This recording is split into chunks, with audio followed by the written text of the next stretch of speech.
Speaking of Westwood. You probably have Brigador on Humble Bundle. Like if you're someone who bought a lot of East Metal instead of Westwood, there you go. Yeah, no, if you bought a lot of Humble Bundles, you probably have Brigador on Humble. But chat, it's time to say hi, YouTube. So this is probably the final stream for Heatstone. Probably the final stream for Heatstone. Not because like this save's dead or anything, but being honest, I'm bored. So we're going to finish this fort up today because I've done everything I want to do in this fort. I have no intention of like digging too deeply and greedily and going down for adamantine and doing all the super late game stuff. So plan for today is to finish up prettying up the fort. It's not that it's dead. I mean, there's more I could do. I don't really want to. I'd rather start a new fort at this point. I mean, this fort is what? We started in 82, so this fort's 21 years old. You know, we've got this as our defense. We've got minecart shotguns, which just need to be repacked. We've got this massive lava toilet with this epic bridge down at the bottom. And there's things I got to pretty up about this fort, right? Like, there's, like, a few areas around here that are, like, unfinished. Like, this needs some boulders removed, and we need to put in some more statues. Could probably put another tavern over here and another dining room over here. Yeah, there's stuff we need to do. I'm thinking about seeing if I can let Einod the Vampire out and see if Einod the Vampire can go capture a location for themselves. See if we can do that. And, yeah, there's a few things I would like to get done. A few things I would like to get done today. So we're not, like, completely done with it, obviously. I mean, military is training. We need to keep attacking Toe Thief, which we haven't taken over yet. Although we've had some very successful attacks on it, meaning I'm going to go pillage it again. I'm going to send these 3 squads, which are the ones that have access to the edge. We're not going to loot other items, and we're going to send them out again. We're just going to keep attacking Toe Thief. Raids are currently set to the maximum possible size they can be. The last enemy siege we fought with wasn't the maximum size, so we killed them manually with our swords. Which did a number on my military's sadness. We had, like, nobody in this tier of upset, and now we have a bunch. So, yeah, next embark will be in the same world, and I've wanted to do a machine fort. Like, let's just use minecarts as defense and, like, build lots of Rube Goldberg machines. You know, like, let's have, like, minecarts on repeaters and like trigger switches to like raise and lower drawbridges over a spike pit or something. Like let's do stuff like that. Like that's kind of what I'm thinking for the next fort. Is like let's make an automated machine fort. Is my plan. Let's make like lava misting and stuff. You know, like that's kind of what I'm thinking for the next one. So, yeah, that's kind of what I'm planning. But it'll be the same world, probably even on the same continent. 5 months blind. Am I still alive? I think I was the expo leader when you first started Heatstone. We're about to read the names. MMO Junkie, and yes, you were. Ascarde is still alive. Aegis, a goat plays games. Acre, analysis lover. A shady necromancer. Audio coaster. Baka Glass. Big Sparn. Me, myself, the king, and I. Casual T, Clayborn, as well as Cornithrum, and Corvius Suede, Darius Cardrin, and as well as Diamond Destruct, Doodletones, and Dr. MacDaddy, Dr. Niche, and Doe, and Alfie Bean, as well as Infragrance. Down beneath that, we have Fudel Kaspar, I think is how you say that, Fight Attack, and Ghost Bat, and Gimli, and Glass Half Empty, and Jerry Gord, and Killiot, as well as King the Space, Disco Fox, Korab L, and Lenarno, Lanix, and Mark Hamill. And right next to Mick Jerby and Merlin Buff, and MMO Junkie, the mayor, alongside of Mogui and Mr. Tapok, and Nerev, and Net Hazard, and Nutty Wombat, Nutwick, and Paxmac, and Pandasaurus Rex, and Paul Harvey, and Quericus Helvetica, as alongside of Raybrit and Rednass and Shark Jumping Walrus and Silver Shadow and Sneed Posting and Tellin Artho and Ben R and the Scoid, as well as Trimkoff and True Freak and Tyler. Whew. And there's at least 2 or 3 that are still alive that aren't here because they're in the military that probably lost their names. Like Rolf is still alive at a glance. There's probably at least one other that lost their name. Are you actually going to survive a fort? That doesn't seem right. I mean, I could change that. Do you want to not? Arcmaster is dead. Like, I can confirm that Arcmaster is dead.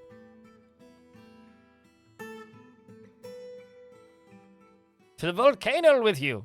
I died. Yes, you died. You died at X2.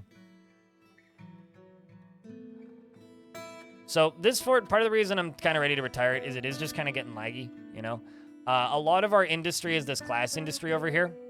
So we are filling bags with glass or with sand, and then they put them into this minecart, and then they push them up. So it's a pretty okay time. You request risky tasks. Request risky tasks. Risky tasks, eh? It's like something they'd say in a British comedy. I request risky tasks. Why? I would like to unlive myself.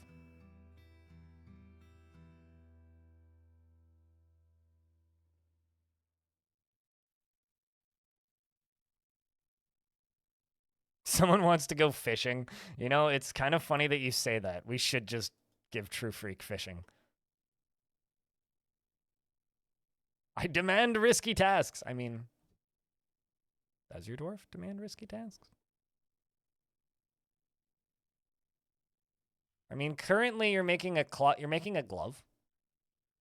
blissful at work. Let's see. You're in a constant state of internal rage because he's not dead yet. He can get caught up in deliberation when action is necessary. He's very very happy and optimistic-y, and he tends to consider what others think of him, and he generally is quite confident in his abilities when undertaking specific ventures, and he isn't particularly curious about the world, and he occasionally overindulges and generally acts impartially and is rarely moved to mercy and often feels discouraged. Now's like a time chat. If you want me to check in on your dwarf, let me know. He can handle stress, and he doesn't often feel envious of others and doesn't mind wearing something special now and again. Begins to talk more slowly when he's angry and rolls his eyes when he's annoyed. Needs alcohol to get through the working day. So you demand risky tasks, eh?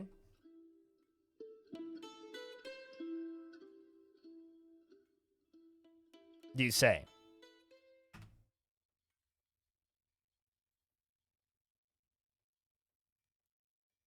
Well, how about we give you a risky task? You'd like to see your undead guy? He doesn't feel anything while at work. I can tell you that analysis. But hold on. Brain. Schedule. Ready. And you.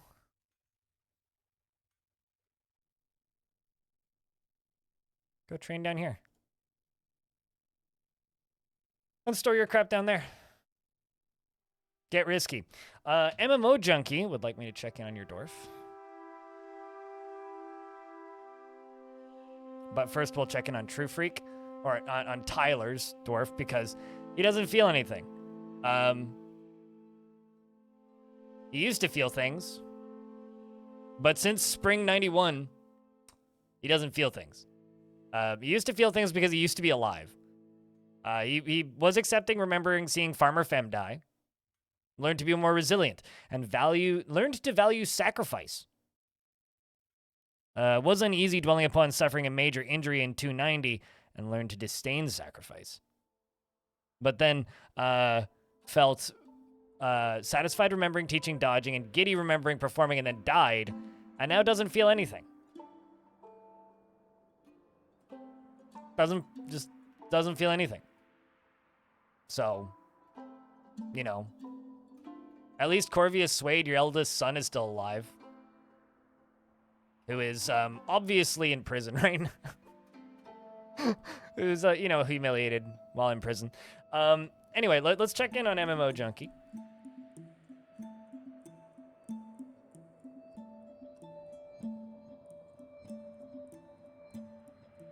And just keep pestering me if I miss it. Kind of trying to go in some degree of order here. Gripped by crippling shyness, a shy mare. Always in love with somebody. is still married to Panda, who's our bookkeeper. Who I think also was one of the original few. Felt joy remembering the establishment of a guild hall for the Wooden Guild, who is the Planters Guild. Oh. But generally, memories-wise, was embarrassed dwelling upon ashamed wearing old clothing. Well, we're sorting that out right now. How many rings do you have? 1, 2, 3. I guess I've given you all of these, haven't I? So this is my fault. These are all named rings. I keep giving you rings. 1, 2, 3, 4, 5, 6, 7, 8, 9, 10 rings you have. One on each finger, all of them named, all of them artifact, all of them assigned. As for your clothing, you're not wearing old clothing. You're just ashamed on remembering wearing old clothing, although you could use some new socks. So, and your elbow is covered in a splatter of something.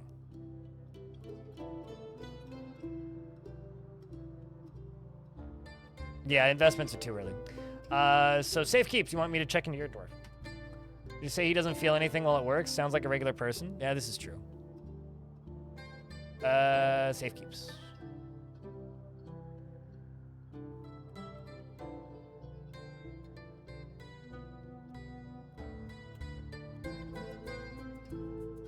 Did you have a military dwarf? Because they may have just walked off the map. That or you're dead.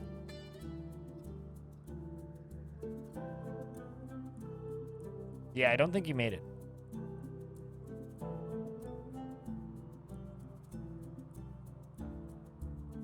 The mayor has the drip. The mayor has something. So Safekeeps is either no longer with us or in the military somewhere and thus lost currently.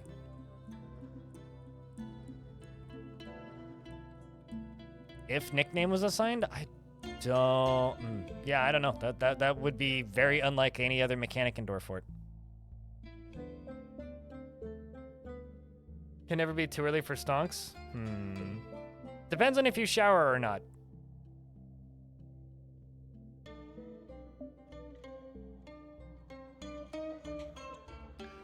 Right now, I'm not going to ask anything of Putnam, though, because Putnam's struggling to get their ADHD meds. So I just hope Putnam's doing okay. Tame, for those of you who may wonder, is still in prison. I'm actually kind of curious to see if our lovely goblin Tame is just going to show up in the next fort. Because Tame currently is haggard and lives in this room right here. We locked Tame in there. They're haggard and frustrated, and she is constantly in pain and stumbling obliviously. So I'm kind of curious if she's gonna show up. Cause like she never joined the fort, so like wouldn't take alcohol, was just perpetually hungry and thirsty and just went insane over time. And so it kind of just sucks.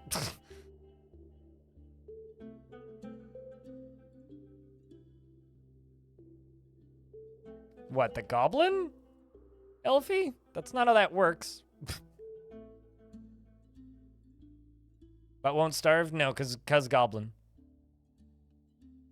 But also because not full member of my fort means can't starve to death.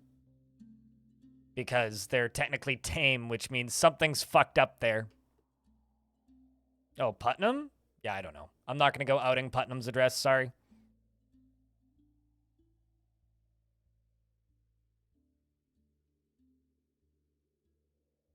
Yeah, I mean, like, half my team in the US is on some format of ADHD meds, and they... Like, I know Jess was without ADHD meds for quite a while. I just realized we had a statue of a dragonfly man. Who drew the dragonfly man? Made by Ton. It's just a dragonfly man. Well, that's kind of cool.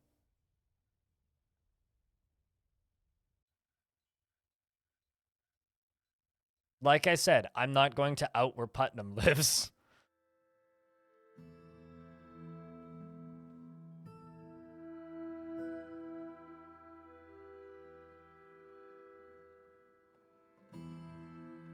You don't think that much further ahead? I mean, I've already offered to help too, but it's one of those, like, you know, I'm not going to go outing where people live, so.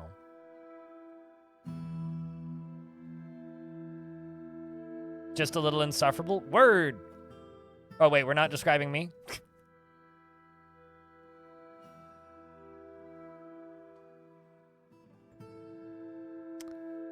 I'm thinking about adding some ballista down here. I think that would be a bit of fun.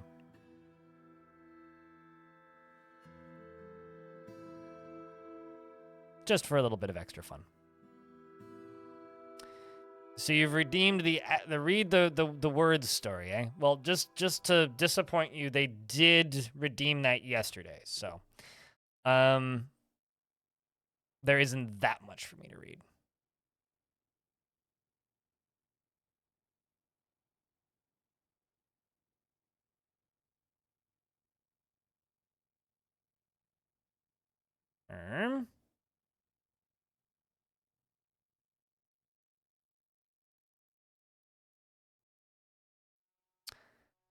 Somehow smell me. A stinky gorgonzola toes disgust pretty pink peonies? What? Thereafter, piglets shall precipitate serendipitously the probes sent over the moon. Launch. You had this problem recently. Is there an easy way to have a dedicated dwarf that will operate and train on ballistas? Problem? Where's the problem? But literally, you assign it like any other workshop, don't you? I thought that there's literally just like a assign this option. Pretty sure there is.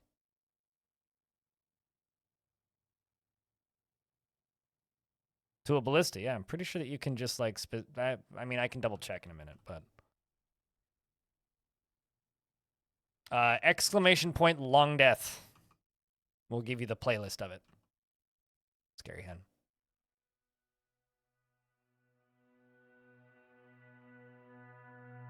But it wasn't very big population. Biggest population, I don't ever turn it up above the cap. Especially until recently, like, you know, people complain that Dwarf Fortress runs bad. It runs a fuckload better than it did 2 versions ago. So, yeah, no, nobody really even thought about turning. Like, I'm just amazed by how many new people are just turning the frame rate up and then just going, man, guys, game run badly. It's like, no shit. You fucking turn the frame rate up. You don't turn the frame rate up. This is Dwarf Fort. Hello, Wolfpacks. This time was after you were part of the 50 gifts. Well, congrats. Welcome backs. We are finishing up this fort today.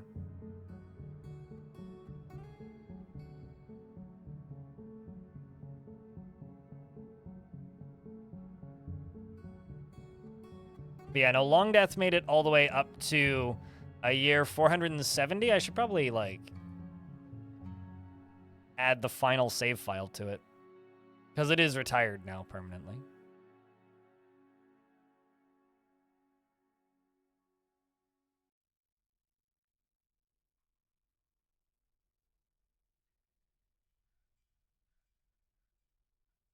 You could do that.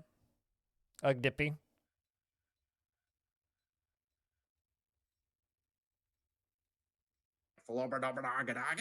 If that's the way you want to live your life.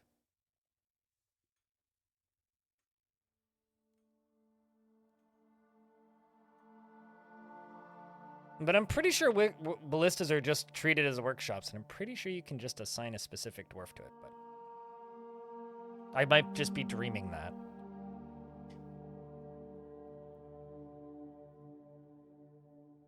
But hopefully we'll get attacked by sieges of 1,000 today. Hopefully.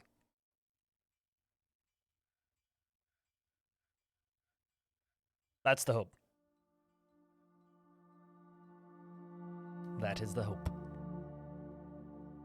But yeah, setting up a custom work detail for a siege operator labor is definitely a way you could go with that. Let's just make... What are we doing on bars?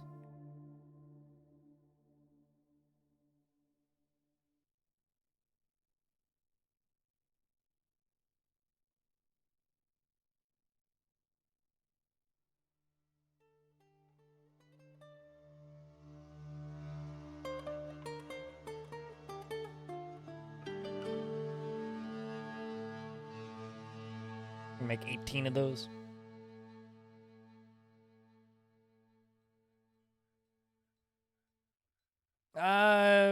Generally, it's a bad idea to just set up a burrow for one dwarf. That's it. Like, you think it should work, but it almost never does work the way you want it to work.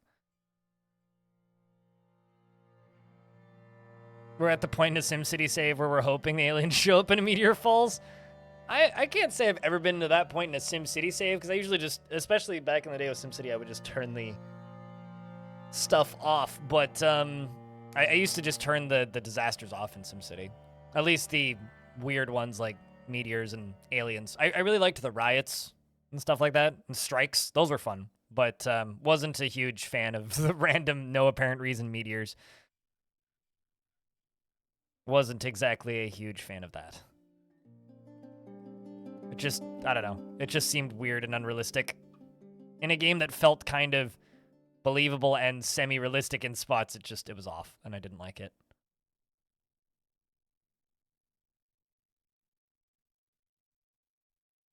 I mean, the military has already left, so they're off to go attack Toe Thief, which is a goblin fortress with a population of 1,000.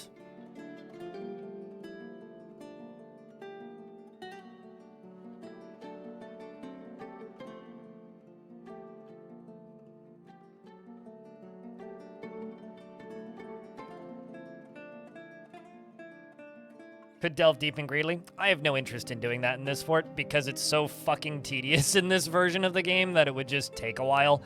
And, you know, I think digging deeply and greedily is really exciting if you've maybe done it once or twice before. I've done it more than once or twice. I know exactly what happens and I know how to deal with it. I know what my frame rate is right now. I know what my frame rate's going to turn into if I dig too deeply and greedily. I have absolutely no interest in digging too deeply and greedily in this fort. Which is why, like, I will attach the save file if you guys want to do that. Be my guest. But creatively, I've run out of ideas for this fort, really, and have ideas for a new fort that I need to do in a new fort that can't really be done. Well, I guess could be done in this fort, but I don't really want to do in this fort.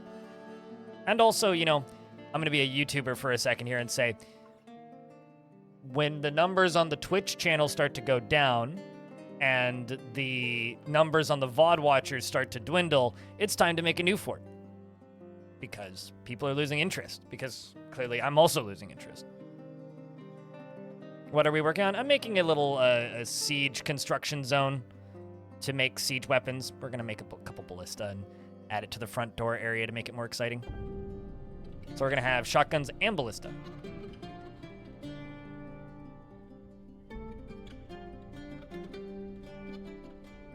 Because why not?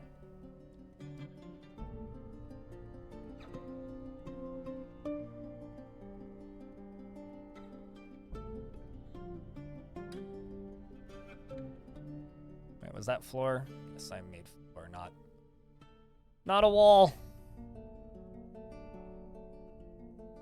There we go. Hopefully you can catch some System Shock later. Well, I'll probably be on for... I do have to go out to my community garden plot today because I have to see... Because the city is doing some work on the community garden plot. Because, like, my community garden is in a... It's in a public park, right?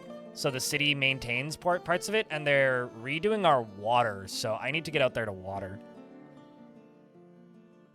I could turn it on, but, like, there's so many dwarves in this fort.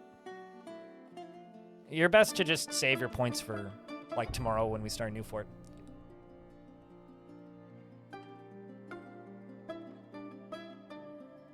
Now I would just kind of feel like I'm ripping people off, you know?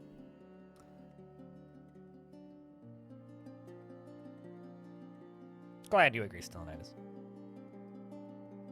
I'm just going to run an ad because we're stuck in this loading screen anyway. There's 3 minutes until the next one. Is your dwarf still kicking? Ranger Rick? Ranger Rick is no longer with us, I don't think. I don't recall reading that name a minute ago, and I don't believe I added Ranger Rick to the military.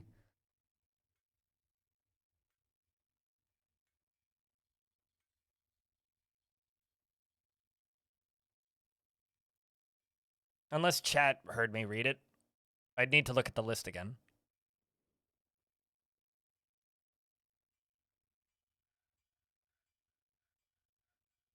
You saw the name on the list? Okay. Well, I'll double check once we're through the load screen.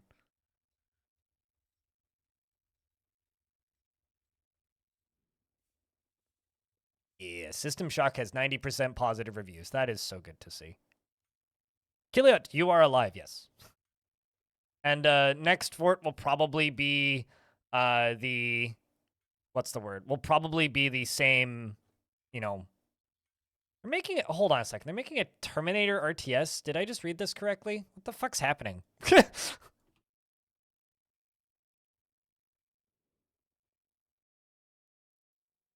They are... Slytherin is making a Terminator RTS.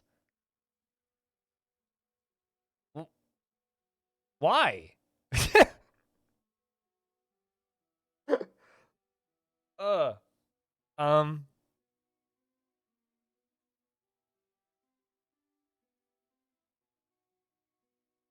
I mean, I guess Starship Troopers did well for them, eh?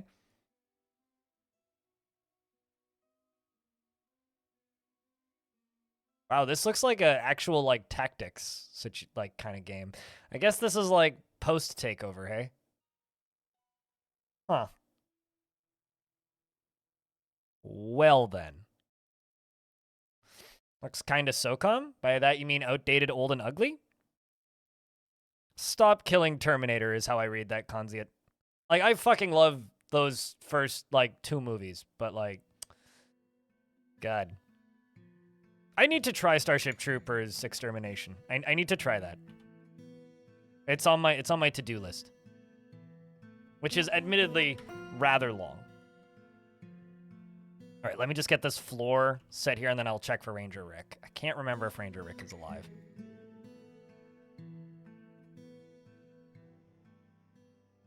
Well, a force that is dark and vile has arrived, and they are seeking a parley. That is good. All of my squads have returned. So first, let's check for Ranger Rick. Never mind. Sorry for the panic, Ranger Rick. Ranger Rick is in fact alive. And feels so good. And doesn't feel anything after being unable to practice a martial art for too long. Apparently. You do dream of mastering a skill. Would you like to practice a martial art? I could put you into a squad with our friend True Freak over here. We can get like the... you can go help him train. Because apparently that's what you want to do. You want to go back into the military. So we will put you back into the military.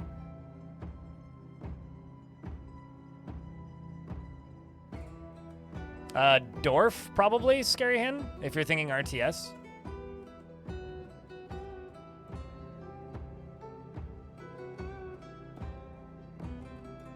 You're a whip man? I've just been melting them down, but I might have a whip.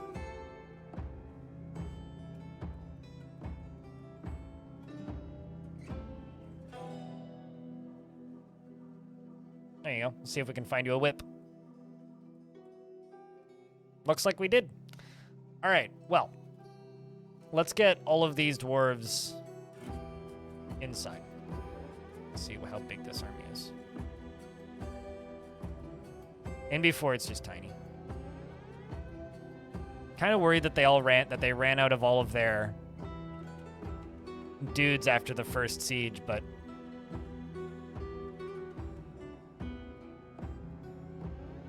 Danger Rick.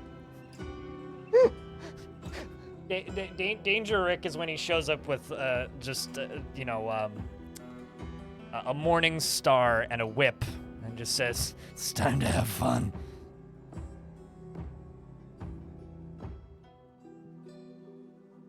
I never played any of them. Saber.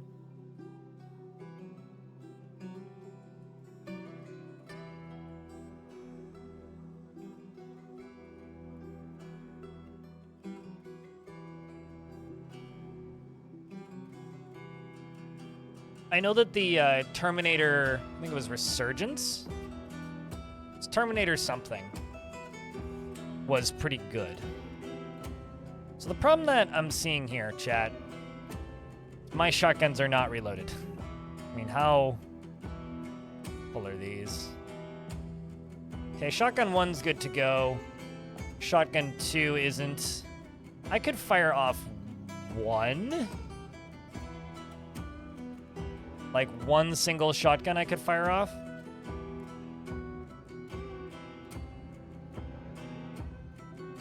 Have I played Core Keeper? Nope, and I have no real interest in Core Keeper.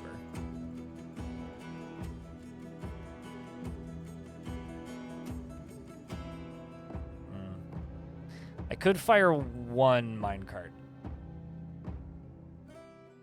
which I might do for fun. All right, so where is the...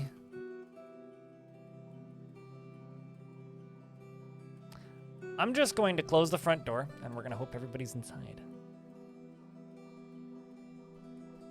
All want to survive, you better be inside. Oh, look. You got a whip. An iron whip, specifically. A whip and a dress. A threat to be reckoned with.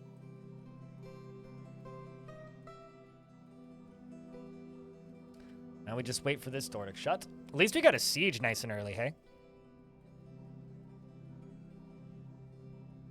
At least we got a siege nice and early.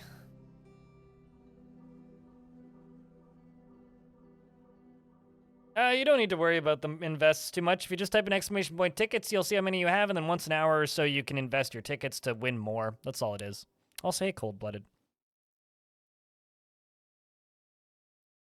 Now we simply wait for this door to shut.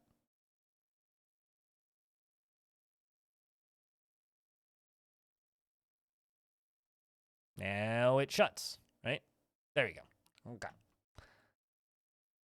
Deny. Let's see how big this siege actually is. The game hitched pretty heavily when I denied it, so.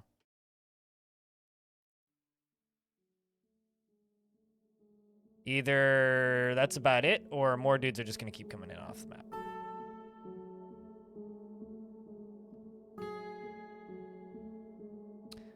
I'm thinking that that's probably it.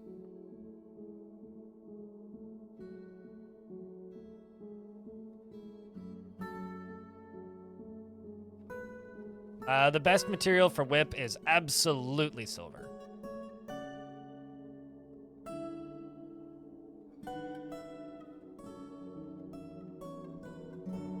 Because you want blunt on the whip. Yeah, it's not that big of a siege. Just a normal sized siege. Speaking of sieges, let's see how my soldiers did against Toe Thief. The Tufted Urns attacked the square ticks at the Reclusive Ghoul at Toe Thief, and Urist, Glove Seal, the Complex Channel of Trades led the attack, and the defenders were led by the Goblin Joel Swamp Humor.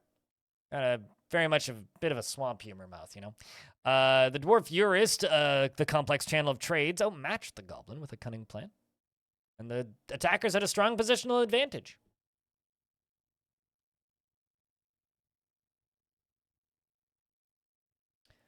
We struck down Joel, Swamp Hammer, the Goblin. Almost immediately, we've struck down a Dwarf, actually. True Freak, thanks for gifting a sub to Moreb. Let's see. Struck down another Goblin. We're clashing with 986 Goblins, slaying 4. And we clashed with... we're just going to need to repeatedly attack them. Bodices of Biting, led by Urvad, clashed with 982, slaying 8. The Last Hatchets, led by the Dwarf Urist, the Complex Channel of Trades, clashed with 974 Goblins and Toe Thief, slaying 16. Damn! The Dominant Crafts, led by the Dwarf Itun, clashed with 958 Goblins, slaying 14. Yeah, this is just Australia. Don't mind that. You wouldn't get it. It's swamp humor. Yeah, no, it's not your sense of humor. And no, it's not a phase. I will keep reading these swamp humor books as long as I live.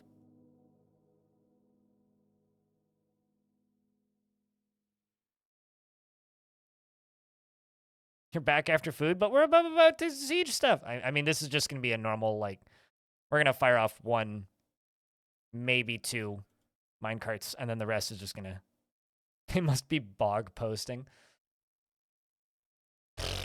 Well, right now he's dead, so... Can't bog post if you're dead. But True Freak, thank you very much for gifting a sub. Appreciate you. Yes, that is kind of the goal, is to wipe out Toe Thief. Which I may achieve, I may not. Seems like one of my beak dogs died of old age. Yeah, one of the major plans for this fort is to wipe out Toe Thief. Nope. Not at all. I have a lurk command because people used to always type in !lurk. It was kind of a cultural thing on Twitch, where if you're gonna lurk, you type in !lurk, and it used to just put random words on the screen. And that's about it. It tells chat that you're lurking, which doesn't matter and doesn't do anything.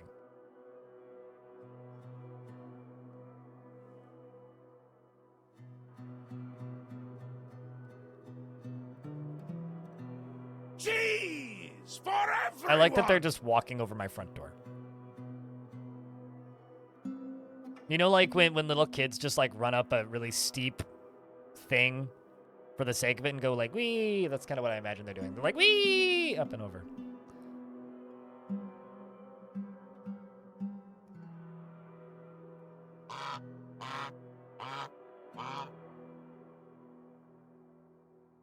See, you're a bad lurker, Foul G. You want to know who's a good lurker?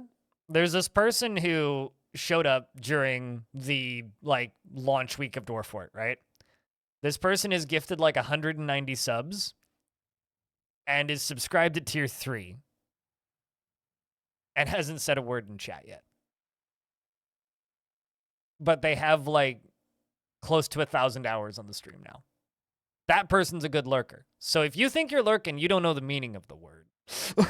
Like, I appreciate your lurks, but there are some people who lurk in this channel who are real good at lurking.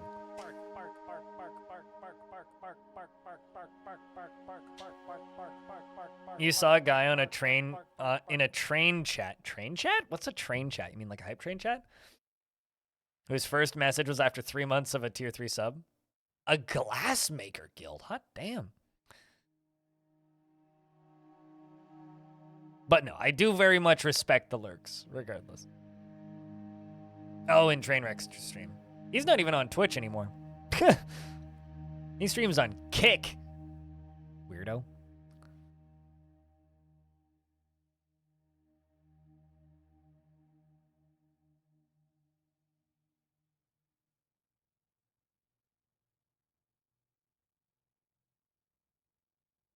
A person is definitely the lurk master. Yep, up there. Naturally. I mean, I'm not a fan of Trainwrecks at all. He's kind of a doofus. Not a particularly nice person.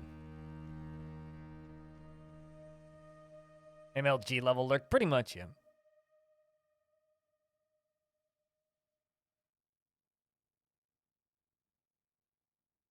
Also, you know, really, really, really likes to promote gambling. So, not a good way of getting on my good list.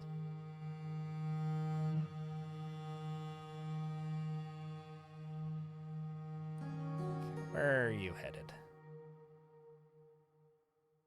Hopefully to where you're supposed to be this time instead of walking in a side hole in the wall.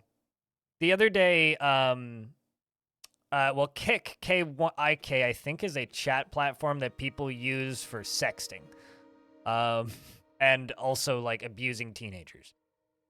Kick, K-I-C-K, is a Twitch competitor that I'm pretty sure just is using Twitch's code from when all the site's code got leaked. And is owned by a shitty crypto gambling service for the purpose of allowing people to stream shitty crypto gambling for shitty people. So, that's what it is.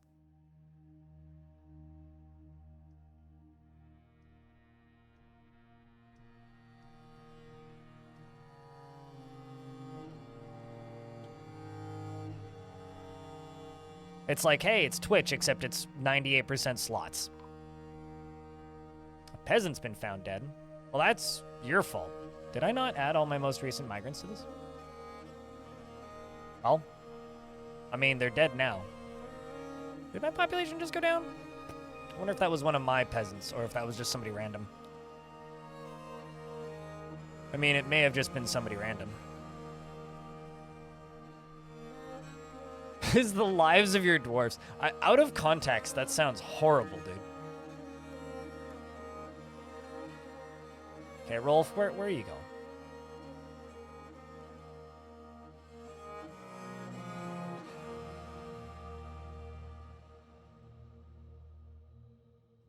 Let's,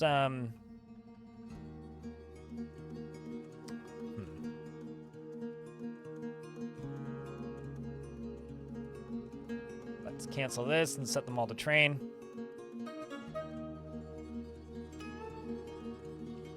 Erdem, I mean, if you want to be a hero, I won't stop you, but I prefer you turn around.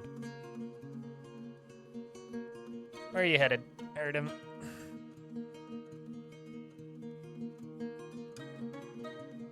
Oh, whoops.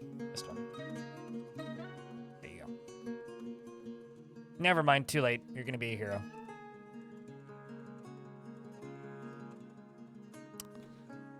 Well, in a martial trance is clearly a skilled soldier, Erdem. Has 6 notable kills and 32 other kills. Certainly knows her way around her hammer. Hasn't killed anything yet. Is trying to back up. Not really, but backing up. Still not hurt, overexerted, taking out many teeth. Bits of goblins fly. Oh, there you go. Got hit by something and passed away rather quickly. Erdem, did you have any last words? Oh, that ended quickly.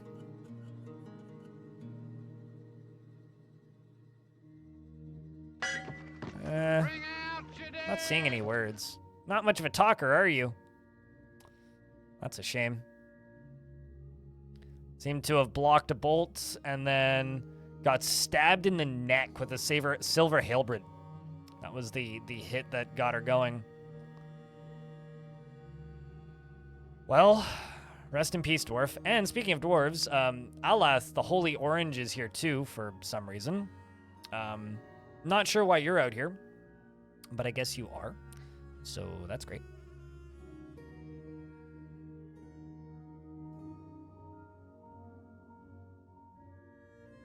Also, this one's doing real well. It's taken out 3 goblins so far. If this dwarf kills this entire siege, I will be very impressed. Quite a few kills so far. Damn, dude. Little tired, though.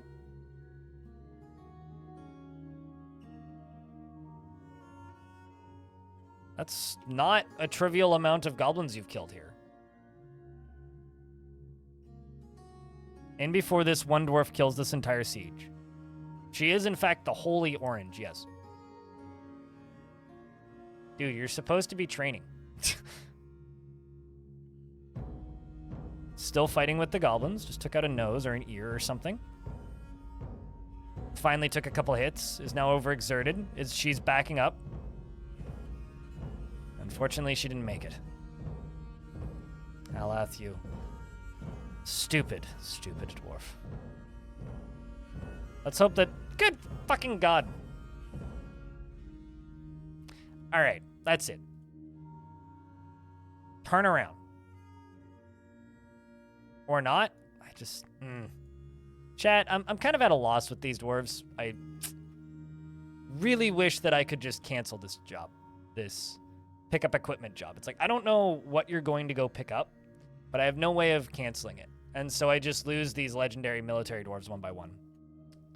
Like, there is no benefit here aside from... You know, actually, I'm just going to do this because we're in early spring.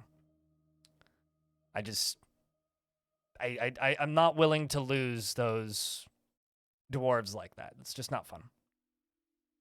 There's nothing fun about that.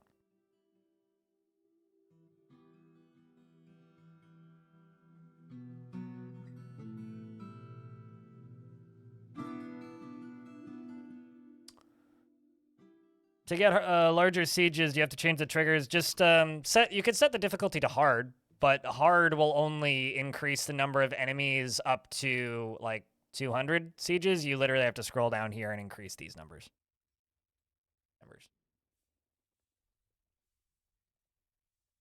All right, let's just get everybody inside because yeah, that's it.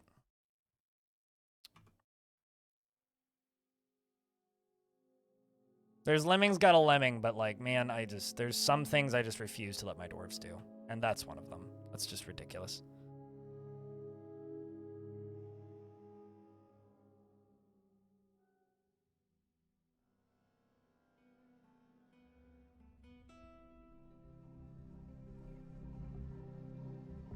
And we'll make sure that everybody in the military is done picking up their crap before I deny their parlay. Sorry about the save scum chat, but like, I'm not willing to let my dwarves die like that. There's a point where it's just like, yeah, that's not even remotely entertaining nor fun.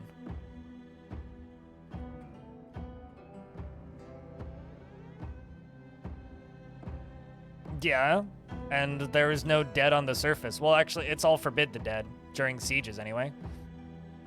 Why, are you saying in relation to the issue I'm having right now? Because they're not going for the dead right now. They're going for random pieces of gear. Completely unrelated to the dead. And also, it's not really the dead in the caverns that's the issue. It's them running out and collecting webs. That's really the issue. Let's see. But no, I wouldn't advise that as a general piece of advice. I know they're all picking up equipment. Like, let's just follow this dwarf and see where they go. Because this was one of the ones who was picking up equipment. It's like pick up equipment and store owned item are the two things that keep killing my dwarves. And neither of those can be turned off.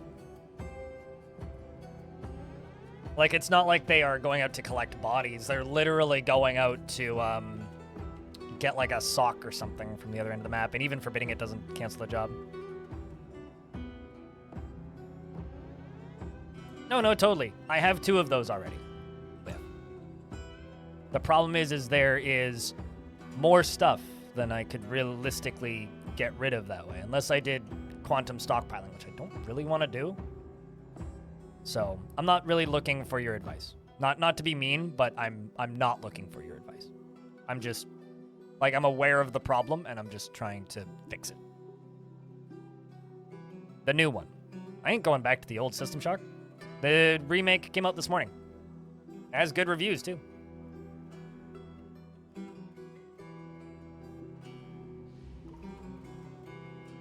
And also, what do you mean already? It's been in, like, development since 2016. What do you mean already? It finally came out is more what you mean. I need to wield the power of bins? Nah, I'm good. Also, literally the reason this is happening is because when they come back from sieges, they'll sometimes drop some of their gear. This dwarf is literally going back to where they came in from the siege to go get more gear. It's literally all this dwarf is doing. Is to go get, like, a sock that they left on the edge of the map. And changing the way this works is... And changing the way my stockpiles works is not going to fix this. I just literally have to wait for my soldiers to go collect all their shit first.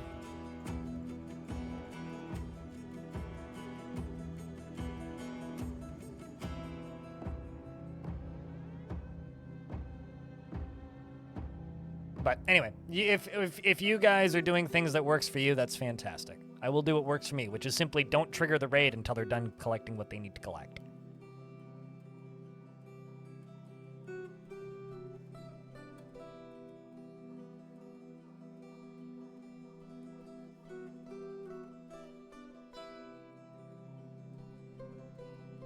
Well, you're welcome to use bins. All you want. Also, hi, Tygo. What's up? Yeah, no, the plan for today is we're going to finish up this fort, and then we are going to play the new System Shock remake. Let's see where they're headed. I can't stop them from moving, so might as well see where they're going. And when I see the location of where they're going, I can forbid whatever it is that's causing problems.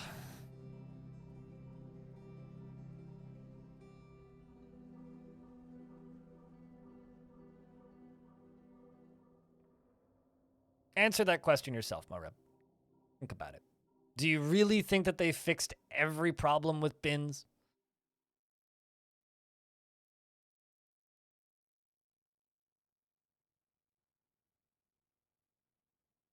Do you really think? And also, generally, yes, bins work as intended. The problem is I don't like the way they work, the way they're intended. So, what are you picking up?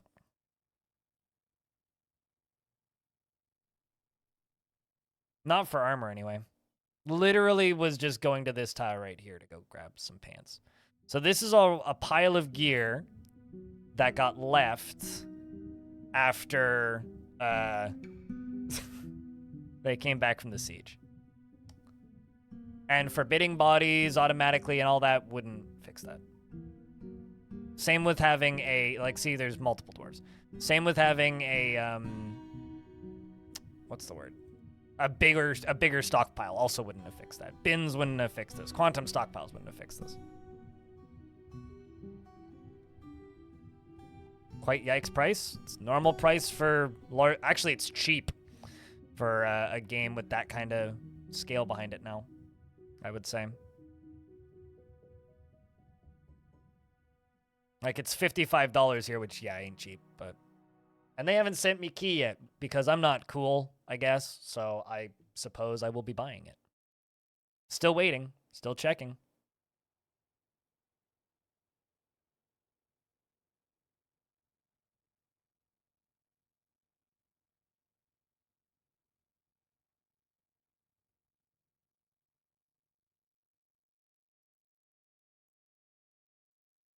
Oh, too. I completely agree with that, Tapok, but, like, you know, they can go into their bedrooms and then dump their gear instead of, like, you know, going out and dying. There's the Holy Burial and the Holy Orange back in. Let's see, is there any more that are running around outside like a bunch of doofuses? Nope. Okay. Let's trigger this siege.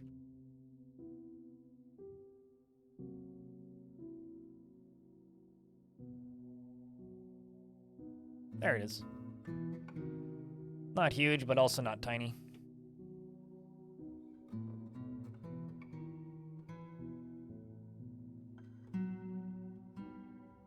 No.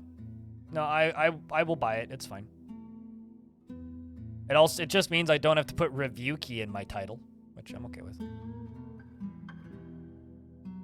Besides, I have this unfair advantage where chat helps.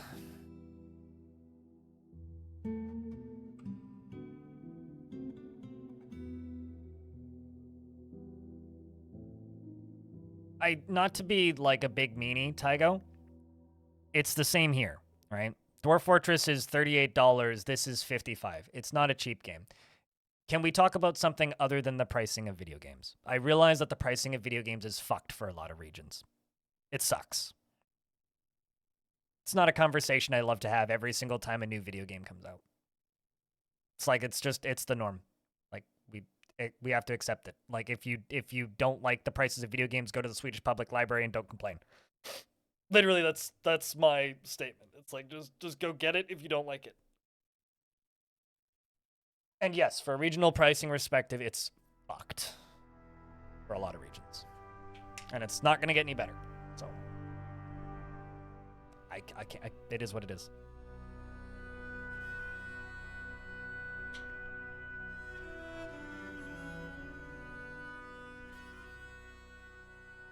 Like, Dwarf Fortress is $38 CAD. System Shock is almost twice as much. System Shock is a 20-hour game, right? I can't legally tell people to steal things. So I say Swedish Public Library if I'm referring to the Yarbay. If I'm legally telling people to steal things, then that can get me in trouble legally. So instead I say, well, I'll just simply go to the Swedish Public Library, naturally. They've got all the newest movies and video games. It's great. They also have cool flags. No. There aren't 7 seas. Come on. Also, the Earth is flat. Anyway, go to the Swedish Public Library if you really want to play the video game.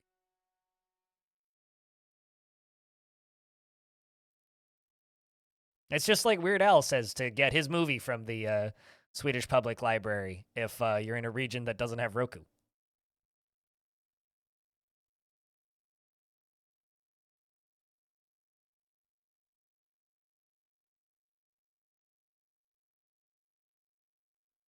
But no, you're totally like validated to bitch, Tygo. I don't like reading it. It's just I don't want to have this conversation every time a new game comes out.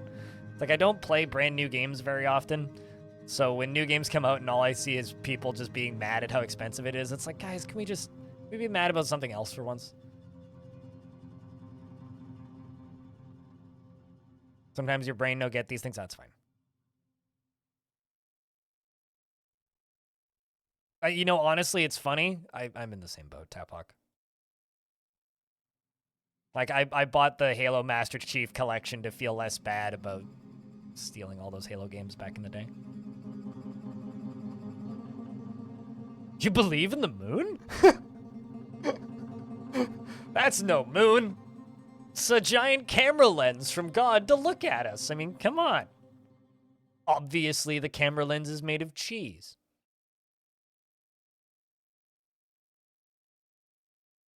No, when I was little, I absolutely stole a lot of the Halo games. Absolutely, I did when I was little. But, you know, it's fine. I've paid back for it. Oh, God, there's a dwarf running away. Who dat? Ah, it's the Baron of Umbraglaze. Run away, Baron of Umbraglaze. It's dangerous to go alone. So get the fuck out. Okay, we got the side doors shut. You're shut. Sweet. So now we just wait here.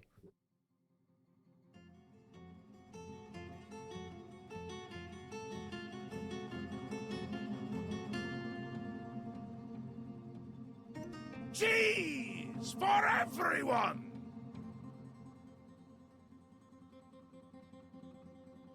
Tellin Artho, thank you very much for the raid. Check, can I get a round of beers for the Raiders and mods? Can I get a shout out for the Raiders?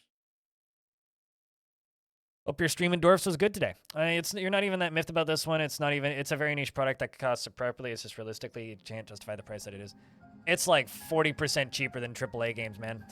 Like, look at if you want to justify the price of System Shock to yourself, look at the price of System Shock and then look at the price of Redfall. And do a little bit of soul searching. And remember that people paid for Redfall. It's a very loud silent cheese. Accidentally opened the wrong hole. That's what she said? Anyway, congratulations, I guess, on finding the lava sea. How many dwarves got burnt?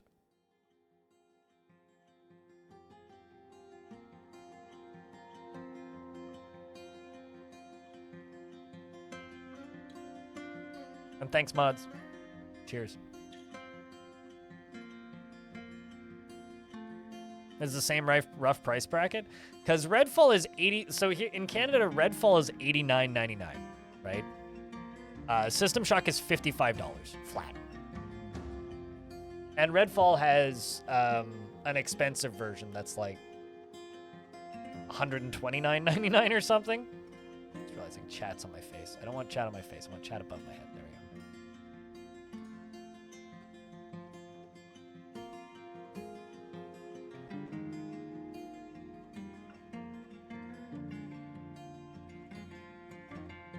Look at Lego 2K Drive. That's another one that's like way too expensive for what it is. $79.99 and full of microtransactions to the point where like someone was calling them macro transactions because you can buy a car that's like just faster than things other people can get in game for like 20 bucks. Okay, we got suits of armor walking down here.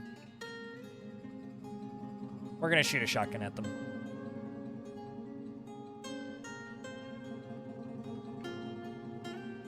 Yeah, but at least those are piecemeal. Paradox games are almost subscription services at this point, the way they operate. The Lego one is a robbery. They're raiding the toy box! Stealing my bricks! Also, apparently that Lego game takes about 20 hours to finish all of the solo player content, and it's not even an actual open world.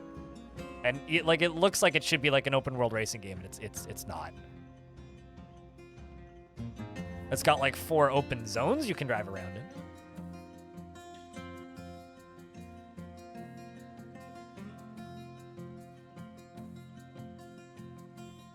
So yeah, I don't know. System Shock is also like a 20-hour game. And will also probably be on sale at some point, so. If you really want to play it, it's not like you need to be worried about spoilers because like the game hasn't really changed much.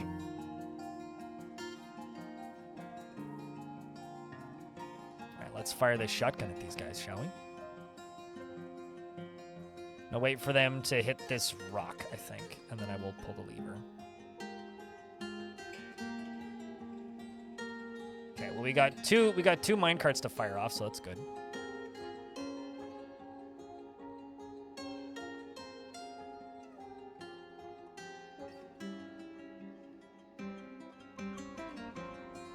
You know what? Let's just fire it. So the second this disappears, there's shrapnel incoming. So chat, if you guys want to see a minecart shotgun go off, scream mom, get the camera. Although actually I need all these gone.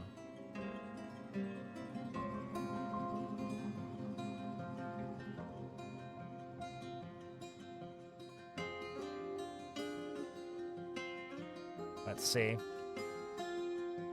This guy's probably gonna get past it.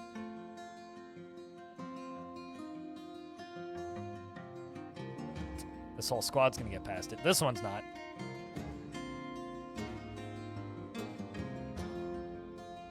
Ba-da-da-bum-bum-bum.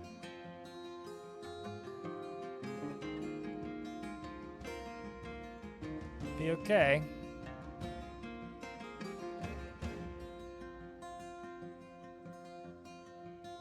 Anytime now. There we go. Okay, so it's been fired.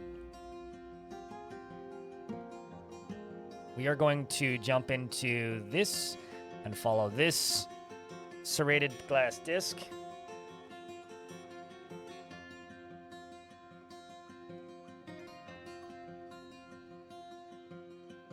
Here it goes. So they hit the bottom. They fly out.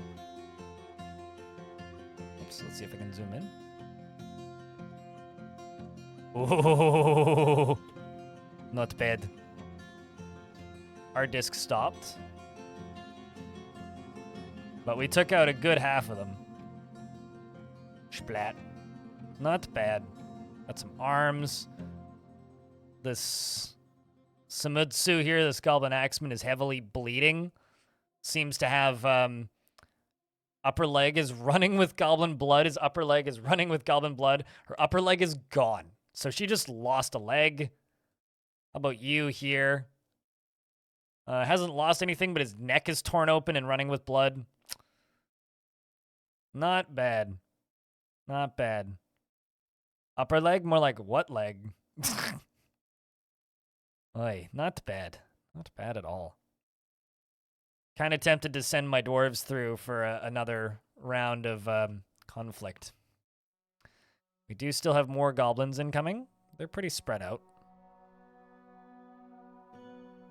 No, I'm not going to rename the goblins. Let's just get this lever up here pulled. Actually, can I fire off another one? They're 27% full.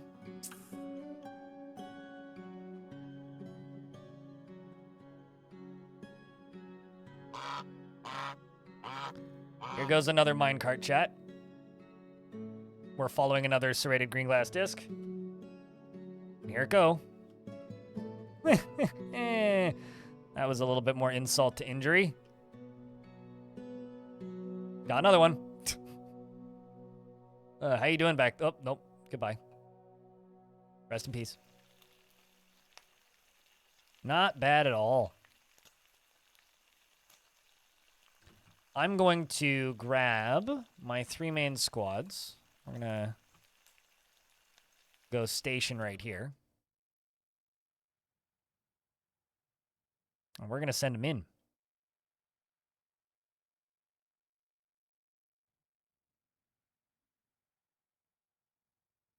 Unless Dwarf does something notable, I ain't renaming anybody at this point. Okay, so there's a squad coming in that way. Those wingnuts coming in that way. Steel up and running, and your dwarf corn is still alive. But this is the last stream of Heatstone. Okay, so let's get these. You, station, station, and station. Station you guys right back there.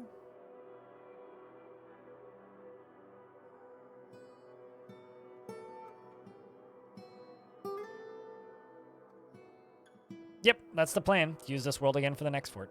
Probably the same region, even.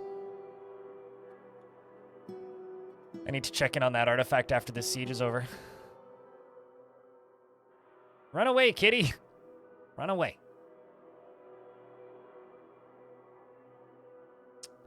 Cole, Eurus, the Holy Burial. Cole's up front. Let's follow Cole.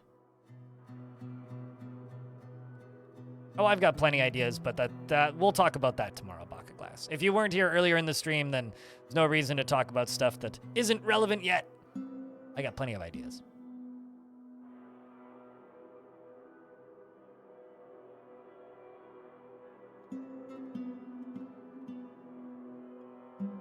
Let's not tease the YouTube audience for things they're not going to see for a while. You just have to wait till tomorrow. Dwarves collide with the goblins. The obsidian floors really get to show off the viscera as the dwarves move through the siege.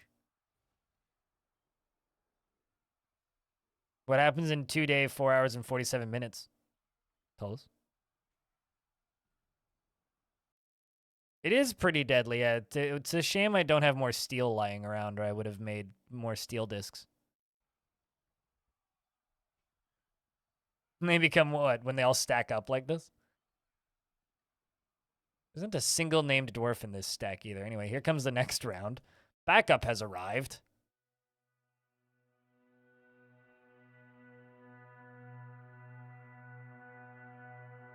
Oh, Diablo 4. Gotcha, right.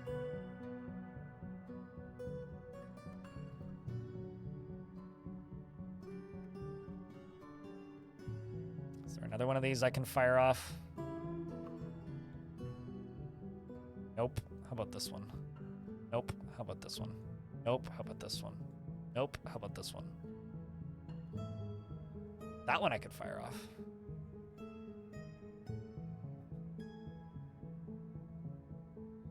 Hmm.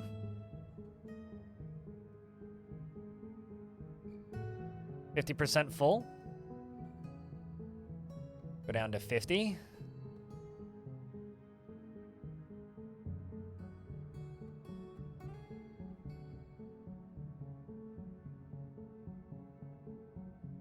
Let's actually pause for a second and just see how many of them are around the corner. It's just one.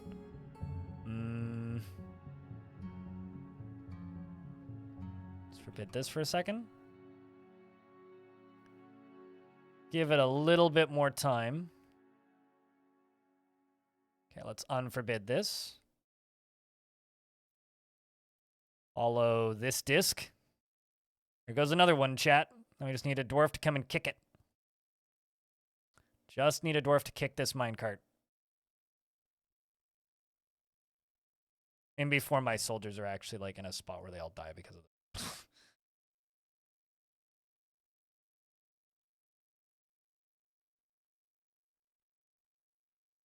Just need somebody to come here and kick this.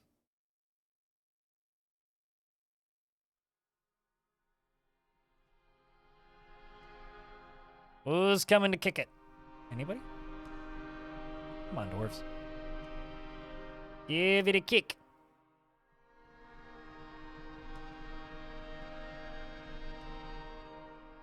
Nope. Who's coming to push the minecart? Gotta be somebody. Ah, there we are. Push track vehicle. Why are you so far away?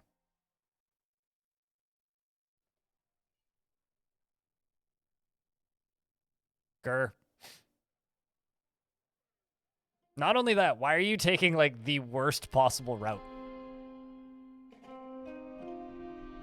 Like, there's significantly more direct routes you could take. Oh, it's because you're pushing the other minecart, not that minecart. That's why. Oh, never mind. We missed it. It already went off.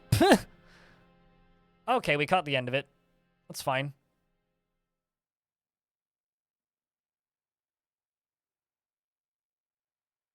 Big Sparn is the rightful heir of the position of and has inherited the position of Umbra Glaze, which means I have another Baron to satisfy. Well, we got stuff to do. Congrats to Big Sparn indeed, yeah.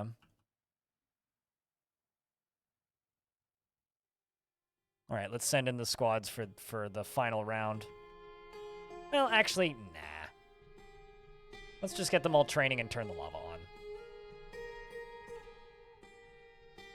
They shouldn't even be in here currently. Yeah, they should all be leaving. Let's just lock the door.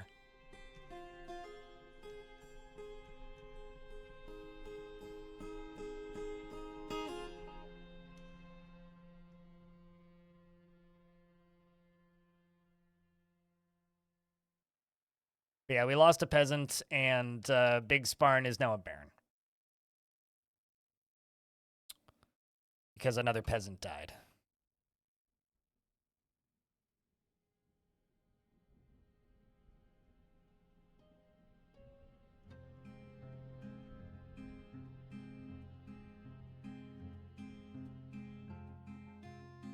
So now we just need to wait for the lava to go off, and maybe burn a cat to death.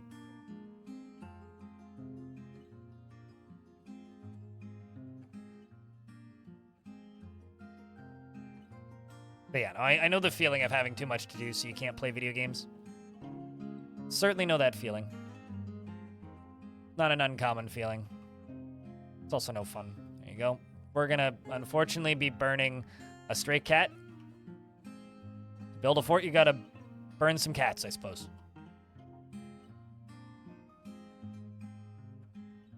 And this will deal with the rest of this. And unfortunately, we'll also melt all of my glass discs, but nah, it's fine. Like Gushka, hello! Welcome to the last day of Heatstone.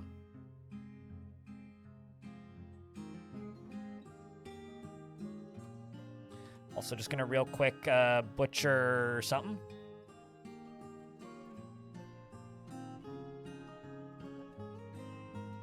Lava gods need their cats too? Yeah.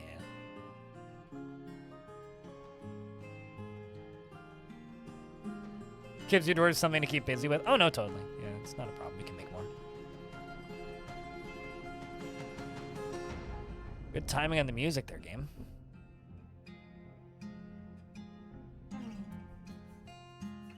Takes a little while to fill, but... hey, you know, it is what it is. I kind of need a drain that goes down to this side here. I think I need to do that. Just dig a little thing through the wall here and channel down. Is Mr. Tapok still alive? Yes. You're drinking currently. You're separated from Stinthan Roomheart. You cannot give in to sadness. Currently doing all right, I would say. I mean, you're carrying a pick. Gripped by crippling shyness. Satisfied after learning about growing.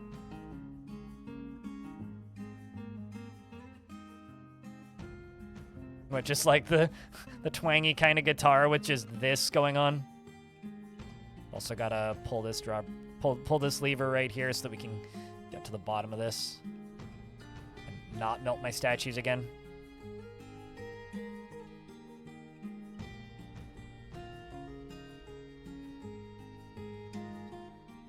Nope, siege is over. Meaning we can get to the front door, unlock it, and let them go do other things.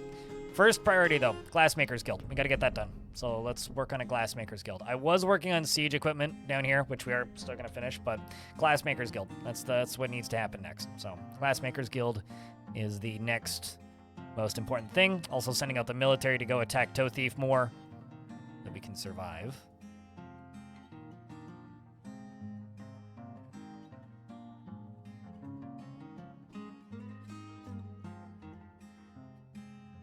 Are you moving? Sweet, Dwarf is moving. They are working on their artifact, which is all that we need to see. So I need to make more Baron's quarters, which is this area down here. So let's do another barony bedroom.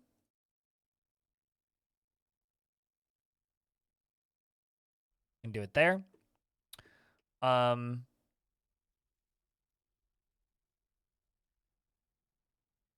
have a little doorway right here. We can have an attached dining room, dining space, shall we? Kind of be a go that way thing. And slightly wider hallway down here can connect to an office that's connected to the dining room. And then I'll need another tomb. Gotta figure out how to get your Kickstarter key. I think I'm just gonna buy it. Unless they send me a key in the next, like... Because I requested a review key. I didn't have money to back it back when it was on Kickstarter. So they either will send me a key, or I will buy it. 3 hours. Very spacious. I mean, it'll do. It'll have to do. The other thing I'm going to work on is a glassmaker's guild. This is my glassmaker's space right here. So I'm sure I could cram this middle section into a guild. So let's go glassmaker's guild right here. Because I kind of build these with the idea of making like these open space guilds kind of in the middle. So this can just be a glassmaker's guild in the middle. So I'll just have dwarves socializing and hanging out. We can even add in some drinks and such. So this can be made into a guild hall. Metalsmith. Glassmaker.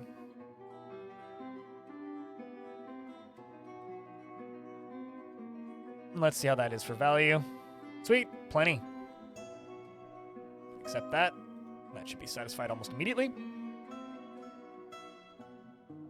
Yeah, it's getting solid reviews, and that's all I really care about, you know. It's 90%, and most of the negative reviews I've seen are all just like, yo, they missed their Kickstarter date. Which is like, yeah, okay, I get it, but also, really? Really? Like, that's what you're upset? Okay. I'm just happy they finished it. Quite frankly.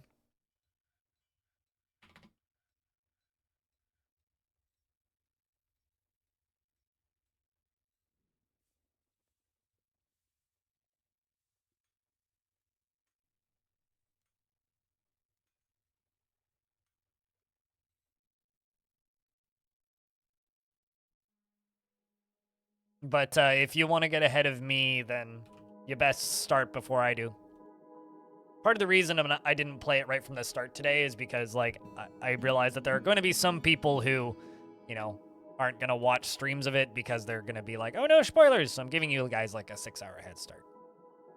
Although anybody who's actually worried about spoilers in the good year of 2023 about a game that came out in the like early 90s, you know what? I can't help you at that point. Sorry, but you're on your own. You're also not really going to get my sympathy. So whoever this dwarf is seems to have claimed stuff. Greylanger bone, lapis lazuli's, rhyolite, multiple pieces of cloth, Greylanger bone. Okay.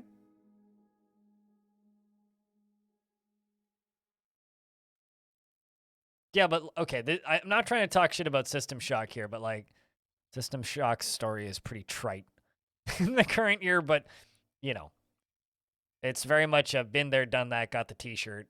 I know how this story goes kind of thing, at least for me, but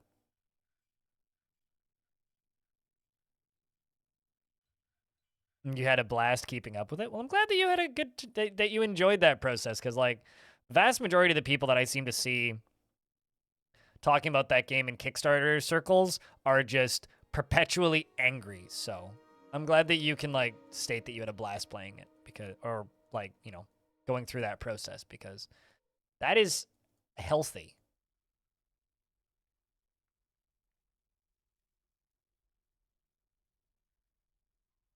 I've got so many random forbid clothing items that I think I need to kind of just do this.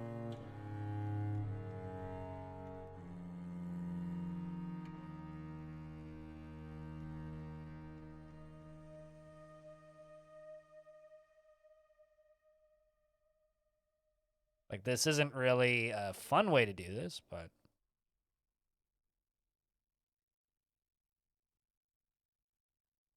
Wish there was an forbid all button.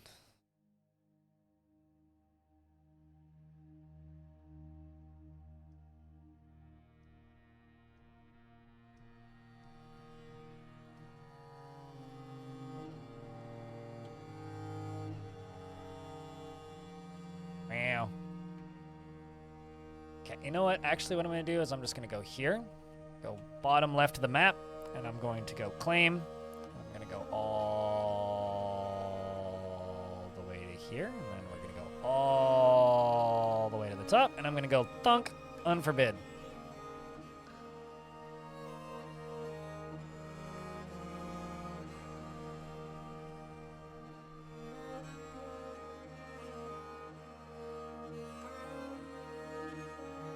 You have a good blaze, Elfie?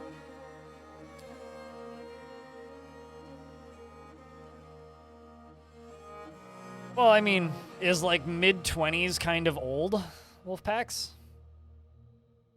Because I don't really think that's kind of old, but I do think that there's a lot of people in their mid-20s that completely missed System Shock.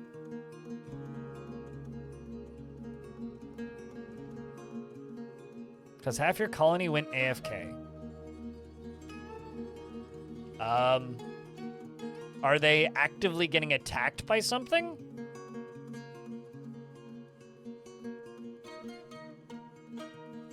Per person, no. For a game, yes, sure. I won't disagree with that. 20-something years old in video game terms is like ancient history.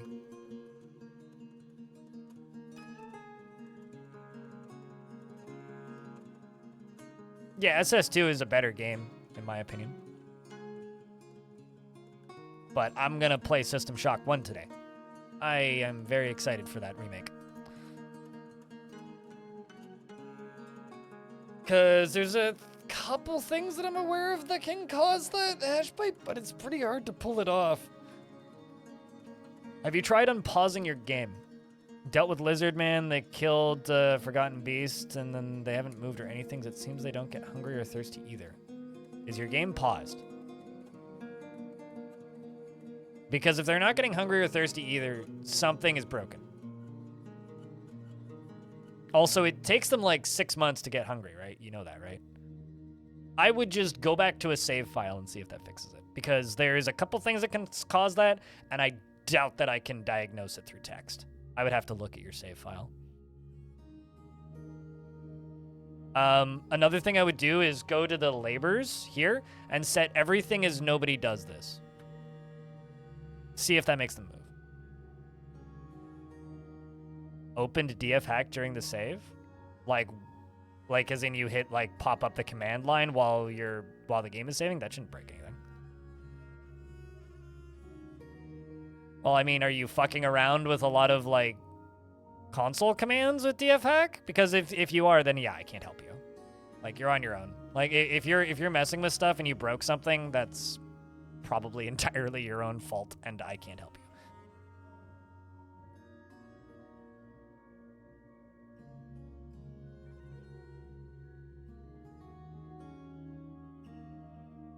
Like, I don't understand people's insistence and obsession with using DF hack. Just play the game. It's totally playable without.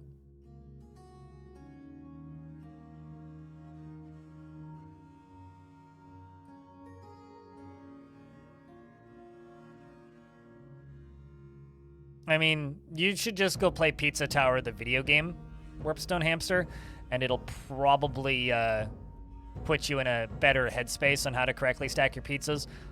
Also, I'm a type 1 diabetic and don't really eat pizza, so you're going to have to, ask somebody who's maybe more versed in the art of pizza stacking. You didn't touch any settings? I mean, okay. Well, I'm just rambling about DFAC as a whole, but that shouldn't break anything. Yeah, well, you said Pizza Tower, which is very related to Pizza Tower.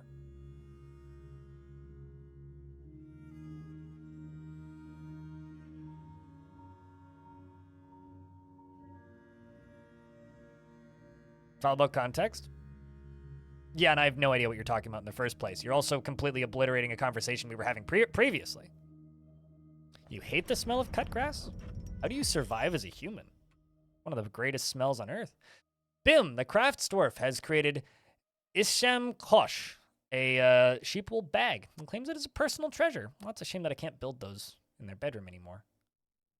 Jerry Gord is still tantruming. Go figure.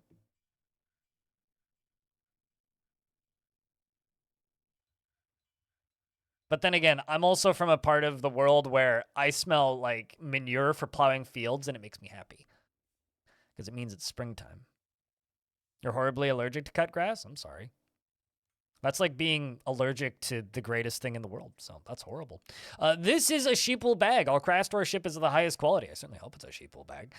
It is encrusted with cushion, lapis lazuli, and cabochons and single-cut rose quartzites, and encircled with bands of beak dog leather and sangaro rib wood and gray langer bone. It is made from sheepwool cloth, and this object menaces with spikes of sheepwool and rhyolite. On the item is an image of alligator in sheepwool. On the item is an image of Zon Vaestree, the old dwarf, and Urvad Toursmith, the old dwarf. That's the dwarf. That is such a good title. And Urvad Toursmith, the complex order, and in Grey Langer Bone. Urvad Toursmith, the complex order, is striking down Zon the Old. The artwork relates to the killing of the dwarf Dark Hunter Zon Vaestree the Old by the dwarf Urvad Toursmith, the complex order, with a silver hammer in Heatstone in 292. Which, if I'm not mistaken, killed him like 50 times.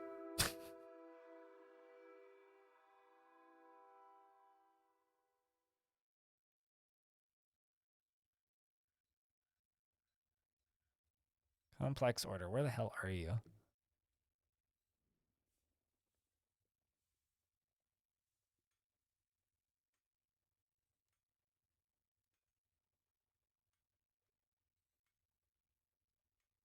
There's lobsters. I ate your lobsters is still alive. Nikolaf is still alive, by the way. What was that dwarf's name?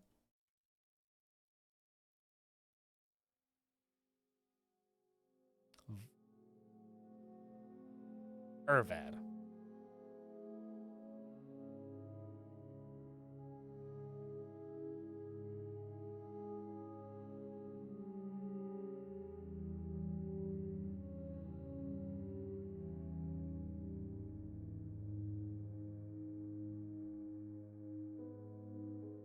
Yeah, this dwarf.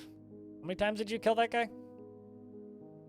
Yeah, like, it's literally an image of this militia captain killing Zon Vaestree the Old. Just repeatedly.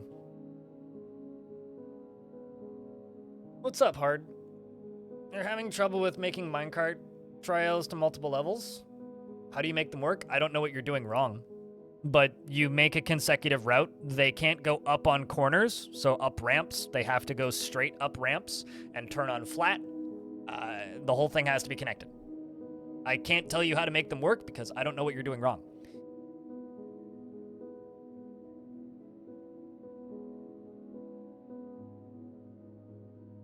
Like, genuinely. Like, I have no idea.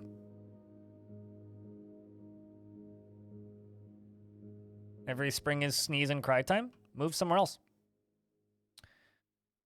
Move to a desert. Move somewhere without grass.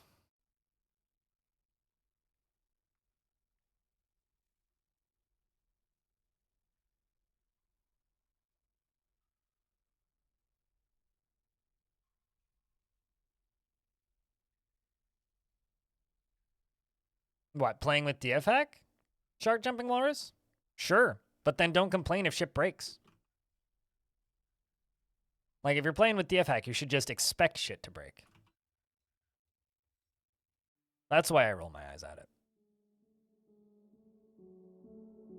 Is because people come in and they ask me to bug fix stuff for them, and then they're just like, I'm playing with DF hack. It's like, well, I found your problem.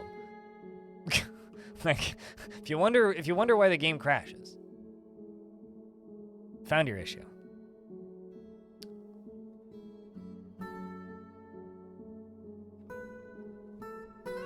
Well, it's just like, use at your own risk, right? Like, if you break shit while you're playing with DF hack, I'm not gonna be able to assist you in the slightest.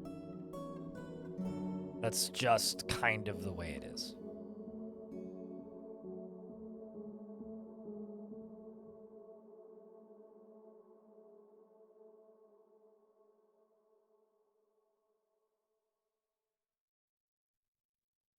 We're not talking about you specifically. Help.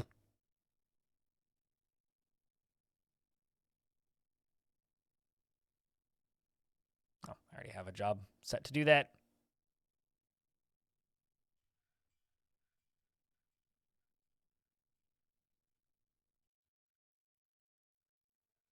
Get bully-woolied. Sure. That is definitely what's happening.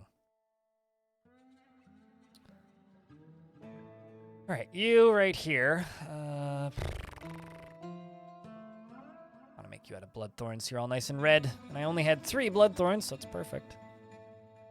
Make you out of cinnabar, so you're a similar color.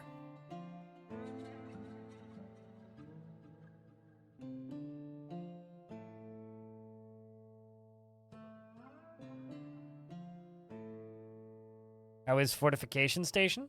Pretty okay. Pretty okay.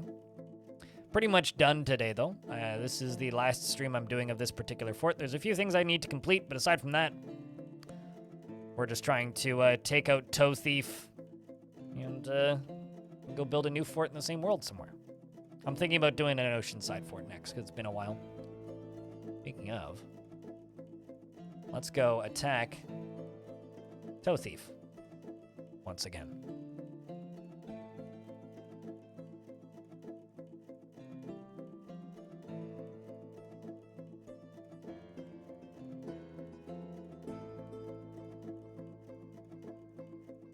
But I guess to elaborate, Hashpipe, the reason we're still talking about it is because I feel bad that I can't help you. Largely. So it's at the front of my brain. And then I get stuck in a loop of just like talking about the same thing over and over. So if you want to talk about something different, start a different conversation. Because I get stuck in brain loops. And then I can't get out of it. It happens kind of a lot. Right, so a lot of stuff is just getting put away right now. So we should just follow somebody who's storing owned items.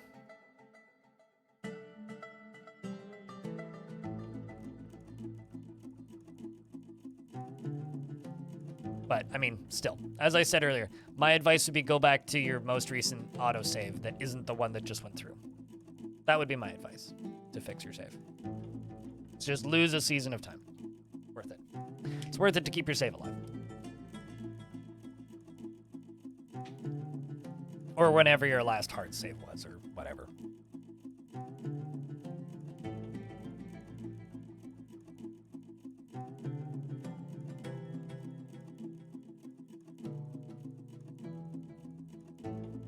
It's not that you're dumb for using it, it's just, you know. But you sacrifice the save for education, or at least that portion of it. Like I said, just go back. Go back in time.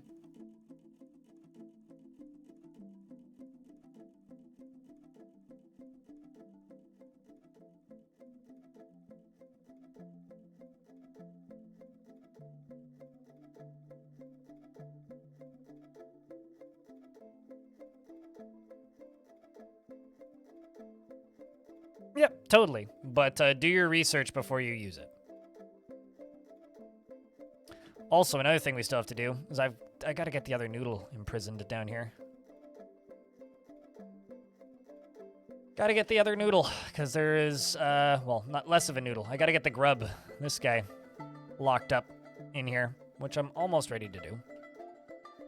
Got a few doors I gotta lock.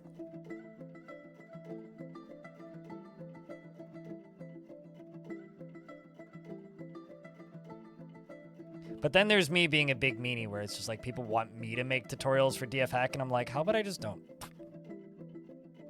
Like, honestly, how about I just don't? It's like I probably should. I really should, but what if I didn't?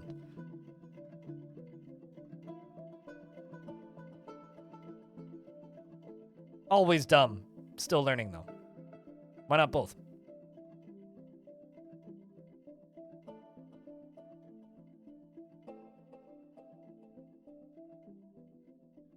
So much clothing being made.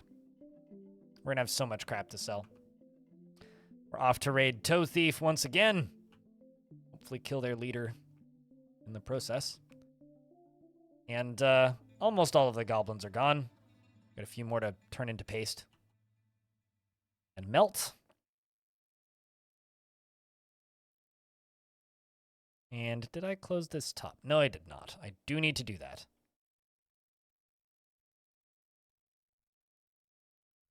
Lock that so that we're not going to be, you know, auto-firing more stuff out into there.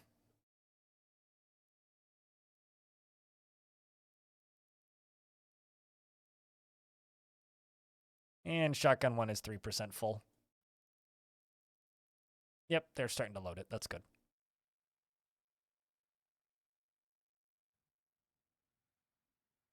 Then immediately forgetting. Well, don't forget. Write things down.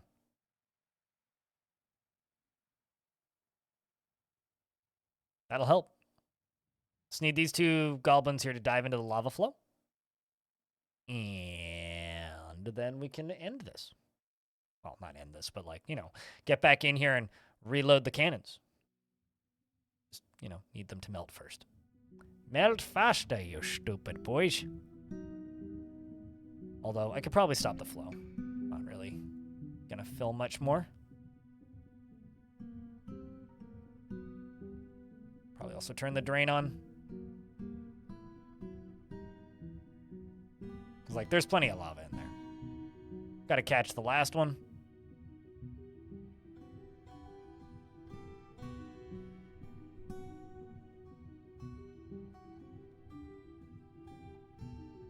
Just keep flowing to the... There you go. Perfect. Now that that's done, I can pull this lever and open the front door.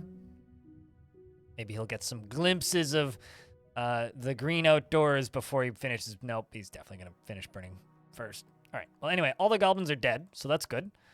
Can now begin the drainage. Which is always good fun when this happens.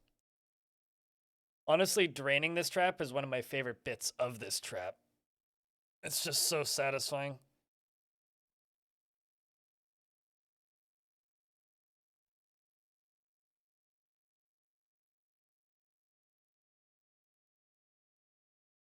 Yeah, and basically what bouncing off what Haas said, it's like fiddling around in the command line of like your Elder Scrolls save. It's like, yeah, you could really screw some things up and permanently brick your saves. So just be careful when you're using DFhack. Make sure the game's paused while using some commands. You shouldn't unpause the game.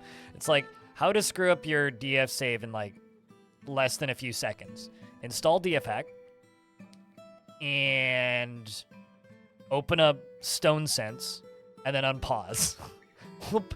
Could like very easily brick your save that easily. So this is such a satisfying thing to watch.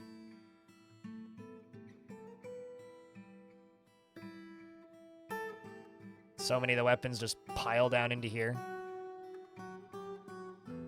So satisfying, chat. So satisfying. Oh, yeah, just be careful if you're using DFhack, if you value your save. The were donkey, Nadimi, has come. A very large donkey twisted into humanoid format. It is crazed for flesh and blood, and its eyes glow green. Its charcoal hair is long and shaggy. You will know why you fear the night. I do know why I fear the night. Fortunately, it's not inside, so let's see where it go. Well, it's chasing Eurist the Holy Burial. And Eurist the Holy Burial is duking it out with them. If we jump over to Eurist the Holy Burial, who is on his way to go pillage Toe Thief, He seems to be dodging all of its strikes and blocking the rest. Holy Burial charged at the... Oh, it's a goblin. At the goblin pikeman. Oh, wait, never mind. These are all old. Let's go to the... Like, that's not a goblin pikeman. Goblin crossbowman. Okay. Werdonkey. Miss, miss, miss. Miss, miss, miss. Miss, miss. Miss, miss, miss, miss, miss, miss, miss. And also, his intestines are out because it appears that the Holy Burial hacks the Weredonkey in the upper left arm with his iron battle axe, and the severed part sails off in an arc. He spilled the guts at some point with the first hit. He actually hit it in the lower body with his iron battle axe, tearing apart the muscle and spilling its reeking guts. Reeking, chat. Reeking guts. That's the line they use. Let's see. There's an arm, a hoof, and it's dead. Did you just, like, fucking murk a weredonkey and then keep walking? Miss, miss, miss. Yep. What a dude. Considering he bit the weredonkey. He even bit the weredonkey. He even bit the weredonkey, chat. Like, this is like, bite this! Show me how to bite. I'll bite you. Hacks the weredonkey. Miss, miss. Hacks. Miss, miss. Hacks. Miss. Hacks. Miss. Attacks, but jumps away. Miss. Miss. Jumps away. Miss, miss, miss. Miss, miss. Miss, miss. Bites the weredonkey. Latches on firmly. Loses grip. Miss. Miss, miss. Miss, miss. Miss. Miss. And, lastly, hacked it in the upper body, tearing apart the muscle and tearing apart the right lung. Well, shoutouts to Eurist, the complex channel of trades, who has 40 kills and 8 notable. I don't even think it's considering that weredonkey notable.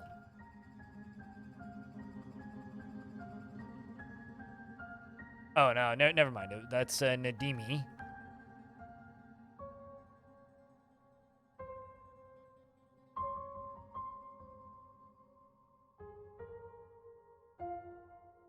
Okay, no, it was a human that they killed, and it was notable, so that's good.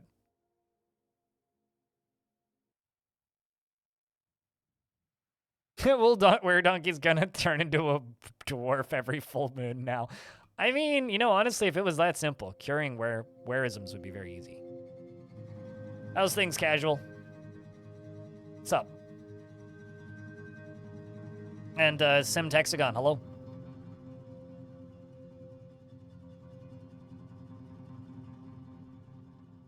But no, you do not get infected if you do the biting. That dwarf is safe.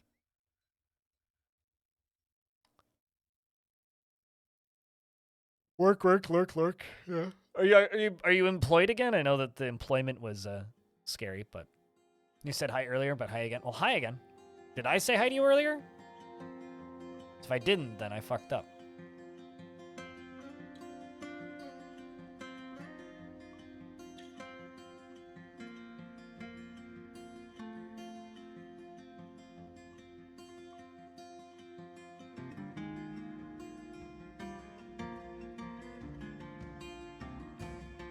I was engrossed in weredonkey things. Ah.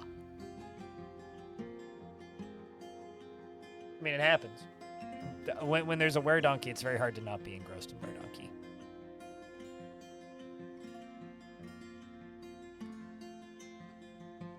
Oh, wait, never mind. I have those set up as steel, not iron.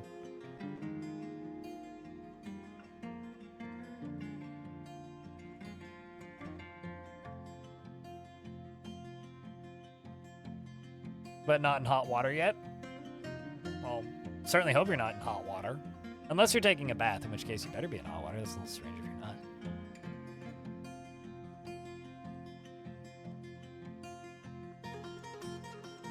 And also, hey, Net Fraser. Hello. See if I missed anybody else.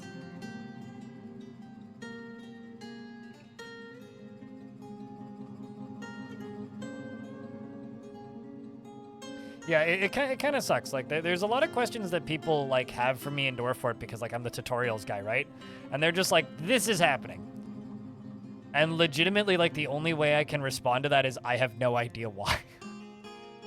I guess it's maybe just, like, a testament to how deep this game can be, but it's, like, genuinely, a lot of more of the ambiguous issues, it's like I would be in the exact same boat as you. Right? It's like if you pop in and your question is, this is broken, why is that? My response is almost always going to be, that's weird. We're still trying to figure out minecarts. The biggest thing with minecarts is just they can't turn on ramps. So and sometimes I think it'll automate them to turn on ramps. So just make sure that during the up portion, yeah, like if you could send me a GIF or something, or even a screenshot, then I can help. But if they're ramping up on that corner portion, they'll consider it a break in the track.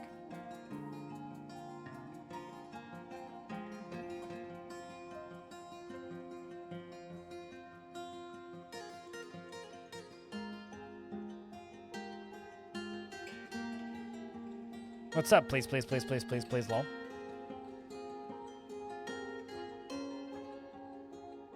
Yeah, I know that's something that trips people up a lot. Like, and also if you see dwarves just like picking up the minecart and carrying it,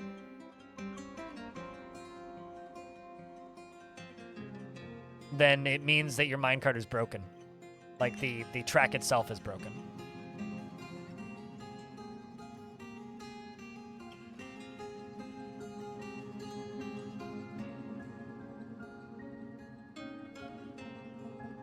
Does that get cleaned? Eventually.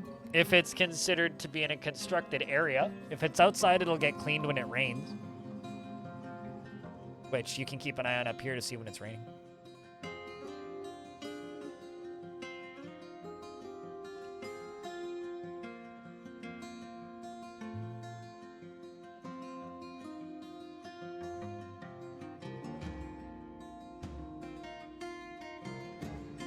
You know, yeah, there's the snipping tool is very useful, and it blows my mind how many people to this day, I'll be like, yo, send me a screenshot, and they just take their phone and take a photo of their screen. It blows my mind how few people actually know that, like, the Windows snipping tool exists. Love Zine. C-Trix, what up? Snipping tool is fantastic, and it's been in Windows 10 for a long time now. Actually, I guess they might still be on like Windows XP or something. It's like if it's one of those crazy people who refuse to like swap to a newer OS, then I guess maybe that makes sense. Snipping tool is a godsend. Oh, it's wonderful.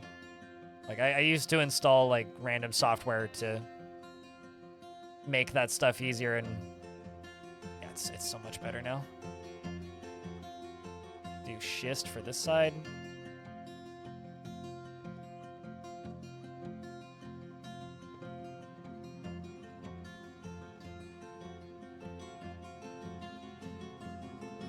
Yeah, except I seem to recall you needed Power Toys ages ago to use it for older versions of Windows, like XP. Like, I don't think it was integrated directly. Pretty sure you needed Power Toys back then, but I might be wrong. Herbs, realites. Realites.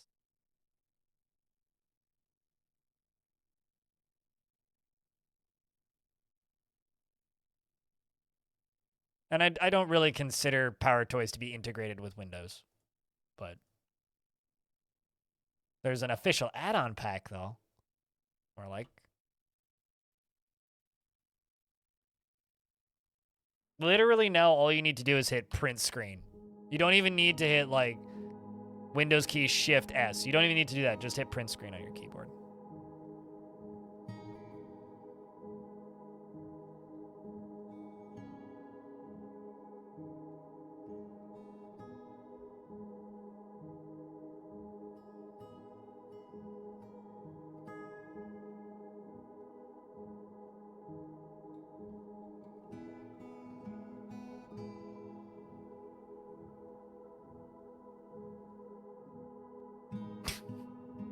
I was wondering where that sentence was going, Saber. Although I do have Cortana completely disabled. True Freak doesn't seem to like training very much. Is satisfied after improving Spear, though. I have a task just for blocks? Yeah, like 1,500 at a time. Cortana is your only friend? You know, actual Cortana, I could get down with. Computer assistant, Cortana, nah, I'm good. Hard pass on that.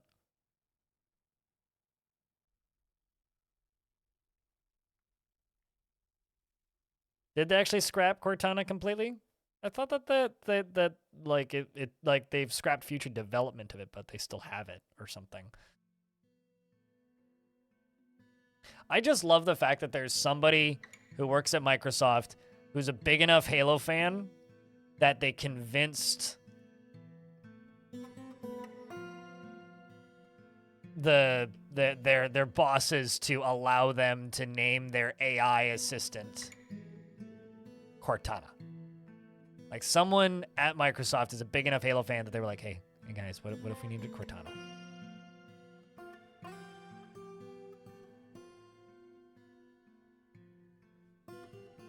Well, yeah, no, I mean, that's what they're doing, Raging Cave. Instead of, like, continuing to develop Cortana specifically, they're just going to integrate ChatGPT and probably call it Cortana.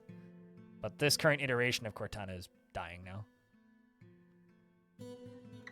Well, I mean, it's an Xbox game, so yes. Halo is a Microsoft game. But it's just really funny to me that the hot, like, virtual robot lady is the name that they decided to give to their computer assistant. I just think that that's really funny. I know how everybody's just like, but Microsoft owns Halo. No shit. That's not my point. I just think it's funny that they named it Cortana. They could have named it anything, but they picked the hot lady from Halo. I just think that's funny. Okay? Let me have this. Like, come on. They could have called it Doom Guy. Technically. Hot semi-naked lady. I think she is naked. She just doesn't have clothes because she just has circuit boards instead. They didn't own Bethesda for another few years? Ah,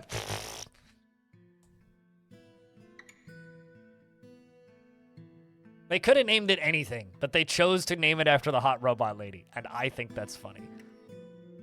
It amuses me. All right, my military comes back. Completed that. Off to pillage Toe Thief again. Yeah, I mean, like, they could have brought back Clippy. Perfect opportunity to bring back Clippy. Literally the prime opportunity to bring back Clippy.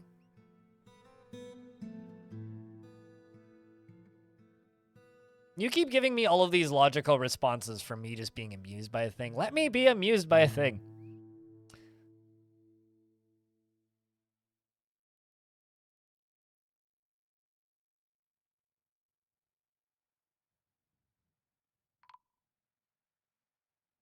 Lippy with big tits. Don't Google that. Oh no, a dwarven child is missing. That can't be good. What did I do? Probably got stuck somewhere they weren't supposed to be and are now no longer living.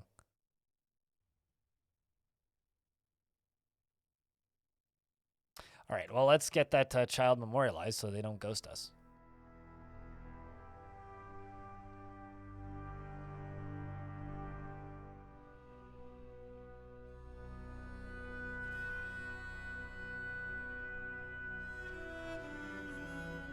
Mm-hmm. No, well, I mean, most computer assistants are pretty bad.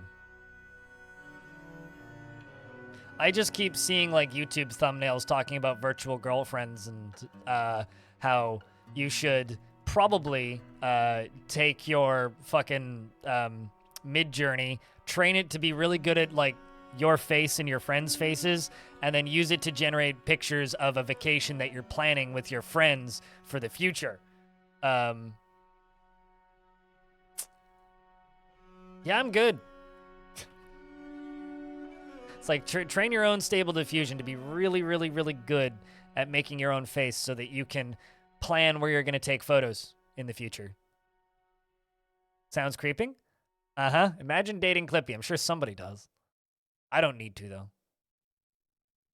I'd rather imagine dating actual humans that don't exist. Sounds much nicer.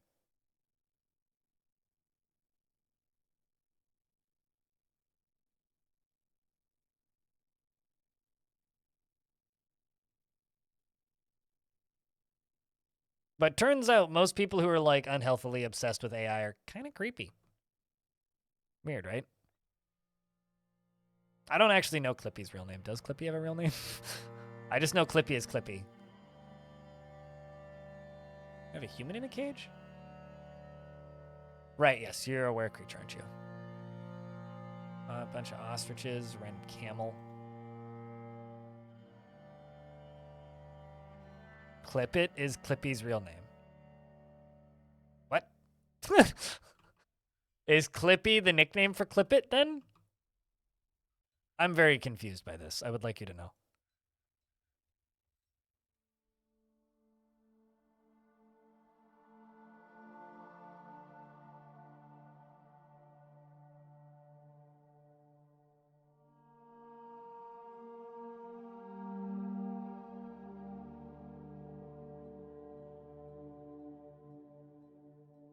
Let you know if you die. Nope, I won't.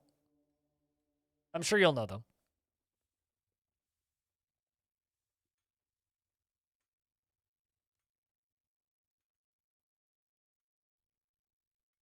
The default assistant in the English version was named Clippit, commonly nicknamed Clippy, after a paperclip. The character was designed by Kevin J. Attenberry. Okay, well, this is more like lore about Clippy than I've ever thought I needed, so thank you. I don't know what I will do with this wealth of extraordinarily valuable information. Aside from spontaneously forget about it and never think about it again. Mostly.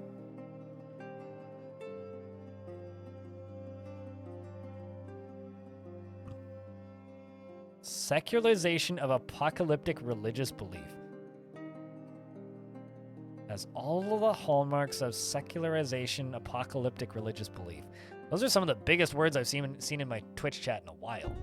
Damn, dude. I mean, I don't disagree, but... It's okay, I forgot Clippy many times. Chat keeps reminding me, though. So, I guess that's why Clippy will never forget me, is because you guys won't let him. Just let Clippy die already.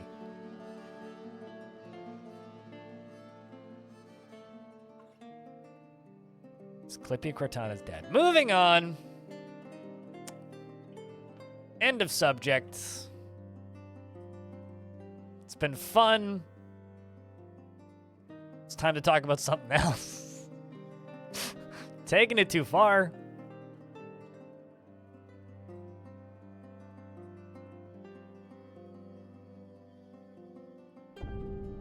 Gushka understands.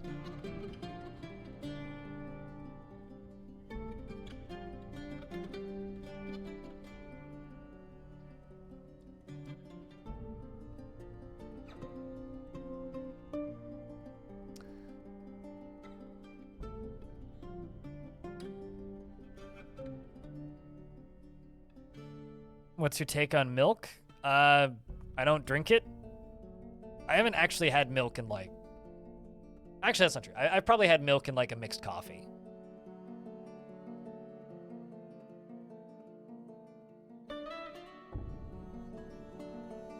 But I haven't had milk in... I can't remember. I mean, you continued it, and now you're saying no, stop, Lyagushka. The only one at fault is you, so put a penny in your swear jar or something. I don't know.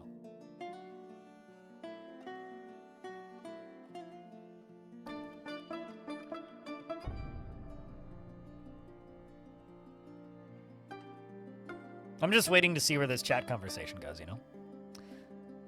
Good news, though. Reviews of System Shock are now at 91% positive, which is nice to see. People seem to really like it. That is good. That makes me happy. Milk is honestly very overrated. I love cheese. Like, so I'm a weekday vegan, but mostly a pescatarian. Like, I have eggs and cheese in my fridge usually. And sometimes I'll buy fish. But I don't generally buy other meats unless they're extremely cheap. I bought a bunch of beef this past week and made a stew, and I'm going to be eating stew for the next 4 days because it was like ludicrously cheap and needed to be used that day. So I was like, well, I'll spend $4 on a chunk of beef and just make a beef stew.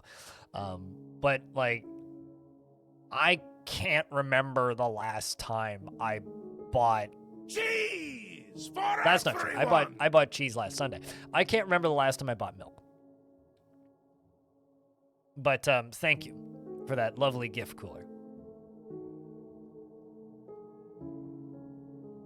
And what's up, Cooler? How's stuff and things? If you guys like my thumbnails, Cooler drew all my thumbnails, by the way. As well as most of the emotes on this channel. The sub badges and all that other fun stuff.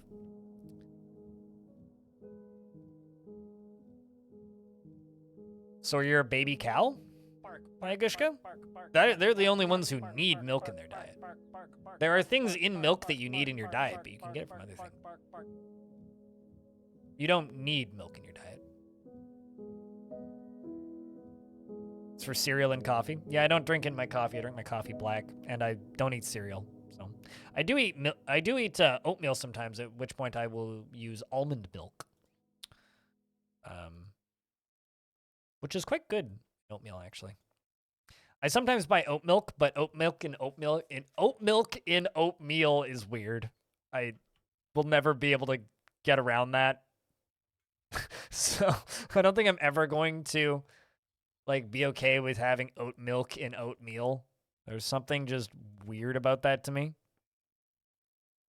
Oat milk and soy milk for your coffee. Yeah, I don't mind oat milk in like in a mixed coffee. In a coffee beverage or something. Those are not bad.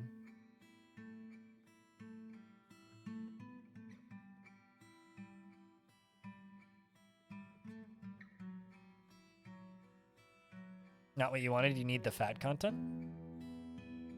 I mean, I can tell you for a fact you don't need anything. But you want the fat content. But almond milk ain't great in coffee. Oat milk is better in coffee, just flavor-wise. Well, I guess you're getting a statue of a hamster? No. Is that a hamster? It's got a tail. Hamsters don't have tails. I don't know what that is, so we'll find out.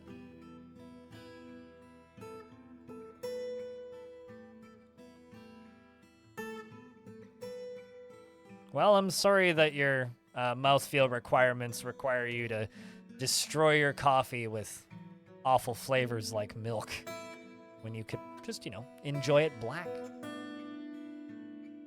As it was intended. The streamer is being an uptight elitist. Look at him gatekeeping coffee.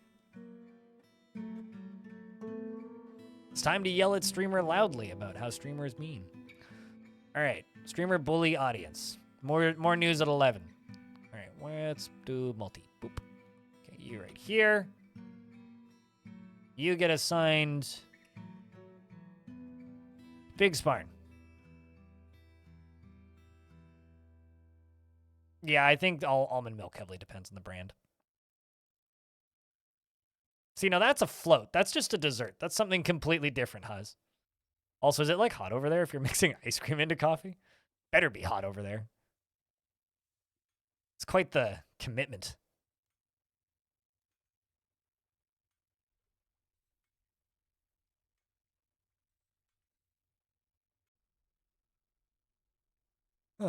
Big Sparn, there you go.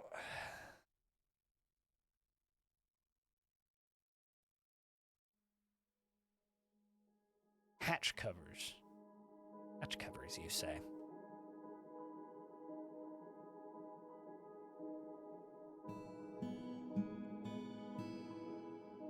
It's over 15 degrees outside.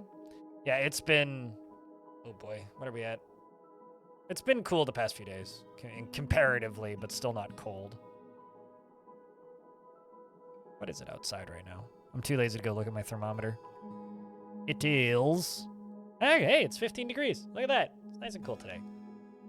Yeah, it's supposed to be like under 20 for the next few days, so I'm happy. Happy boy. It's supposed to be 21 on my birthday. Excellent. 21 degrees and sunny. That's like perfect sunny weather. Anything hotter than that, I start to bitch and moan, so... Looking forward to that. So we are making that new Baron happy by assigning all of the rooms that they need.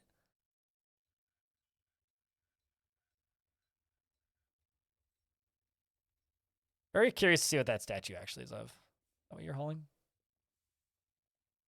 You're carrying a throne. You're also carrying a throne. You're also carrying a throne. You're also carrying a throne. And you're holding a... Yeah, it's a gold statue of a hamster. Yeah, we had a few days where it was over 30. Was it like up until late last week? And most of the week before it was around 30 to 36. It was too fucking hot. It was too fucking hot. I was dying. But I resisted setting up my air conditioner. So still living AC free, and will hopefully live AC free for another few days. Hopefully I can make it through the next round of that hot increase.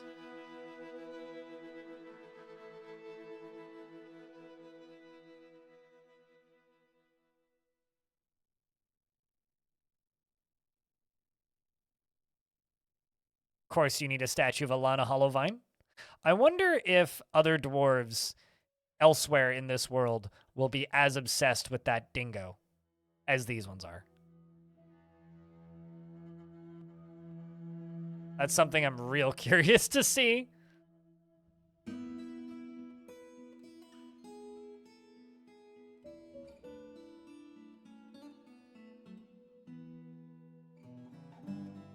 Makes more hot in the long run. Yeah, I need it for health reasons, though. Well, if you look around John Waterfall, there's little statues of a dingo everywhere. It's a dingo that's settled in a specific dune in the year 7. Did nothing else of note. We looked it up in Legends.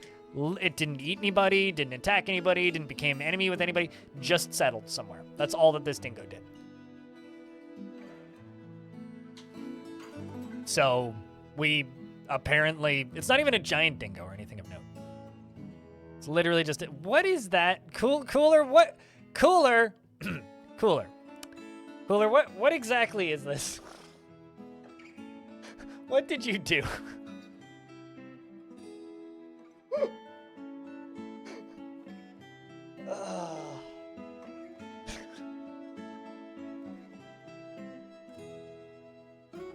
What did you do? Why?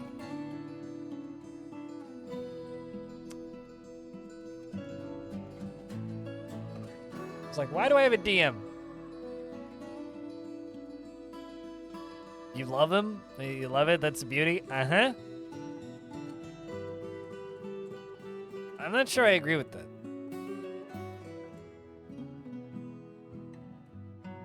And all the dwarves just leave? Yeah, pretty much.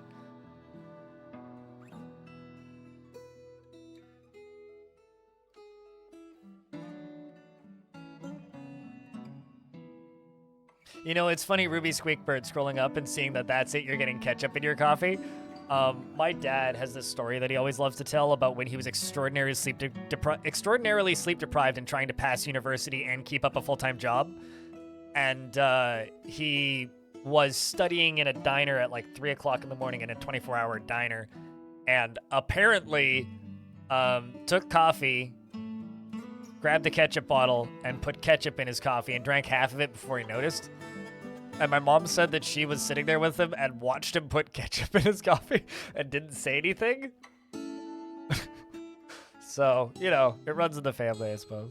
I just need to be really sleep deprived and go to a diner and also be like passing university and have a full-time job. They made a 3rd poly bridge? Wow. Poly Bridge 3 is out, chat room.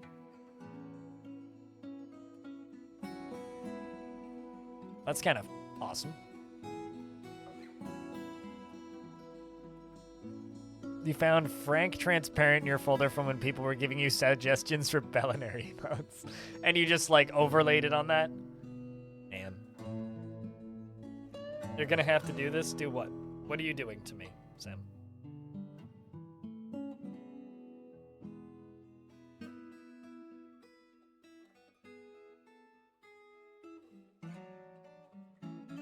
I'm still waiting for whatever you're gonna have to do.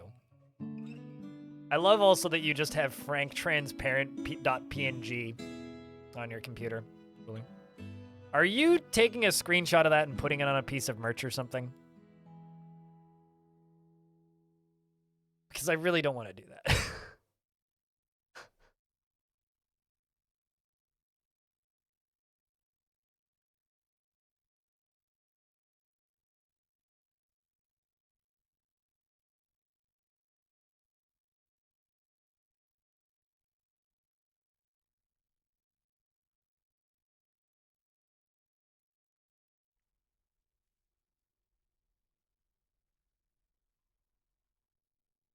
Did you survive? No one's died. Do that.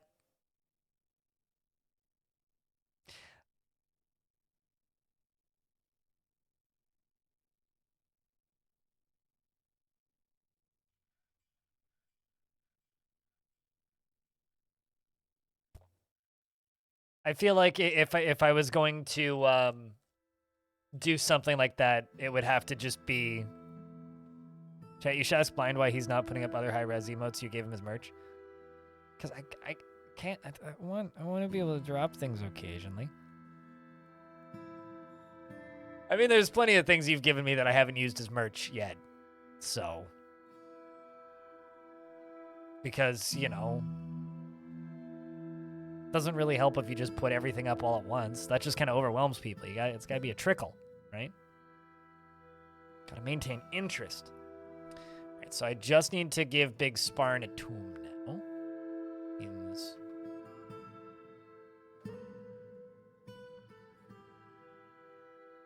Just need. Well, actually, I could just dig out this.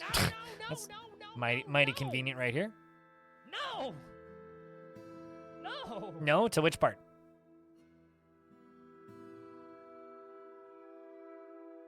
Artificial scarcity streamer. I mean, artificial scarcity is like the t-shirts that I did with Fog. Or t-shirt I did with Fog.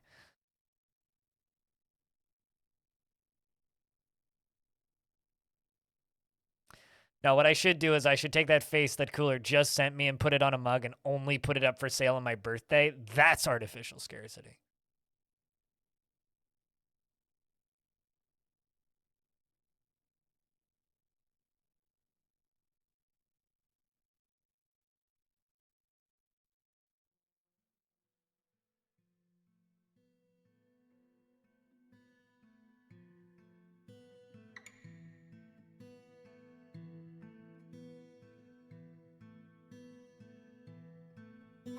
Although I do wonder why scary is a city.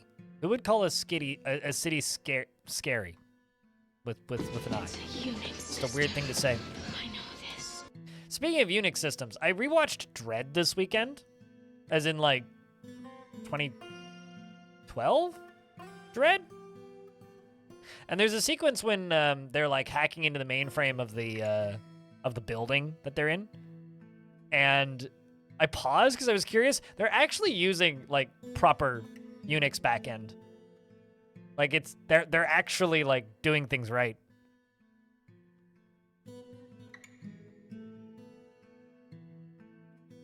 How about instead you give me a cutout version of the, I mean, you're not gonna buy it, Layagushka, come on. Doing things right in a movie, how dare, I mean, I was just curious and I paused, I was like, wow, that's actually like a Unix terminal. Eesh, I'm impressed.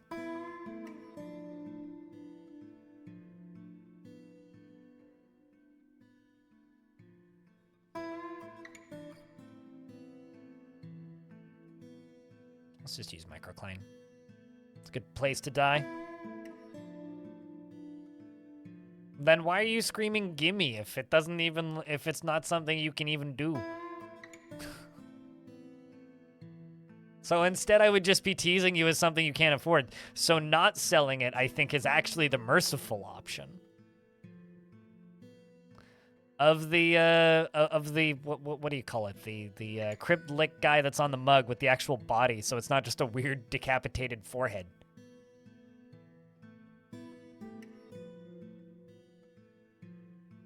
Best place to die? No, that would be the best place to DYE, not DIE.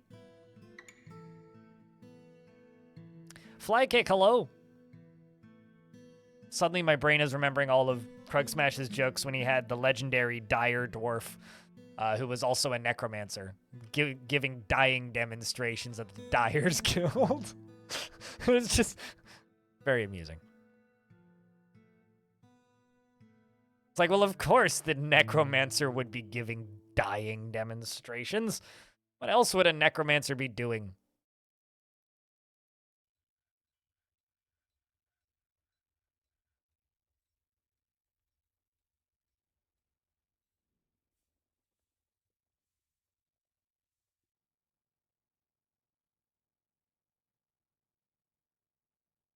Okay, you get pulled.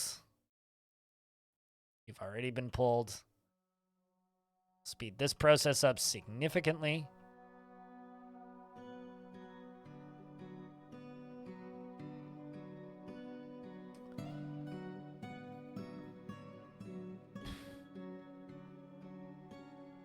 Yeah, teaching them to dye clothes, naturally. It's from an older Krug Smash series. Which I think it was Scorch Fountain, wasn't it? Pretty sure it was Scorch Fountain.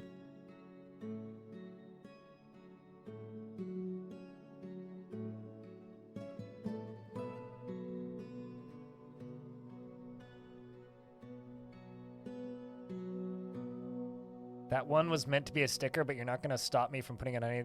The one you sent me today, Cooler, or the one that I put on a mug? Which one was supposed to be a sticker?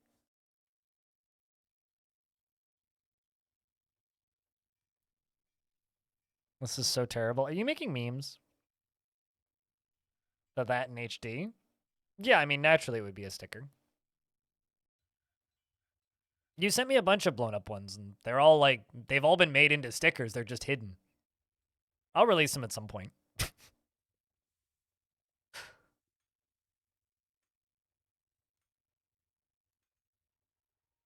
But now I might just not, so that Layagushka doesn't get sad about not being able to buy it. Hidden stickers? Oh, yeah.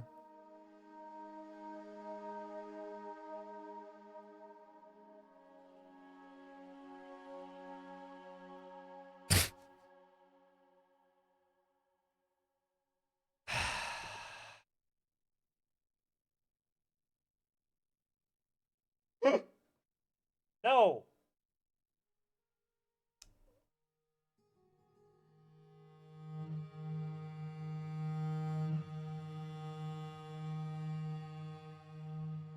That's all. Just no.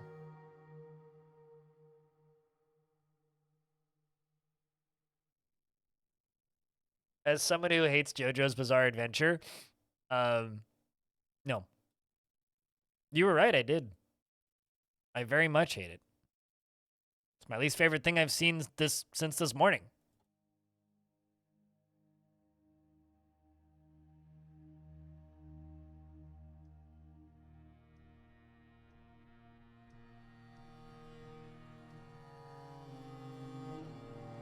Now I'm teasing?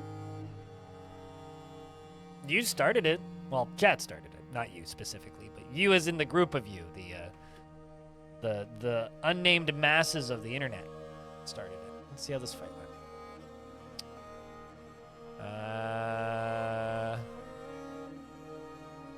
The attacker's at a strong positional advantage. We outmatched them once again. Slaying all of the goblins out front. Slaying some more goblins, some more goblins. Clashed with 1,001 goblins. Slaying 7. The dominant crafts brilliantly led by the Dwarf Iton. Clashed with 951 goblins, slaying 7. Slaying 4. Slaying 8, slaying 7, slaying 8. All right, I'm gonna try something a little dumber. We are going to go attack Toe Thief, but we're gonna attempt to raise and openly destroy the site. I'm gonna send let's just send 3 squads. There's like 1,000 of them still there. So good luck, dwarves. Also, hi, Jerry Gordon. Hope you're well.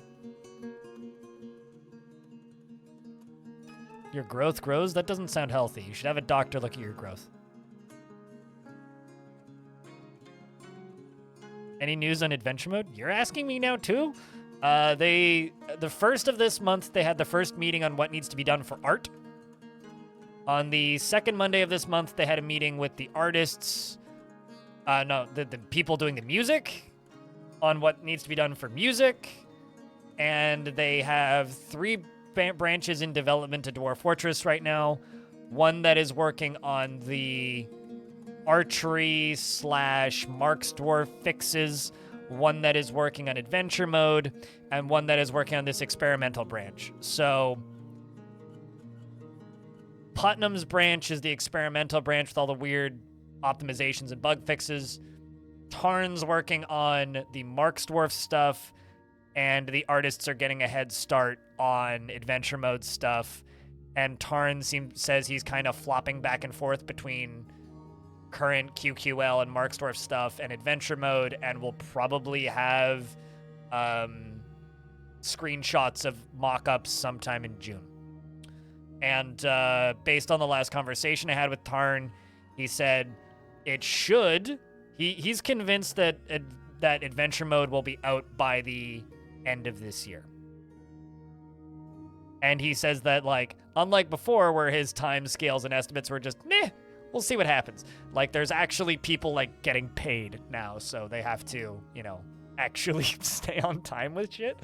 There's actual deadlines for Bay 12 now, so, you know.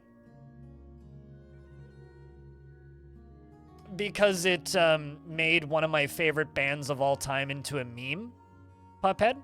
Like, I would describe myself as a really big fan of Yes, and it really, really sucks when you genuinely just love a band for their music, and then there's just a bunch of shitbags screaming JoJo memes for nonsensical reasons. So for me, it's honestly more of a fan base thing. Like, I've seen the first season of JoJo. It's fine. But, like, that community ruined it for me. Cavern Dwellers? What? Weird. Forgotten Beast found them, probably.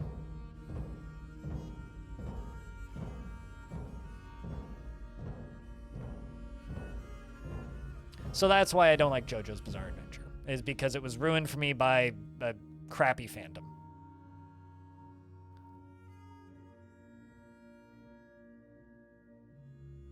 And also, I'm not a particularly big anime guy. Like, I don't really like anime.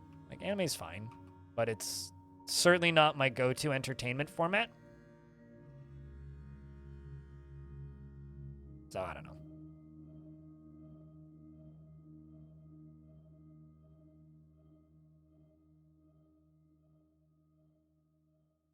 What, Tarn? I don't think so. I think, you know the line of money doesn't buy happiness, but it sure fucking helps? I have this weird feeling that the fact that, you know, Zach and Tarn now have disposable income will help with lower their stress levels, if nothing else. So we've just got a few more dwarves to leave the map.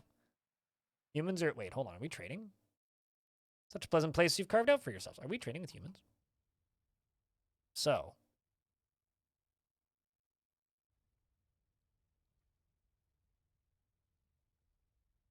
No, we're not.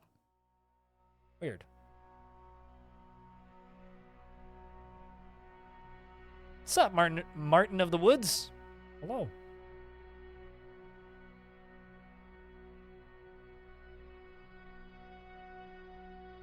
Yes, it can make problems go away and make accessing hobbies easier, right? I feel like I've got a bunch of unattended beak dogs. Yes, I do. I got 2.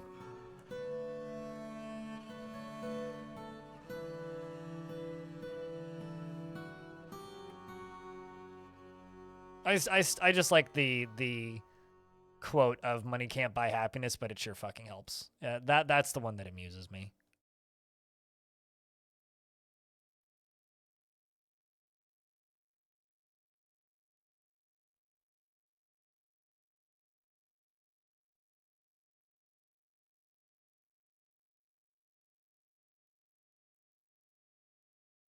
You also kind of need money for therapy and meds. Depends on where you live, but yeah.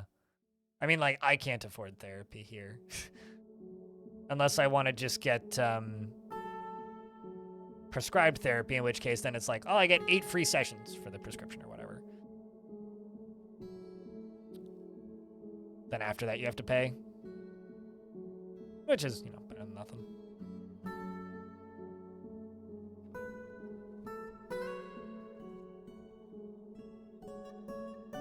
Have I fallen down into lava in adventure mode?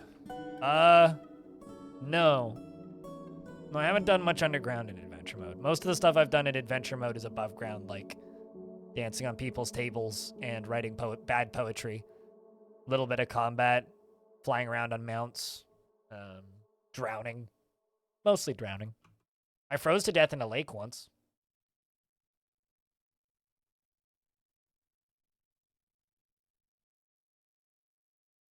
MMO Junkie's been re-elected.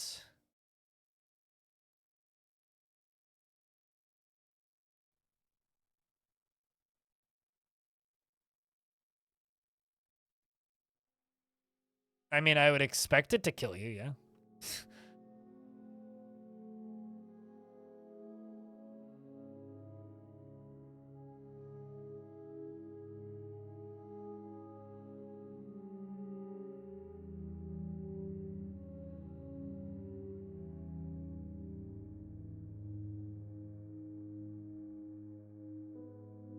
But why do you ask, Cooler? Cooler's also my resident adventure mode expert.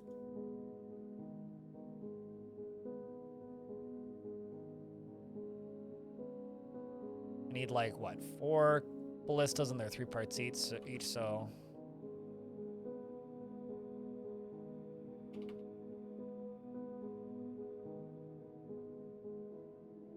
Make ballista part, not a symbol.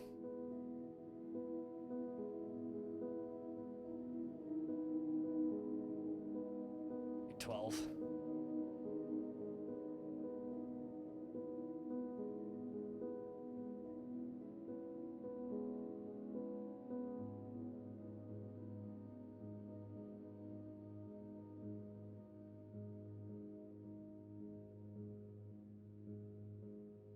Or throw all the melting stuff down? Yeah, I mean, I believe that you would have time to save yourself.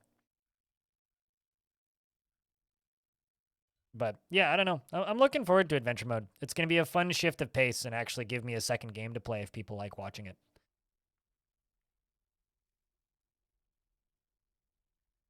Because technically you're able to. I mean, just take all your clothes off first and make sure there's a bucket of water right next door.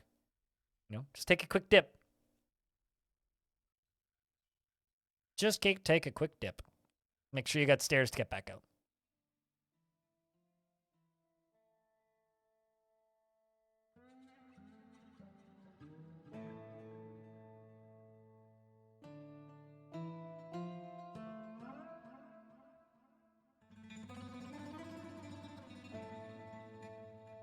So you just sink? Yeah, well, I would kind of, if they wanted to make it more realistic, they'd have to make you bounce across the top and then explode.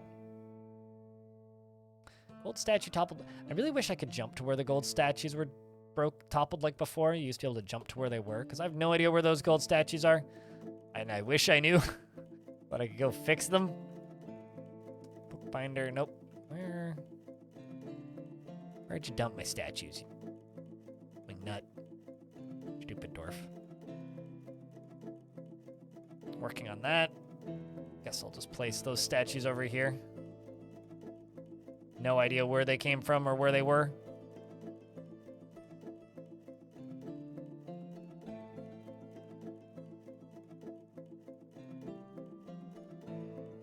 Kind of bummed out we didn't get proper traders this year.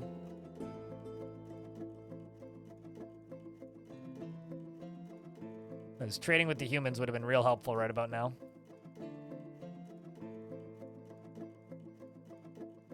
Okay, you've all left. You've all left. 2 dwarves I still need to leave the map.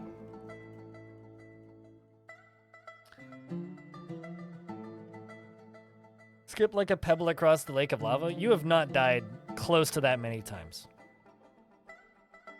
It's not like, okay, yeah, maybe like if you modded Super Meat Boy to look like you, and then just started playing Super Meat Boy, then you could die that many times.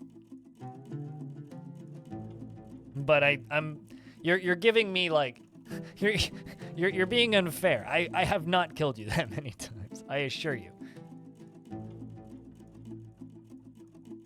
From what I can tell, Cooler, and from talking to them, it really sounds like they just want to rework everything in adventure mode, so I really hope that a lot of systems and stuff gets touched.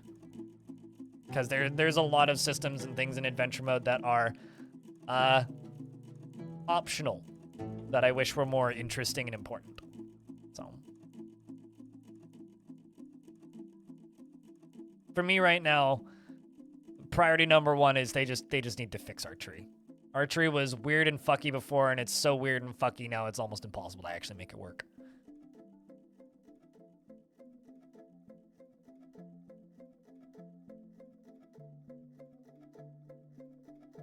PH.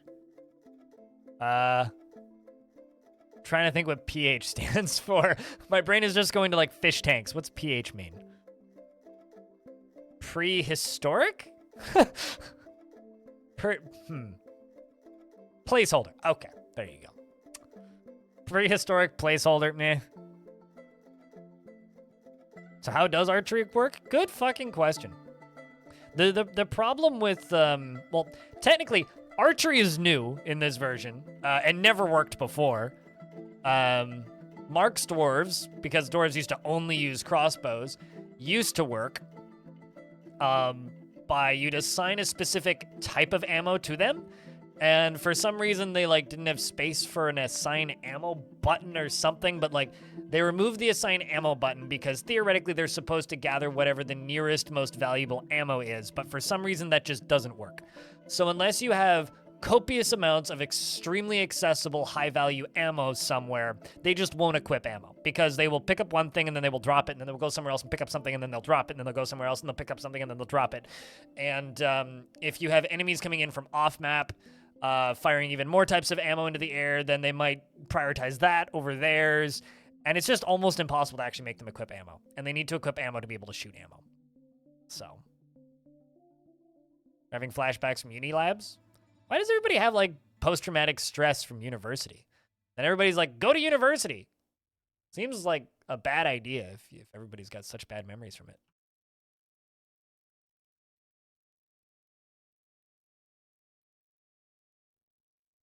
Why have they not finished this yet? Weird.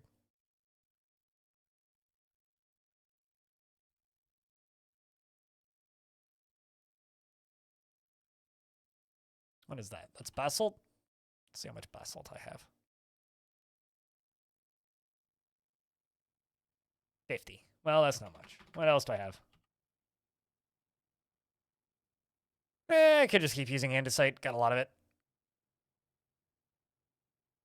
Yeah, let's just go with andesite.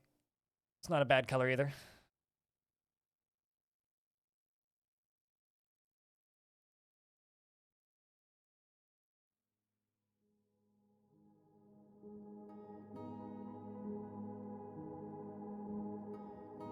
Yeah, but like very few people ever talk about good things that happened in university. I was like, this was awful, or this was horrible. I hated this. I wish I didn't have to do this. Bah, I had to do this. You're stupid. Thank you very much for the 32nd month. Welcome back. And for the last time, you named yourself that. I'm not actually calling you stupid. I don't think you're stupid.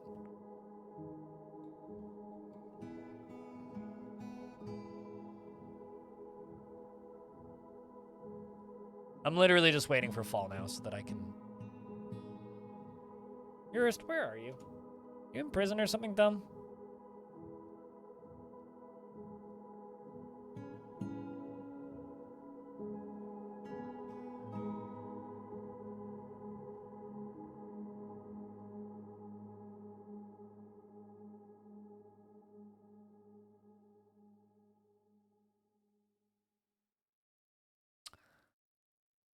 Oh.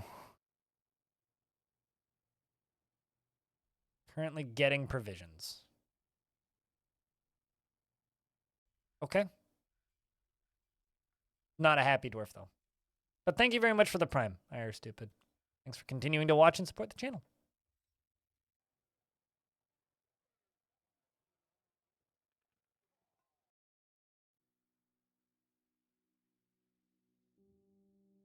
I've been welcomed to my chat room. I'm just reading what Devilish Potato said. Sure, totally. Makes sense.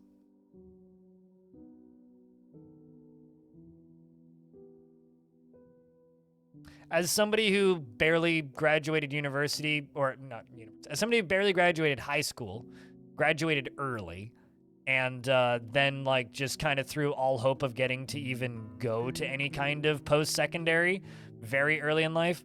Yeah,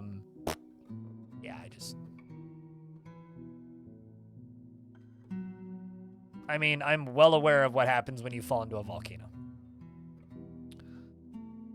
And I actually kind of don't want that in my chat. Like, I'm not entirely sure what that links to, but I don't really want you, even with content warning, like, please don't link videos or footage of people dying in my chat.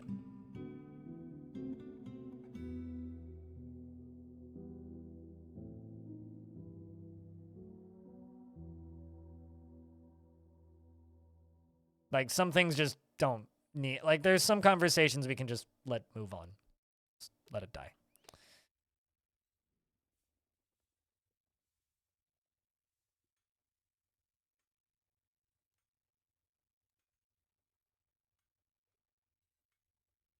Yeah, that sounds like stuff my dad did when he was in uni. Well, not uni, but a technical school. There we go. All of the dwarves have left. Let's see how their attempt to go raise Toe Thief goes. Jerry Cord is still tantruming. Sorry.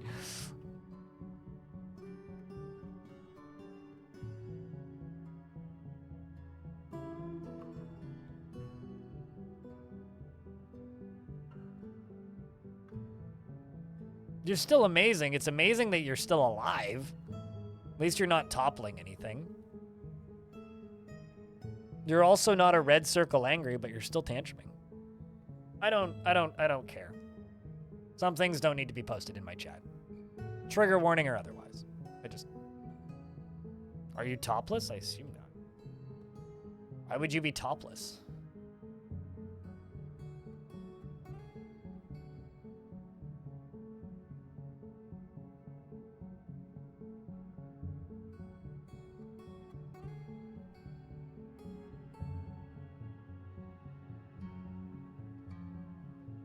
No, but you are starting a fist fight, so you're about to go back to prison. No, you're fully clothed. Why would you be topless? Such an odd question.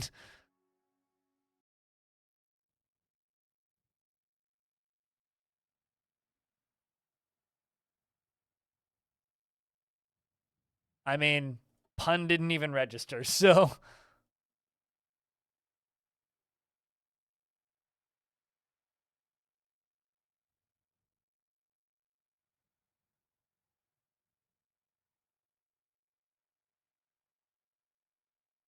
I mean, you are a toppler, but you're certainly not topless.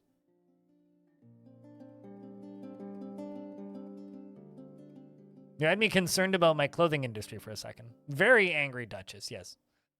He's been angry for forever. And was apparently an expedition leader of the Armored Boots for a bit.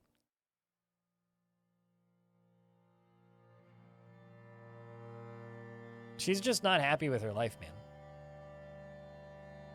There's kind of not much I can do from what I can tell.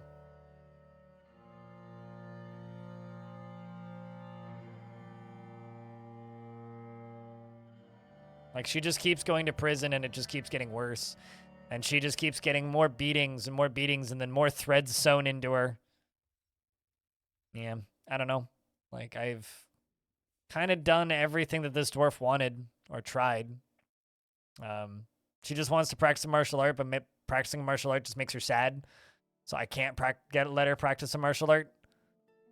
Or then I'll have a super strong tantrumy Duchess instead of just a angry Duchess. Best 5,000 channel points you ever spent. Really? Oh, that, man. I think I could have done better. I think becoming, like, somebody who's successful and happy instead of, like, the fortress perpetually imprisoned lowlife might be a better way to, do that. No, I don't agree with that. I think the DF prison system, if you set it up correctly and the right dwarves get put into it, they quite enjoy it. Like, really. Like, it's actually a very easy way to rehabilitate dwarves. It's just there's certain personality types for certain dwarves where they'll just hate it regardless. Doesn't matter how many good intentions you give them, they'll still hate it.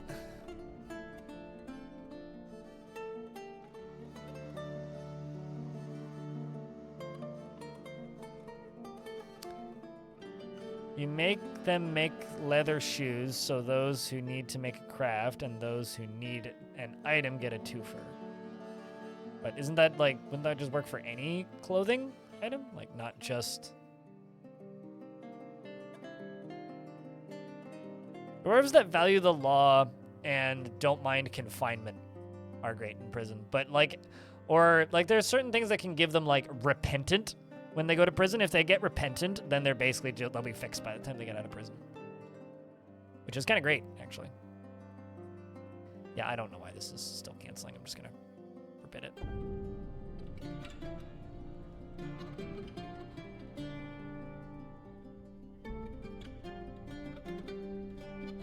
Let's try this again.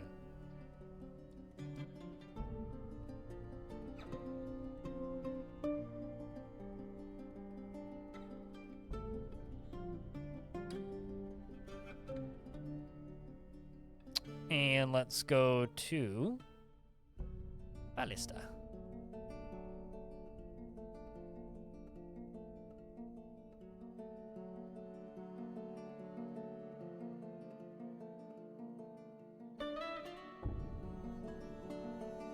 Assuming that'll go straight. Yep.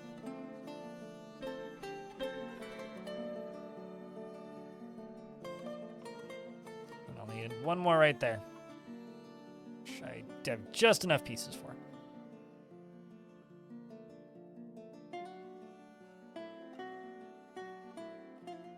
It's hard to keep them together. Yeah, usually I just kind of give up at a point. It's like if you can't keep them together, it's like it's almost impossible. It's a shame you don't have like another vampire or two that they could just be friends with and go hang out in their own fort with. Just make each other booze and whatnot. Problem is like satisfying that need for like eating people.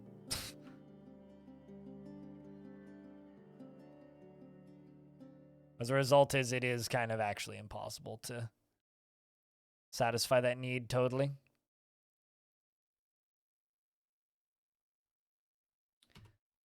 Something I'm going to do. Custom work job.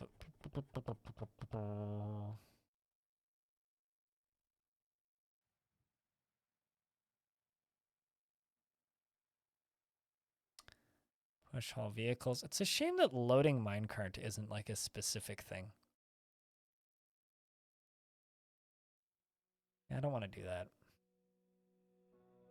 I think I'm just going to let them run out of other tasks to do. Because that's the only other way. That's the only right way to really get this done properly. Literally just let them run out of class jobs eventually.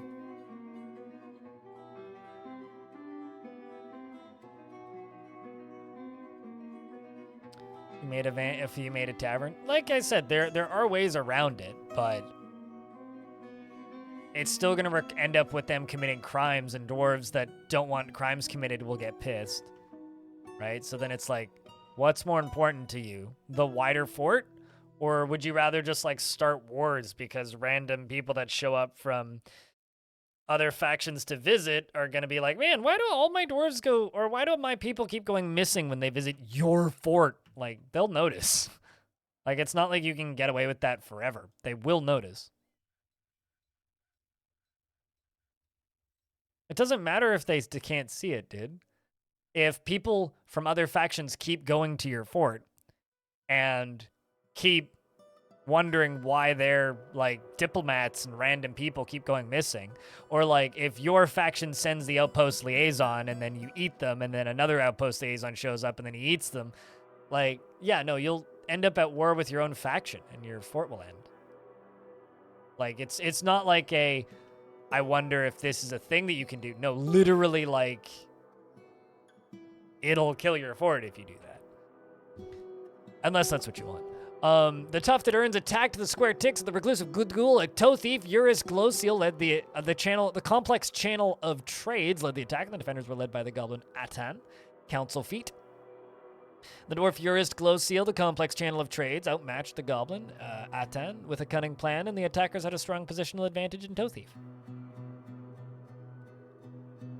Killed a goblin, smashed up another goblin, killed a second goblin. Killed Atan, their leader, and then begin fighting. Except we're fighting with 960, 950, 940, and let's go do it again.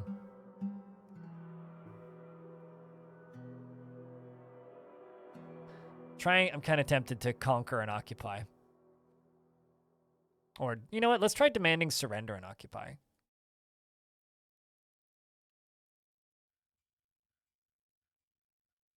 How many are left? 900 something.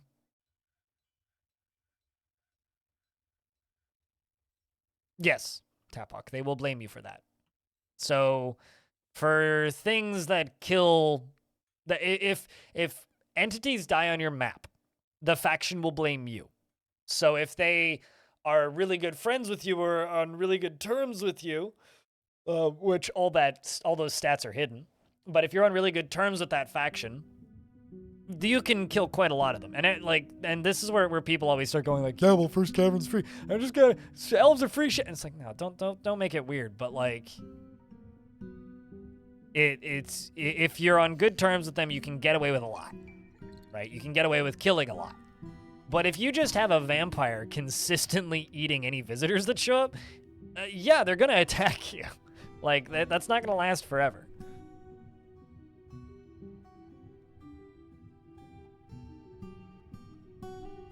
But if a bronze colossus like blows up a caravan, then yeah, they can do that once or twice probably, but be careful with that because it will start to wreck your faction's alignment. But like I said, maybe that's your goal, at which case then, you know, more power to you.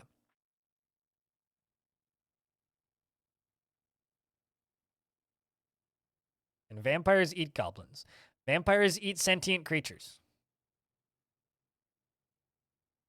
But if they're attacking goblins, the vampire will run away in fear or just kill them, right? So if it's a soldier vampire, the vampire will just kill them. If it's a... no, they can't eat invaders. But, like, they could eat visitors, but those visitors might be part of a friendly faction, right? Like, those visitors might be a member of, like, I don't know, the neighboring humans that trade with you every year. Yeah, no, that won't be enough to start a war, unless they're already on really, really, really, really crappy terms with you, Tapok.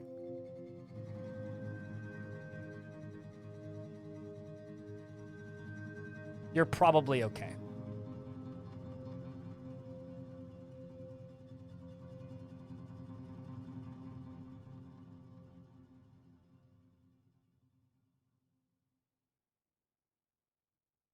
Just making cactus ballista.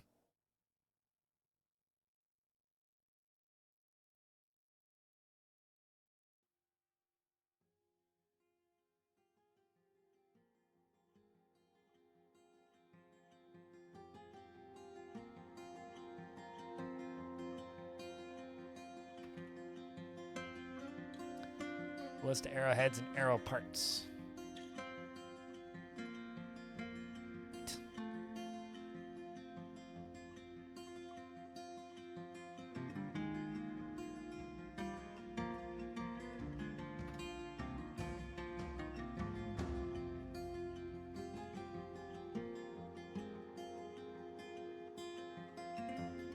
The other thing I'm going to do is, I guess I could do iron.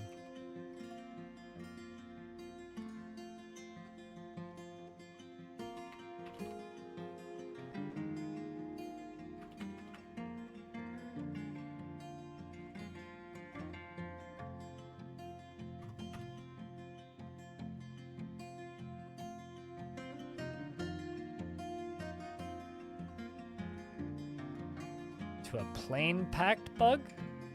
What's a plane packed bug?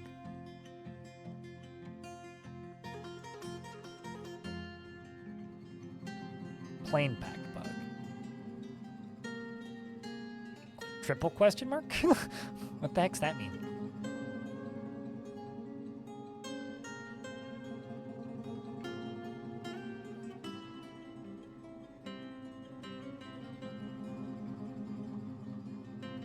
Clearing all of this.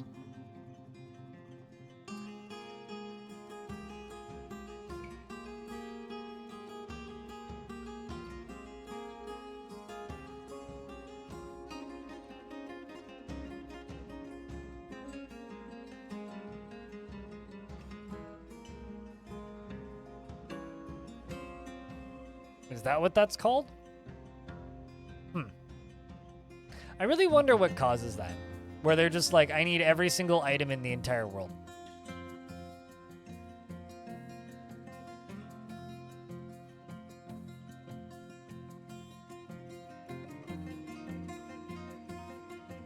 I've never heard of it referred to as that before, but I guess sometimes even chat teaches me stuff.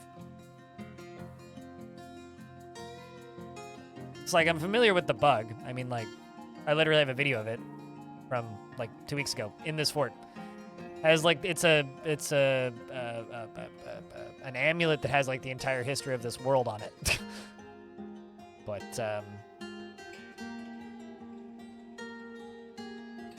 squad's left. Yeah, here I have to leave. Claiborne still has to leave. So yes, I'm familiar with the bug. I just didn't realize that it had a name. I just always called them big artifacts. I'm waiting for fall. Although we might just get invaded in fall.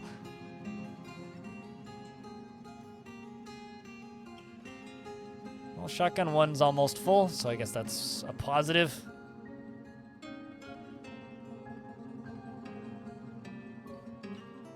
Yeah, I don't know. There's a lot of mechanics in Dwarf Fortress that work and can do really interesting things, but will never work the way you want them to.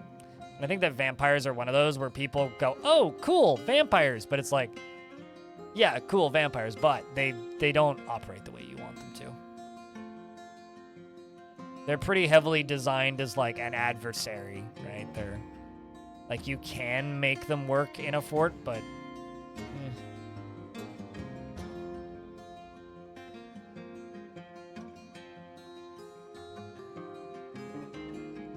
I just know them as endless artifacts. That's what I've always seen them referred to as. But I'm sure if there was like one specifically notable event where that happened, then yeah, that would make sense. That's very Dwarf Fortressy. Fortress attracted no migrants because the last trading round we didn't get to trade because we were under siege. So my soldiers are out. They're attempting to seize Toe Thief. So we'll see if we can successfully seize Toe Thief. I don't know if we'll be able to do it. I kind of don't expect us to be able to do it. But, you know, if we can, that'd be cool. If we can, that would be cool. Chat, what are you guys playing this afternoon? Human Axeman? Oh, you're probably leaving with the diplomat that was just here to speak with us.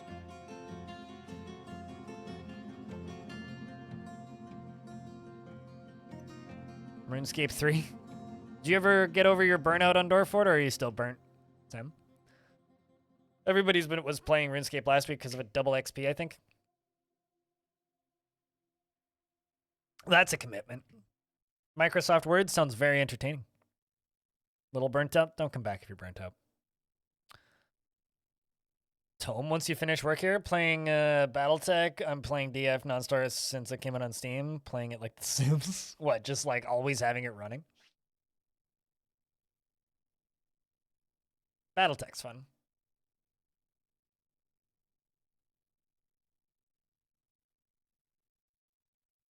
There's a reason why militia barracks get beds. You have an option to be like, sleep here, right? Amethyst or Celeste.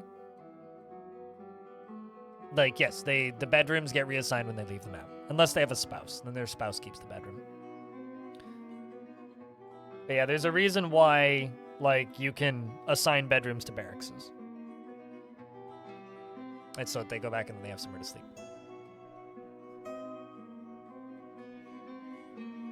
On wall and floor builds. Like I said earlier, like, if you're burnt out, don't play the game. Don't like, destroy the game for yourself because you're playing too much. I mean, I still have 3 more community forts to upload that haven't been uploaded yet. And then 2 more have been sent in since I put out the, hey guys, I kind of need more community forts.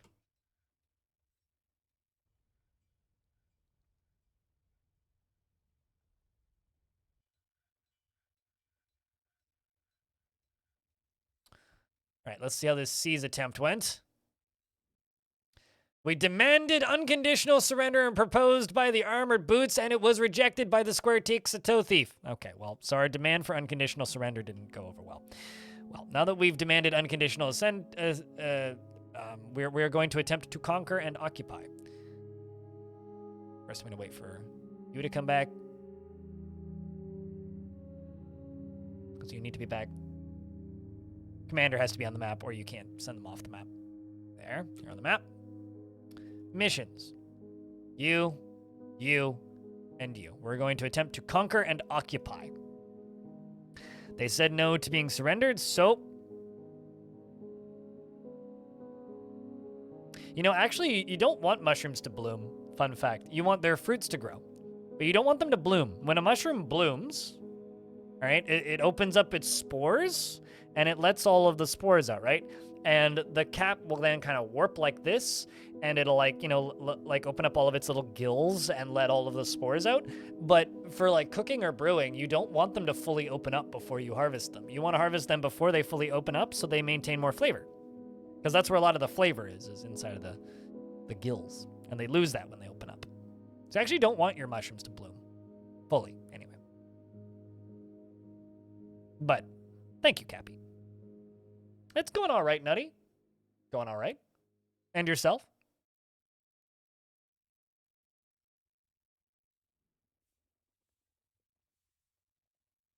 Time to learn about mushrooms with resident mushroom exploit, Sam Texagon. As somebody who has, like, planted mycelium in his gardens around the building that he lives in, gotta say, it's worth doing. Human poet Mark Hamill is fighting. Well, I mean... Oh, man, I was hoping I was going to arrest Mark Hamill. Enjoying a refreshment? Ooh, what kind of refreshment? Post-work outdoor maintenance. Good times. Plan for today is we're trying to finish up this fort.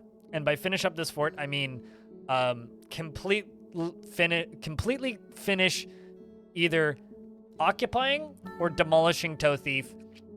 And then we're going to retire. I'm going to do a hard save for this fort, and then I'm going to retire it. Because I'm going to make a community fort of this video, of this fortress, because I had people ask me to do final fort tours and just put them into that playlist. And then we'll be starting a new fort tomorrow.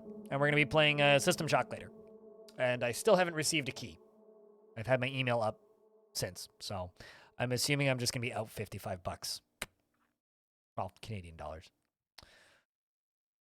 All right, what was I going to do? Right, gold thrones and gold tables.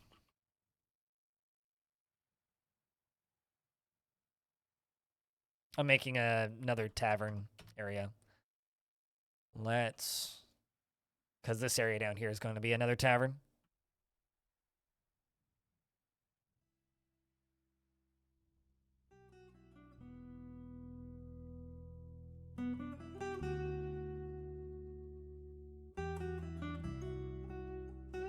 No, totally shark jumping walrus, but because they're designed to be a certain thing, when you try and force them to not be that certain thing, which you can, and I encourage you to, just realize the mechanics are not always going to back up the ideas that you have. That's all I'm trying to say, right? Like, I'm not saying don't do it. I'm just saying be aware that when you try to do it, some things you try to do are going to not work the way you want them to. That's all that I'm really saying. Am I currently making rock blocks? No.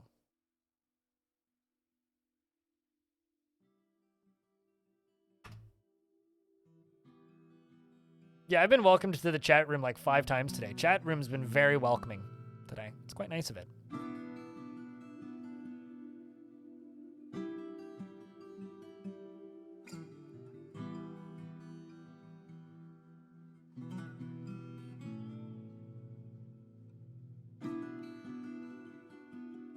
Maybe a great Dwarf Fortress relation. So as somebody from the greater Vancouver area, I just have to say I'm sorry that you live in Kelowna. I hope it's okay. I hope you're surviving and getting by. It's sort of like telling me that you live in Edmonton. It's like, oh God, I'm so sorry. I hope you're all right. Or as someone I know who used to live in Kelowna who lives here now, the land of the Karens. Right, yeah, we are kind of in an area. All right, let me know when you're through the ad, Starbender. Not that you can probably hear me right now. Edmonton catching strays. Apparently, it's the 35th most expensive city in Vancouver to rent, which means, or in Vancouver, in Canada to rent, with Vancouver being number 1. Deservedly. I mean, there's nothing of value in Edmonton. But Starbender, you threw the ad yet? Because all I have to say is, I'm sorry that you have to live in Kelowna. The land of the Karens. Toronto's number 2. Vancouver number 1. Toronto number 2. Actually, here, I'll pop up the list. I tweeted it out the other day. I do actually have like a list of the most expensive cities. Okay, so it is... Vancouver number 1, Toronto number 2, Burnaby number 3, Mississauga, basically all of Ontario, followed by Victoria, Kelowna number 13, Ottawa. I like how Ottawa is like the cheapest place to rent practically out of the major places in Ontario. I know there's more Ontario down here, but then Surrey, that's where I'm at. Kitchener, Hamilton, Halifax, and it just kind of keeps going. Actually, sorry, I lied. Edmonton is the 32nd most expensive city to rent in. Regina is the 35th most expensive city to rent in.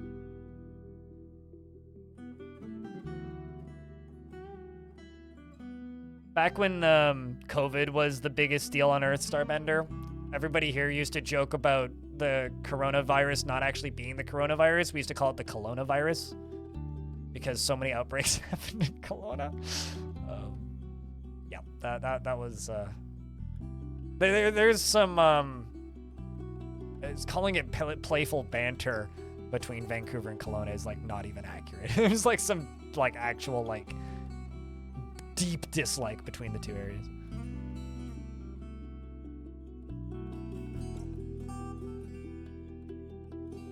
I mean, my dad willingly drove to Prince George for a work thing and then drove back and when I saw him yesterday, he was yesterday he was just like, man, everybody up there owns a pickup truck. I'm like, yeah, it's Prince George. Like, what the fuck else do you expect?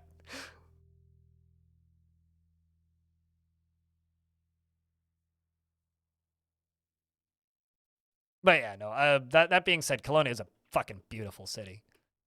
Absolutely gorgeous scenery. Like, I kind of feel that about the mountains would make a great dwarven fortress, because like Vancouver is kind of the same, right? Like we could very easily just build something dwarf-esque here, but, you know.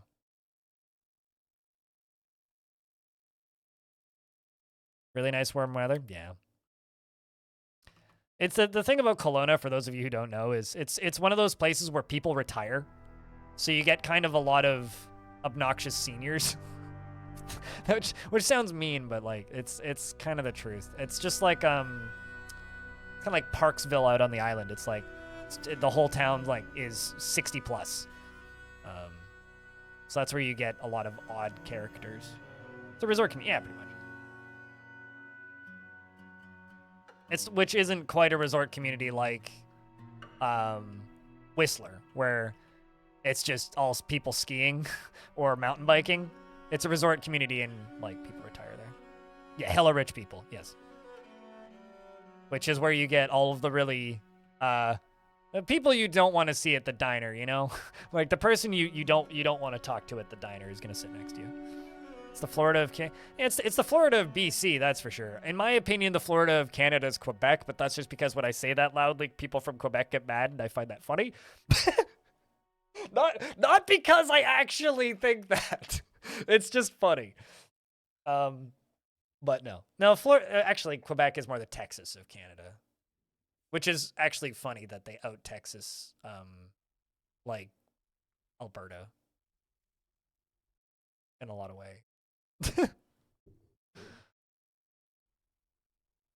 It's okay. Everybody forgets about Newfoundland.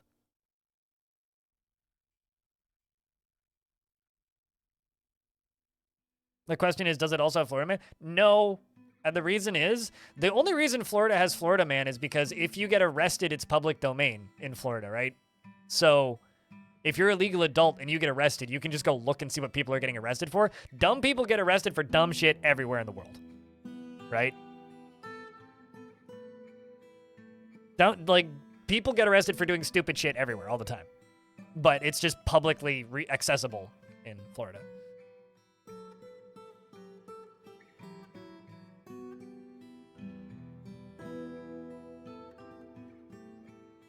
So, yeah, I don't know. Like here in Vancouver, people are getting arrested for dumbass shit all the time. Also, my soldiers are not back. Oh, no, they are. Never mind. Soldiers are back. I guess we didn't successfully seize Toe Thief then. Eurist led the attack, and the goblin Damasto, and we outmatched Damasto with a cunning plan, and the attackers had a strong positional advantage. We have bears. You know, like, most recently, there was an article that was flying around where a guy was speeding on a motorcycle and hit a bear. Damn near died. The bear was fine. But I guess that's not quite as funny. Okay, we're in the 960s. 930s. All right, yeah, we just got to keep bashing them. Just got to keep bashing them until we can get that number down to, like, a reasonable number.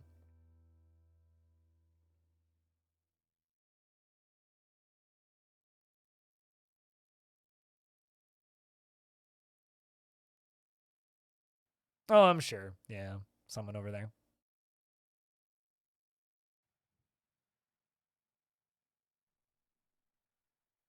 Well, I mean, I always like to show people this photo.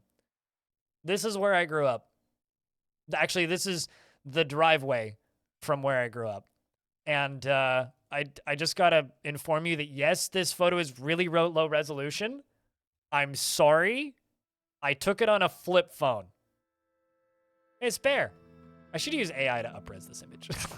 But yeah, it's a bear. I took this on my, like, Samsung flip phone from, like, 2006. And it had no zoom, so that was just me standing there. We certainly have bears. You guys want to see the view from where I grew up, taken on the same shitty phone? My dad actually has better versions. That was right before I moved out after we redid the deck, and it didn't look like it was going to fall down. You could have gotten closer if no zoom. Yeah, but it would still be the size of a Post-it note. So, I grew up in a nice spot.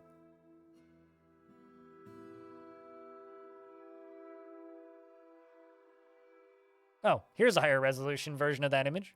Boom! There you go. Look, you can see Mount Baker.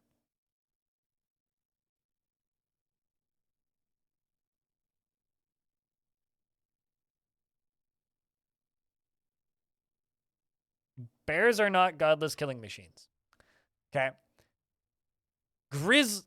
And also, here's a higher resolution. I didn't actually know I had a higher resolution version of this image. This is a different image, right? Once it looked at me. Anyway, the more you know. But no, bears are not godless killing machines. At least black bears aren't. Brown bears are. Brown bears are. Grizzly bears are. Polar bears are. Black bears are not. Black bears are like largely docile, unless like you're between them and their kids, and even then they probably don't give a shit. Just walk around them. They're Catholic.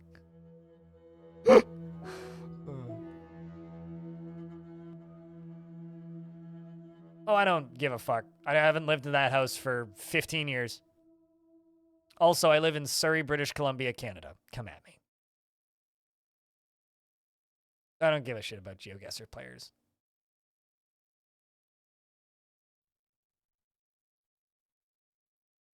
Looking there, I thought I could hear the party music.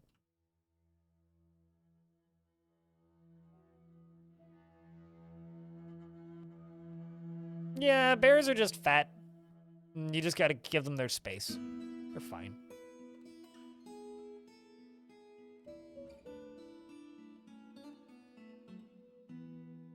Involve bears and be careful or bear will maul you horribly and blood will be everywhere and agony and horror. Yep, like all German children's stories. GeoGuessr players are very good at figuring out different parts of the world based on like the color of the dirt. Do you not know what GeoGuessr is? It's Google Earth, but you guess where you are based on Street View. Or rather, Google Maps, and you have to figure out where in the world you are, and you get score based on how close you are and how accurate your guess is. It's a neat little game. I stopped playing when they asked me to pay for it. It used to be just like completely free with some ads, and I was like, yeah, this is great. And then they were like, actually, we're just gonna make you pay for it. And I was like, I'm not paying like $3 a month for GeoGuessr. I'm sorry.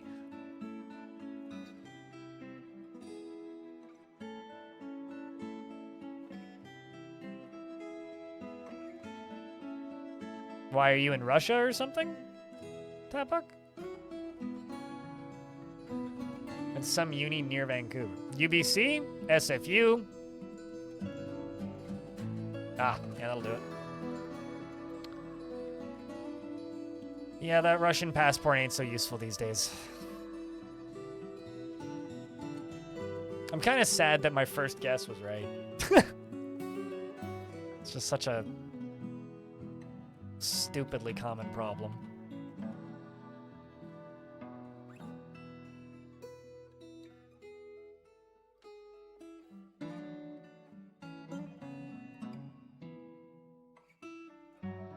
My bartender, or the bartender I see the most often at the bar I go to, is very Russian.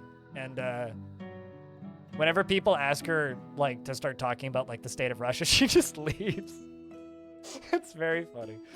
Because it's like, it's a hotel bar, right? And people will be, they'll just like look at her, they'll be like, what's your accent? And she'll just be like, I'm Russian. And then they'll like immediately start asking, they're like, well, what do you think about the current? And then she'll just like leave. It's like how to immediately make the bartender at my bar go out for a smoke break and start talking about Russia. Yeah, I too get it. Comes back inside and goes, fucking tourists.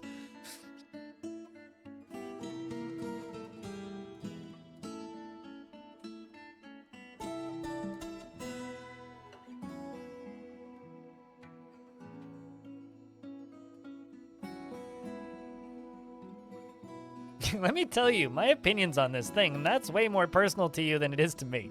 Yes, no, totally, Stromoko Penguin. Although unrelated, one of the first things I ever heard her say was somebody mentioned Game of Thrones, and she just looked at the person and was like, what? And he said something about Game of Thrones. She goes, I don't know what that game is, but I will win it. Yeah, that bartender's entertaining. When you ask me about your country of origin, and you're the first to criticize it, and in no way would you go back there? Yeah. I mean, when people ask me about Canada, I can criticize Canada, but it always ends with, like me stating that I love this country and will probably never leave. It's like everybody has problems with where they're originally from. The difference is, are they bad enough that you have to leave? My country has problems, but they're more like what I would describe as mild annoyances. Less actual problems. Everybody says that, but there is no winners. Yeah. Except for maybe the actors who got paid a lot of money to be in that. Although I wonder how many of them are just like typecast fucked forever now.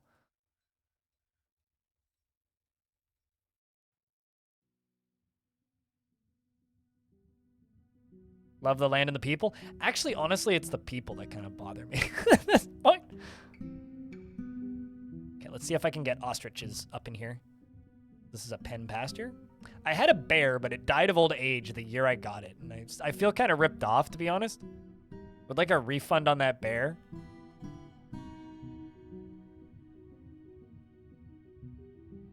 I don't even know if any of these ostriches are tame. I assume they are. They've been set to be tamed for a while, so.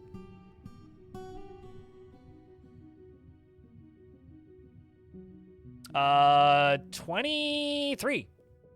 Corn.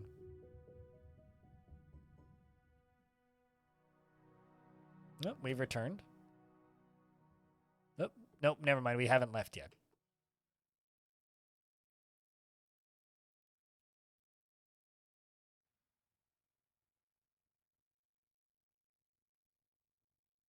One or more hockey games. So you love me? Or are you putting words in my mouth? I don't give a fuck what you watch sports-wise. I was watching hockey, like, on Sunday, because I went to a craft brewery with Jazz from chat and my real-life friend of mine, and there was just fucking Vegas Knights versus Dallas Stars playing. I was like, well, I guess I will watch this. That is opulent? I mean, what else am I going to make gold into?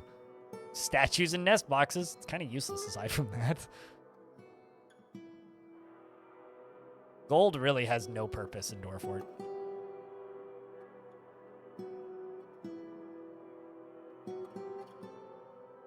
I mean, I already did that, yeah. Gold and copper buckets. Many, many, many of them.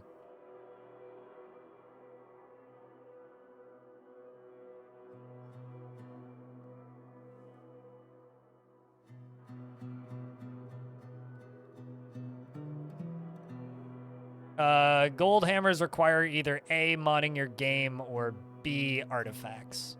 So yes, very hard to make.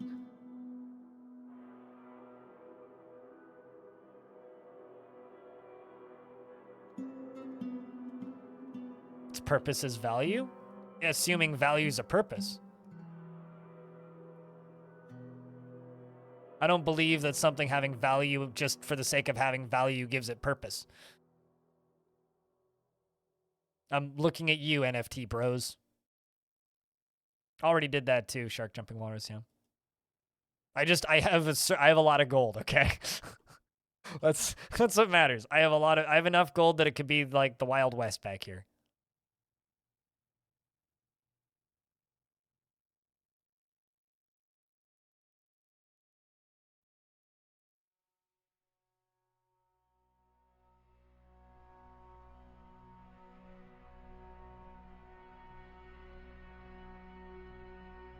You can make 3 wishes.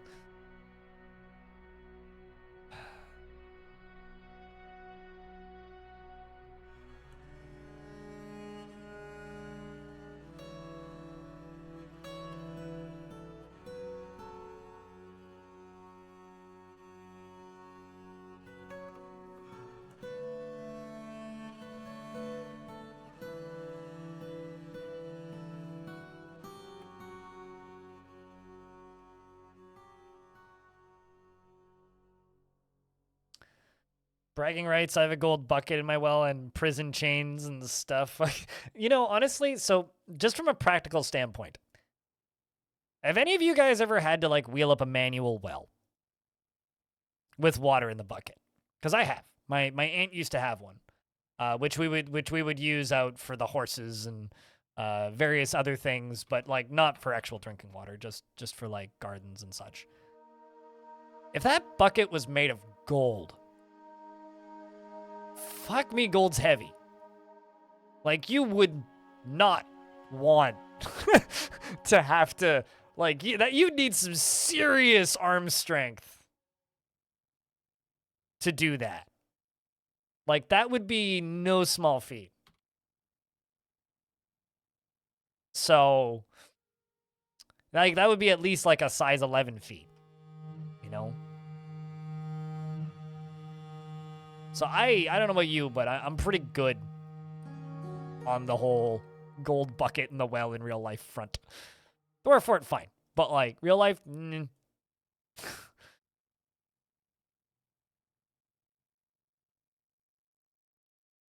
for Duchess's orders. Well, at least you're obeying the good Duchess.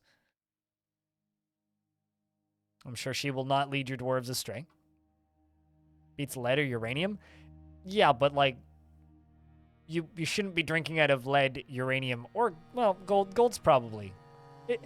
Is gold one of those metals where it's like it cleans itself? I'm actually not sure.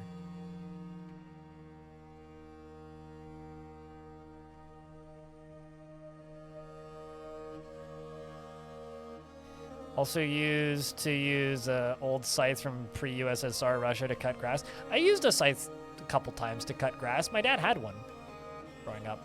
We had the scythe. We had a scythe, which obviously wasn't like, it wasn't like from the 80s or anything. It was like from the early 2000s. We had a scythe. We had 2 weed eaters and a lawnmower. 2 lawnmowers eventually.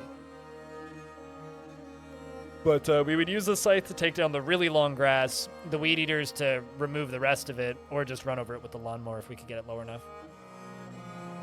Is copper the antibacterial one? I know gold's untarnishable. I'm going to run an ad now because we are stuck in this loading screen. And there's 4 minutes until the next ad, so I'm going to push it now. So silver is the other one that I was thinking. Yes, silver. Brass? Really? I guess, like... I mean, I'm not going to go start stating things about metal alloys that I don't know, so I'm going to hold my tongue.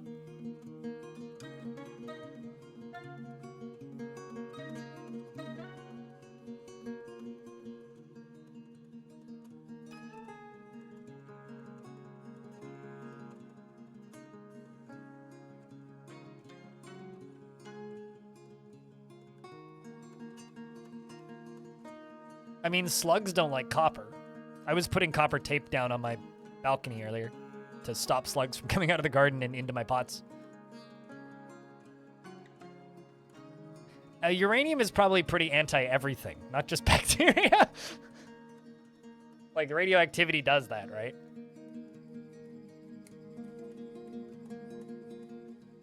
But, you know, if it's anti-everything, then I can't... I'm looking forward to Uncle Uranium.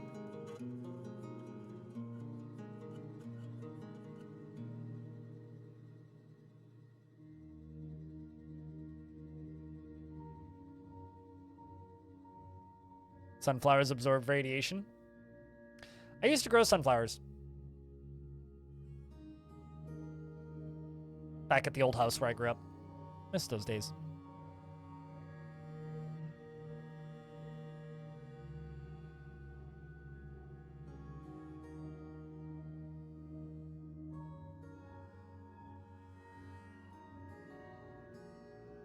Is toxic on top of being radioactive? Yeah.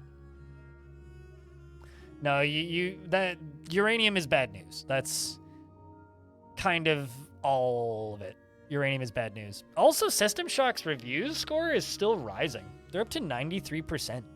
You know, I'm not gonna lie, I was kind of expecting the System Shock remake to come out and have mostly positive reviews. But like, they're up to 93% positive. That's kind of crazy.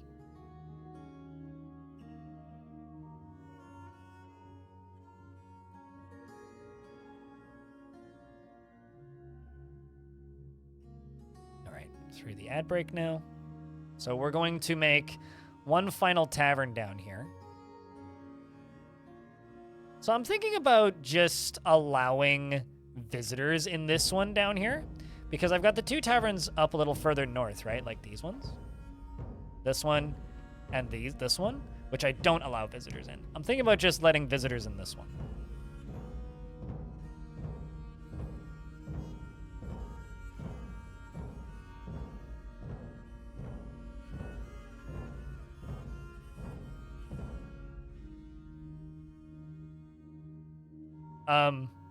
Why?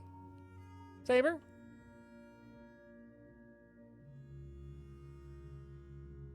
Respectfully, why?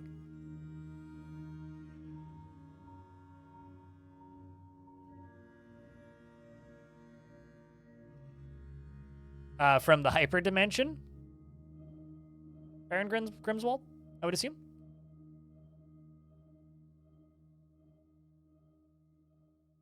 And random shit and wall panes anymore.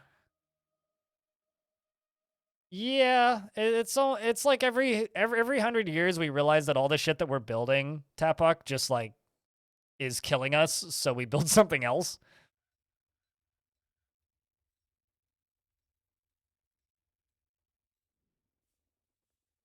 You know, I also, for reference, I've never played a Hyperdimension Neptunia game, but I'm familiar with it because it's kind of hard to miss. It's hard to miss Hyperdimension Neptunia.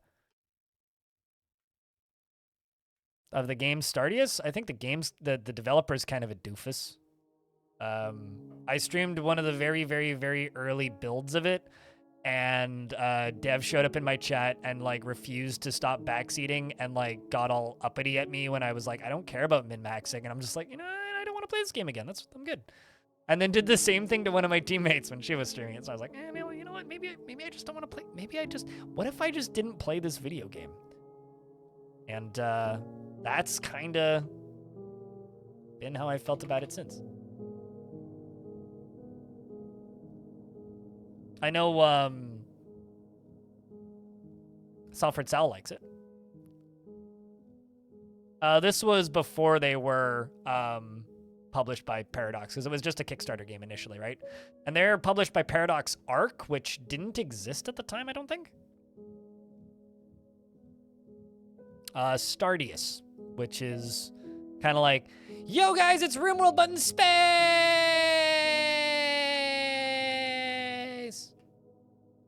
Yeah, it's Space RimWorld, yeah.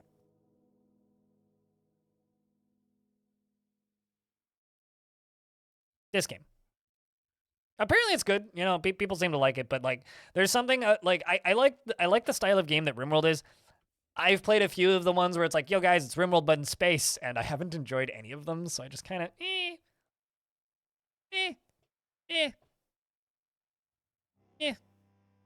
A force that is dark and vile has arrived. Oh, it's one of these. One. And my soldiers are still leaving, which is bad timing. Okay, well, let's, Snatcher, protect the children.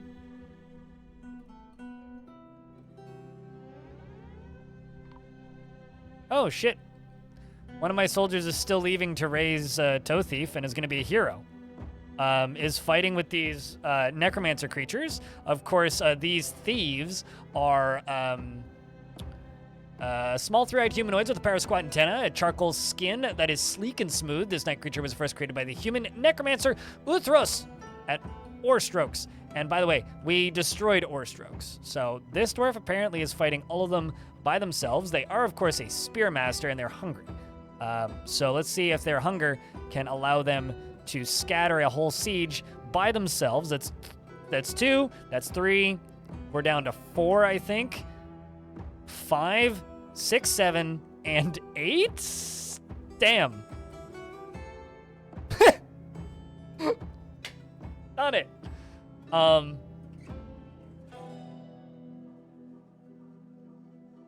The Spearmaster here stabs the first one in the eye with her steel spear, tearing the muscle through the hoary marmot leather hood. These are all fully armed too. Like they're all like archers basically. Punches the crossbowman in the upper leg with his left hand, and bruising the muscle through the polar bear leather leggings. The Spearmaster then bites the crossbowman in the upper arm, tearing the fat and bruising the muscle. Seems to just be like stabbing them repeatedly. Stabs him in the lower arm, a ligament has been torn, lodged the spear in the wound, removed it, stabs another one in the head, fracturing muscle and jamming the skull, fracturing the skull through the copper helm. Spearmaster stabs them again in the head with a steel spear, and the injured part is cloven asunder, and says, "Man, I'm hungry. I'm afraid after experiencing trauma." Oh shit, they actually had backup. Eurus was right behind him, but she got all of the kills, so good for you. That was like oddly good time, Ming. Just I had the last few dwarves of a squad leaving right as they showed up. And these guys have blocked the last few sieges, or the last few trading moments, because like we've been too busy trading to, you know, be able to like actually deal with these, or we've been too busy dealing with those to actually be able to trade, and it's always canceled the trading, so maybe we'll actually get to trade this year.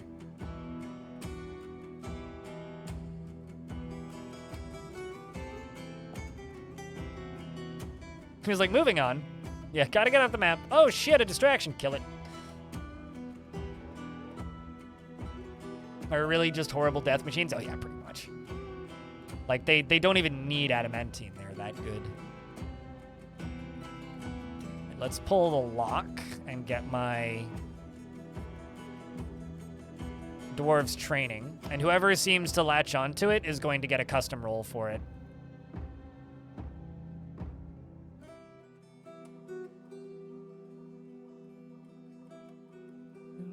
Actually, that's not that safe of a place to train.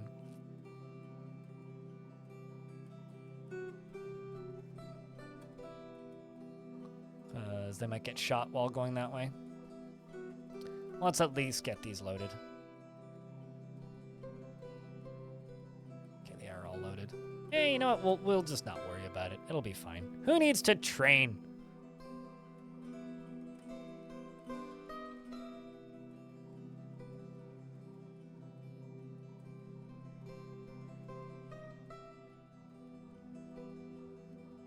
Playing RimWorld, but 3D Stranded Alien Dawn.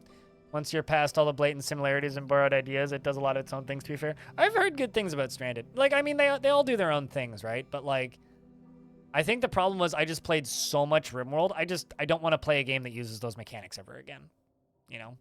Like, really? Unless it's doing stuff extraordinarily differently. If it's like, oh, it's this, but... No, I'm good. I don't want to play derivative RimWorld likes.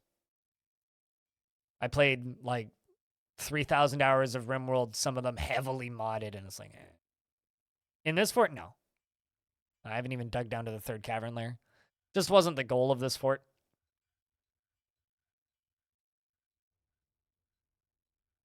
You were thinking of Stellaris, not Stardius. Well, they're both published by Paradox, aren't they?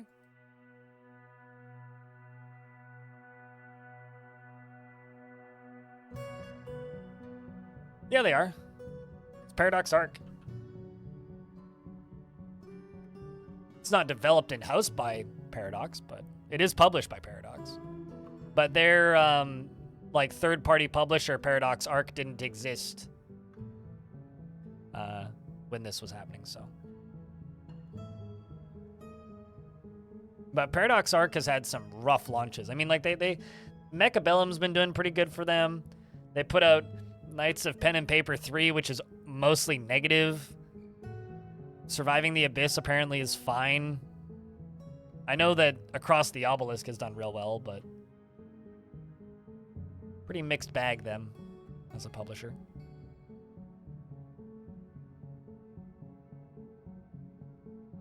Future, you can't afford the DLC. I don't think that they're going to be running with the same business models with the Paradox Arc stuff. In fact, I'm quite certain they won't be.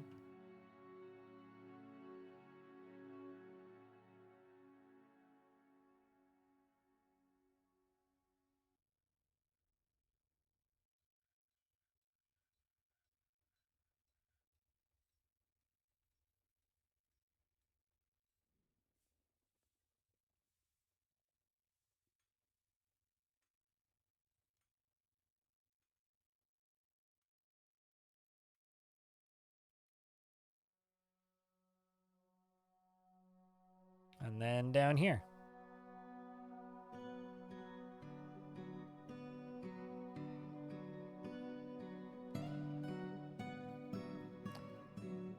This will be our second guest-friendly tavern.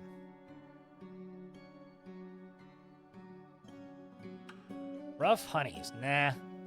Let's call it the...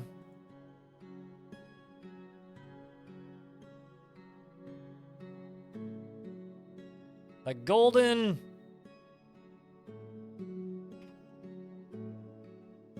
The Golden Halls. Seems pretty fitting.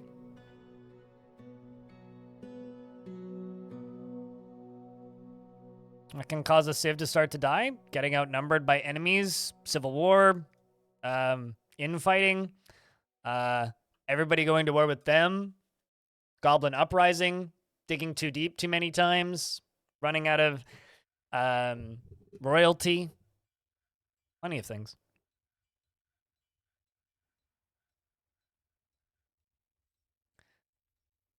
It's harder to get into Stellaris because of it's blatantly incomplete without most of the DLC. Yeah, no, and that's why I don't bother streaming those games.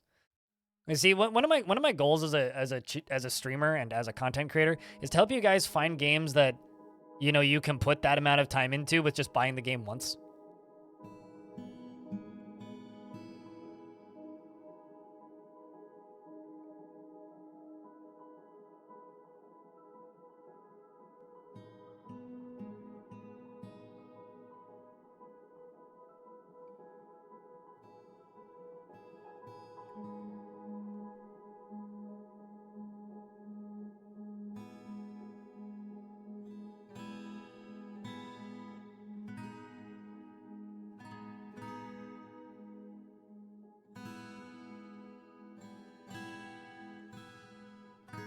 You're worried about City Skylines 2? You really need to see what it does to just... I mean, City Skylines 2 is going to have the exact... This is my prediction. Not like a fact or anything, but my prediction is that City Skylines 2 is going to have the exact same response as any new release in the Sims IP, right? It's going to be received terribly, and people are going to hate it because it's going to be missing a lot of features from previous City Skylines that they will then sell you in DLC again. Unless they go with a completely different business model, and I don't see that happening. KSP2 is a flop? No, KSP2 is fine. Like, and like, I joke about that, but like, it is doing fine. Like, it sold plenty of copies, right? Game getting like 50% positive review scores doesn't matter if it's sold enough copies. It's sold enough copies, it's doing fine. And I think, and that's like saying Dwarf Fortress is a flop because it didn't sell 2 million copies. It's like, well, no. Dwarf Fortress did fine. It sold what it needed to. KSP2 also sold what it needed to. So it's doing just fine.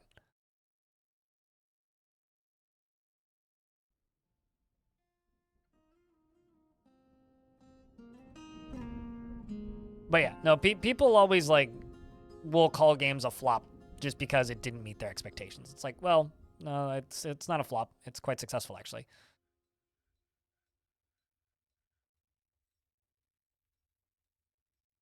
It's like Redfall was a flop. KSP2 did fine. User scores don't matter, you know? It's like, I'm pretty sure Call of Duty Modern Warfare 2 still has mixed reviews. Yeah, Call of Duty Modern Warfare 2 has 46% positive recent reviews and 58 overall. And, like, that is one of the highest selling Call of Duties in, like, 5 years or something.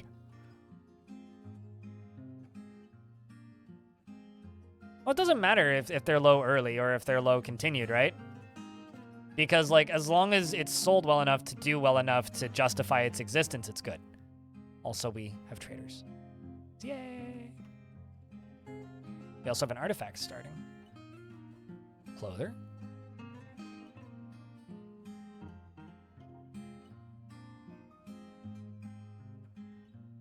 God, I've got so many random fucking bolts.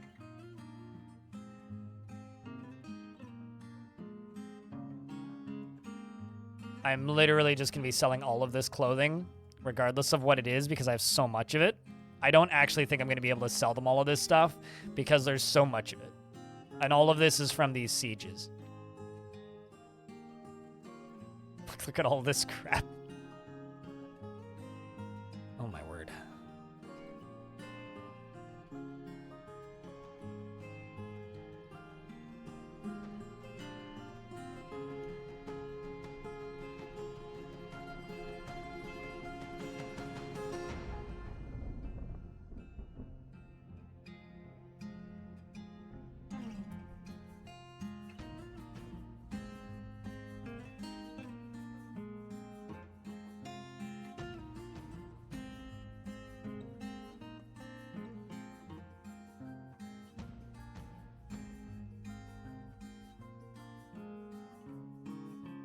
I'll say what I always say when people say that, which is you should have seen what it looked like before. It's significantly more usable now.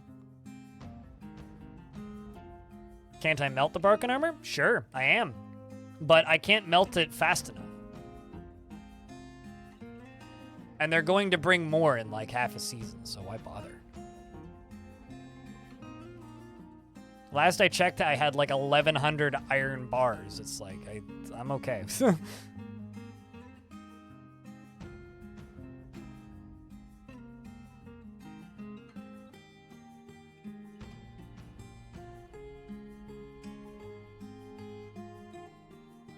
Commercial success of something of poor quality is the ultimate flop. I would say capitalism-wise, that's actually a success. You know, like there was a pretty funny announcement that was put out by one of the higher-ups at Warner recently, which was, we are going to prioritize making quality entertainment for our streaming platforms. So what were you doing before? Literally all this UI needs is a select all button.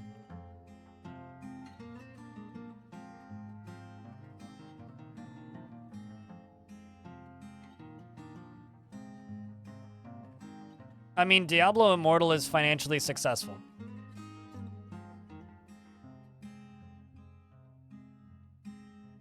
Also, Blizzard hasn't made a good game since...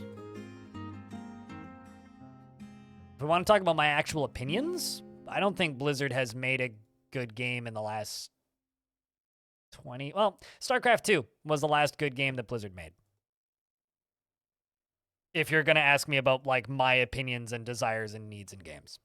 Blizzard has not released a good game since. Diablo 3 was riddled with a disgustingly, horrendously bad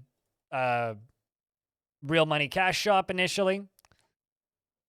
Which has forever tainted the game in my eyes.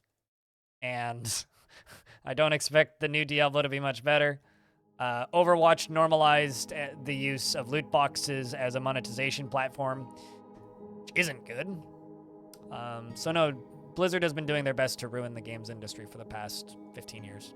And slowly they are ruining themselves in the process.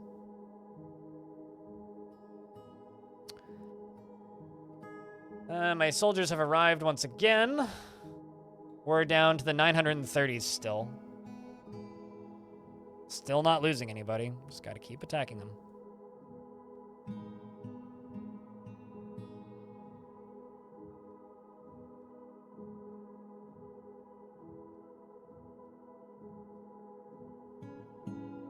Team Fortress 2 wasn't a mainstream success. Overwatch was.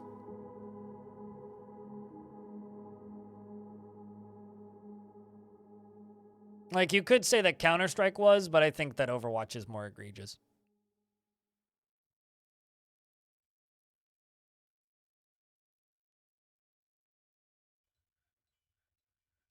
Is it bad that I kind of hope that D4 is bad?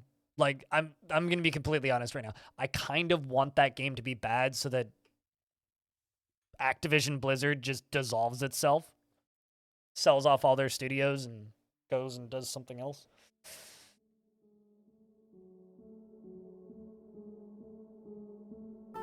Oh no, it's gonna do fine. Like, it's gonna do phenomenally. But as somebody who kind of despises Blizzard as a studio, I would like it if that game didn't succeed. But, you know. What's D4? Diablo 4. Or, Dark Dreams Don't Die, depending on who you're asking.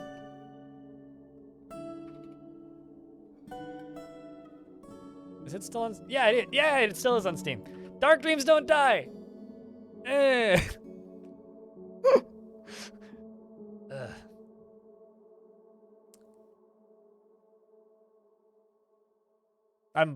What year did that come out? Hold on a second. Why is that like at the front of my brain? 2015. I feel like it came out on Xbox like 4 years earlier. A Cyclops has arrived. Oh boy. A giant humanoid monster with a single eye set in its forehead. Where do it be though? Alrighty,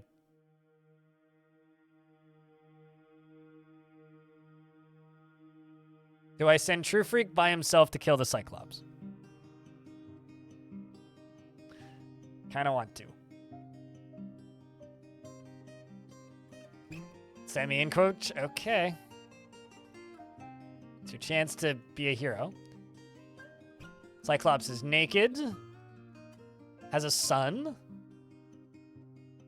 The enemy of basically everybody.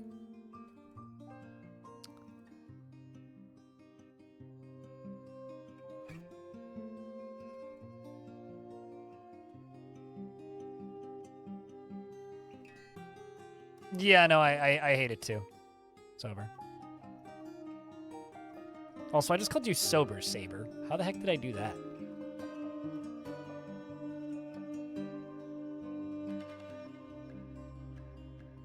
Yeah, I don't know. I'm sure it'll be fantastic, Puphead, and I hope people love it. But there is a part of me that genuinely hopes it'll fit. But I know it won't. But that's just because I'm so fucking tired of this deification of Activision Blizzard. They're such a horrible megacorp.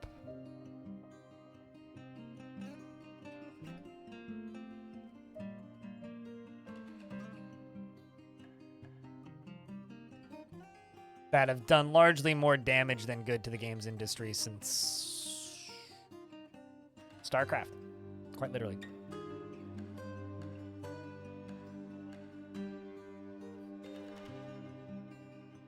Yeah, the internet's forgotten Bobby Kotick.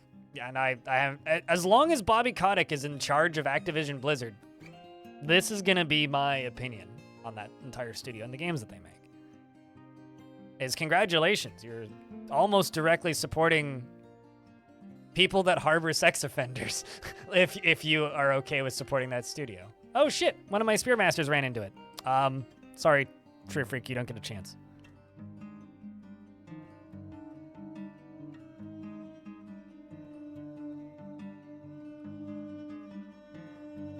You know, I've never actually seen Moneyball. Stabs the Cyclops in the head with her steel spear, tearing the muscle and chipping the skull and tearing the brain. Well, go raise Toe Thief now that you've got your warm-up out.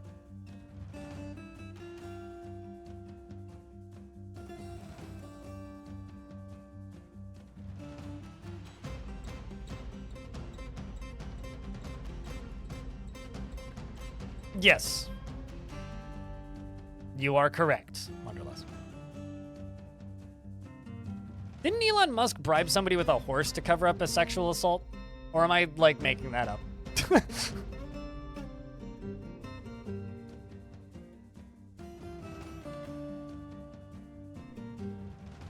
But I honestly can't remember if it was directed at him or somebody he knew, which is why I used the word harboring instead of being one, but... Was it stewardess? So I'm not making that up? Okay. I'm glad that my brain didn't just imagine that one. Because that is just hysterically funny. He offered the flight attendant a pony. You know, generally when I offer people a pony, I just get punched in the head, so. Seems like an unwise thing to offer. Did I ever assign that to him? No, I didn't. Shit.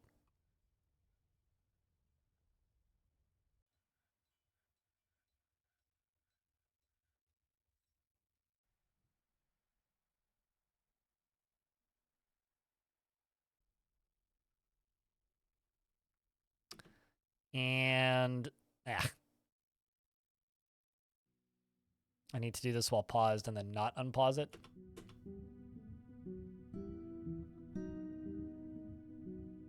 And this is going to be assigned to Big Sparn. How do you feel about this? Are you satisfied? Yes. Need to make an do I have Electrum? King the Space Disco Fox wants an Electrum thing. I have 3 Electrum bars. What do you want? Electrum Throne.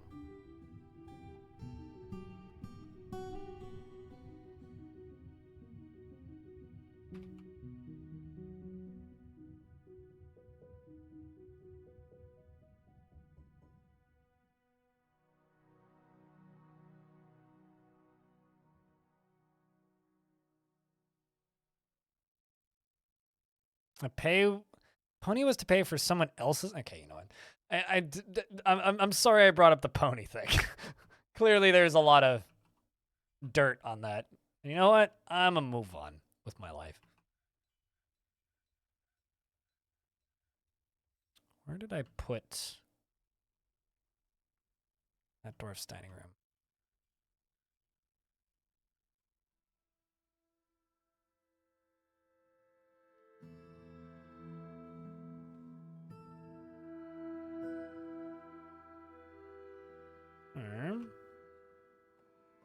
I can't remember where I put the dining room for the outpost liaison.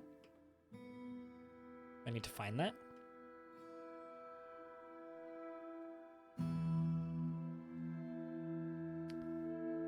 That is the throne room. But you want it in your dining room, which is somewhere. Somewhere, definitely.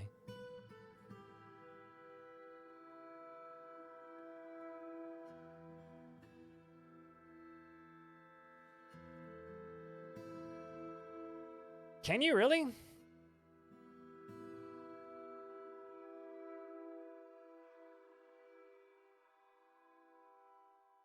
Oh. Duh. Thank you. Ah, right.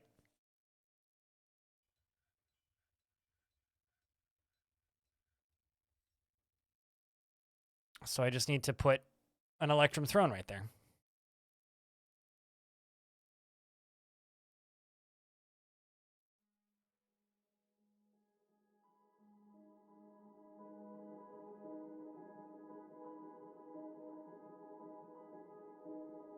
Yeah, which one, Mohreb? Wow, 6 whole days time flies Huck Crypt Calcium. 6 whole days? I think you mean years? It's a long time, Ugru. Hope you've been well, dude.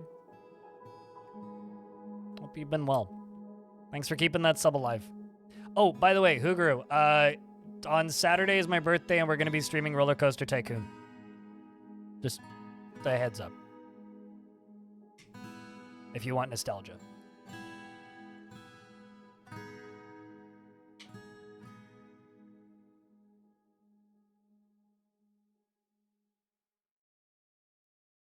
Be there or be a... like, be someone who has something else to do?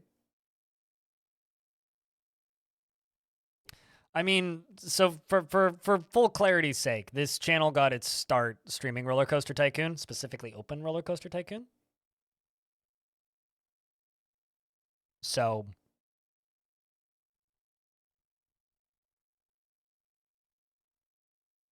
let's boot up RimWorld to test settings. Some deep lore you didn't know? Well, I mean, what will I be doing I literally have OpenRCT right there. Lives on my desktop. Right next to Formula 1 multi-viewer.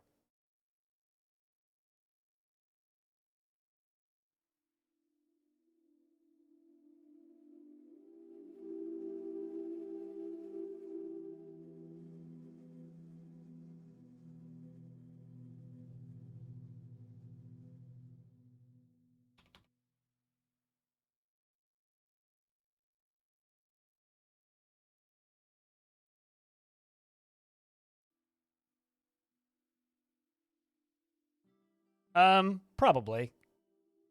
Budgie. I'm not gonna do the multiplayer stuff. I know that, like, you can just run a server and play with multiple people. I'm not gonna do that. We used to do that all the time. That used to be a weekly event on this channel. We do it every Monday. But I'm too fucking lazy to port forward in the good year of 2023. So I ain't doing that. But we'll turn on the Twitch integration and all that crap.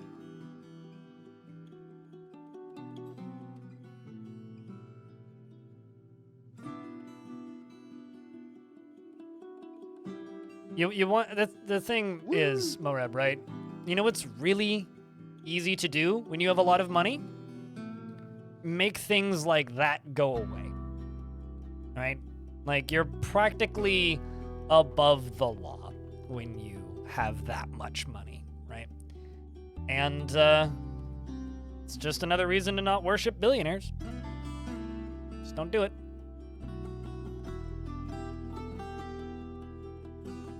Sup, Deathafish?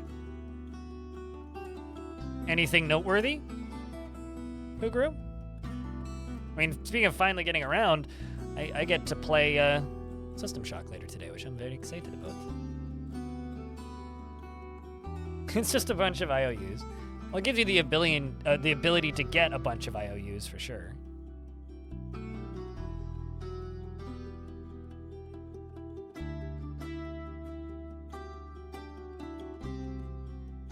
Person's telling a story. Oh no, you're reciting poetry. Pie dud. You know, the last time I made a pie, it wasn't much of a dud, unlike this person. What are you reciting, poetry-wise? It's on the second stanza. Hard work and nothing more is an example of the adorable droplet. The work has no particular subject, and the writing conveys a moral lesson regarding the nuances of hard work. The writing rapidly shifts between topics and artfully flashes through seemingly disjointed topics. Overall, poetry is passable. It originated in the early winter. I guess there's a faction in this world called the early winter. Disco Elysium, gotcha. It's passable. Yeah, it's not absolutely horrible. My favorite is when it says the poetry is absolutely horrible or inexcusably terrible.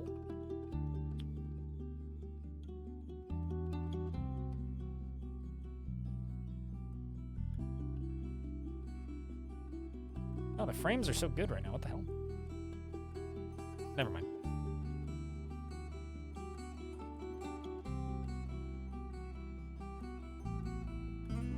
I mean, if you play it now, it has voice acting, so it will literally speak to you.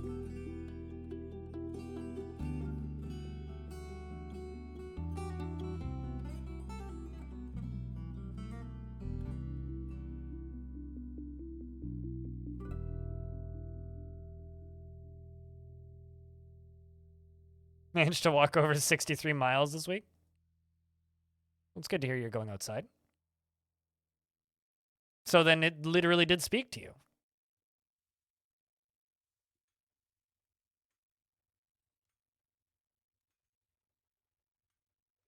I'm just over here going, I can't wait for scary robot lady to yell at me.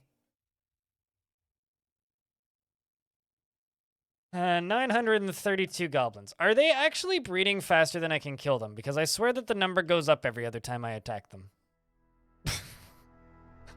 I'm starting to suspect.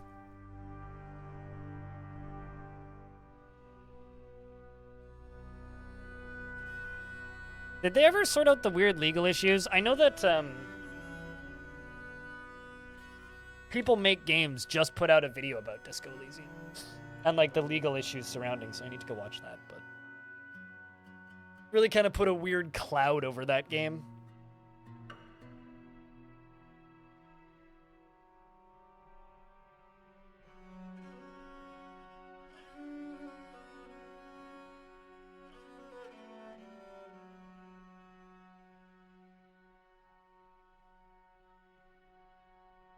It's 2 hours and 30 minutes long. Yep, can't wait.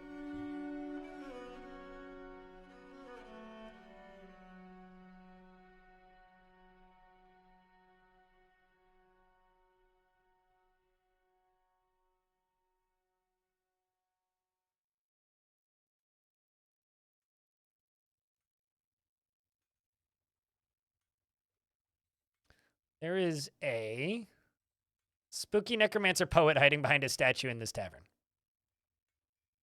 Just like hanging out. Tisk. Didn't an artifact start up not too long ago?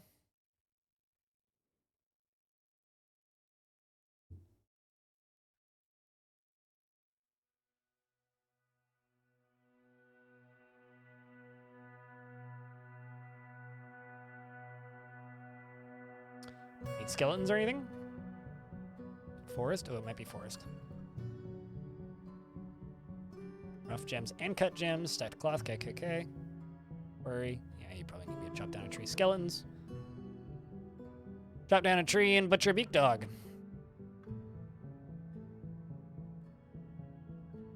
Or a cat. Or something.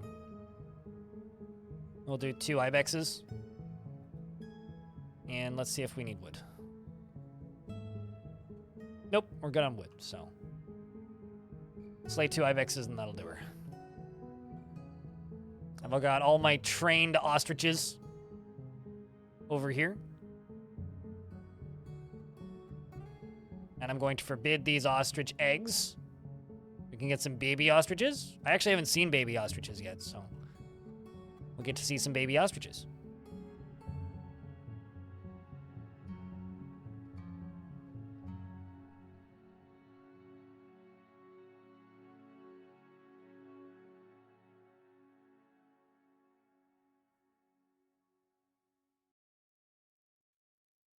I always feel that way, Wanderlust, about JRPGs.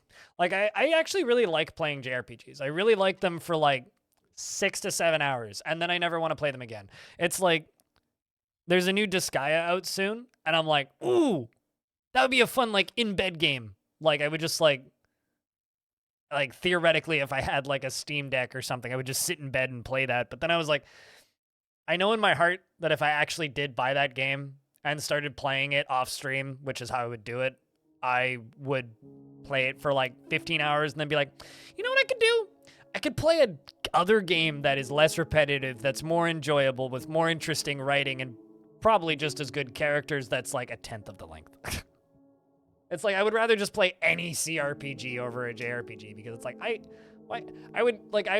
play Pillars of Eternity first, you know?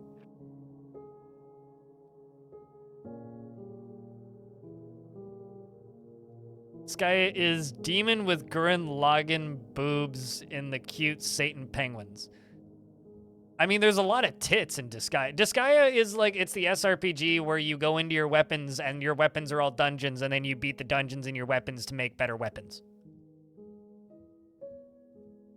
And then like every single weapon of the game can be maxed out. So like the amount of potential like pointless grinding you do in that game is virtually infinite.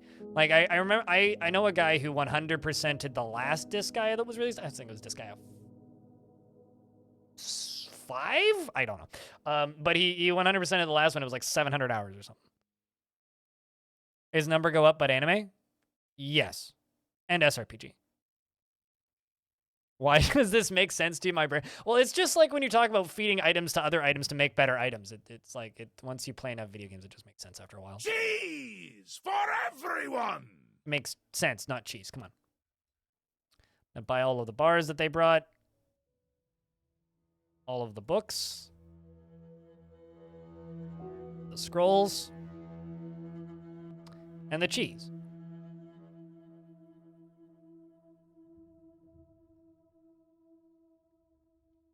And I think that's about it. Great. See if we can get the other 1,500 items into here. Because we're still hauling items out of here.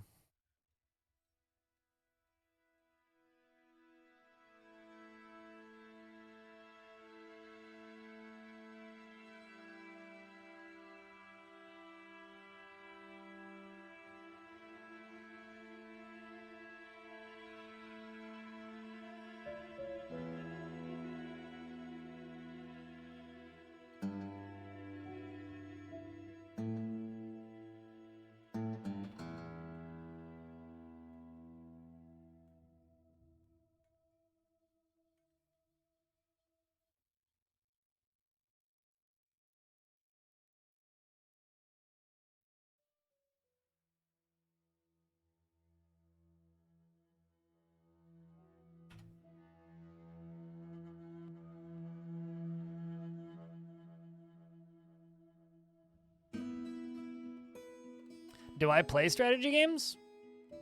Yes. Do I stream them? Not really. I mean, technically, this is a strategy game. Technically. Speed up, Dwarf. So play Civ 5. What's stopping him?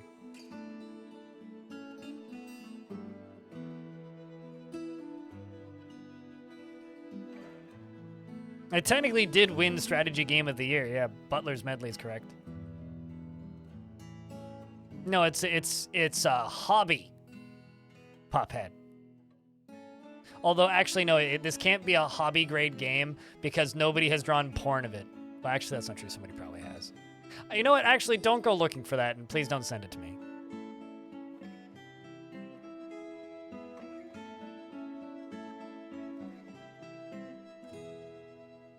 I really liked base Civ 6, Commander Hunk.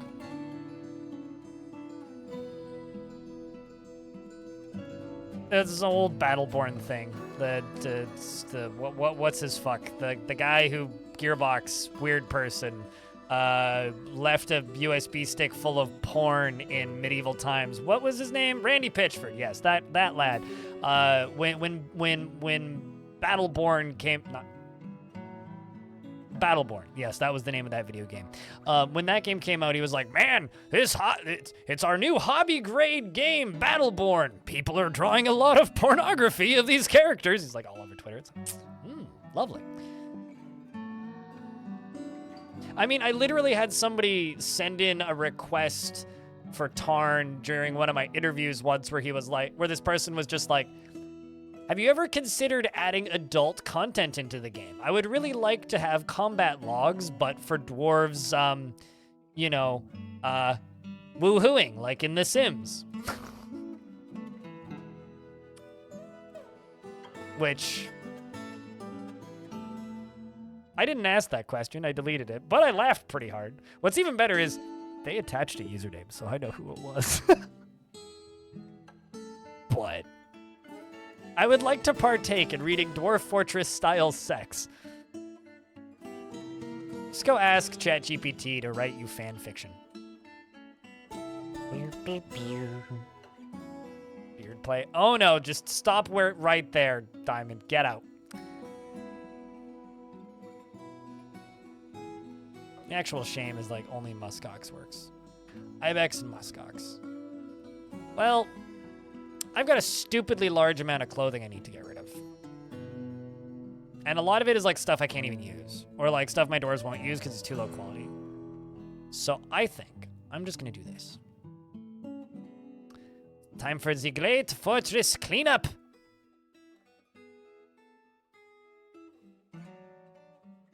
Just remember, if you send in a dumb question for me to ask Tarn in one of my interviews, and you also attach a username, I see it. I know who you are.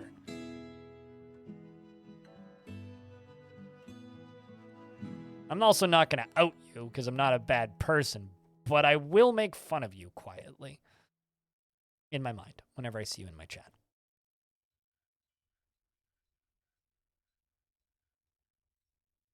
Actually, I didn't say yikes. That wasn't my reaction, but...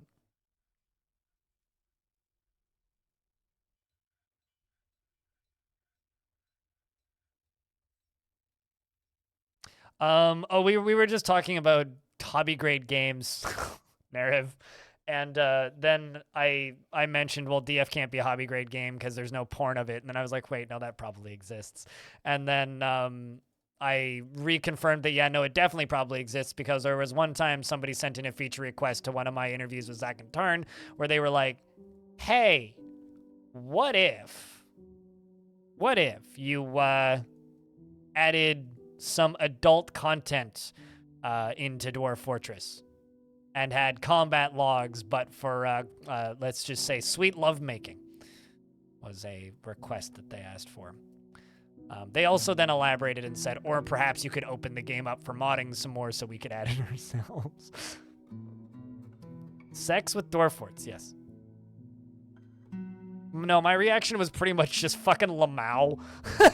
And then I screenshotted it without the username attached and sent it to Clito and said, this is the kind of questions I'm getting. Why? I don't know! The person might even be watching right now. There's a succubus mod? You'll suck you D's nuts. Please add Dwarf fuck. Yeah, the Steam reviewer probably. Add sex. Very legitimate reviews.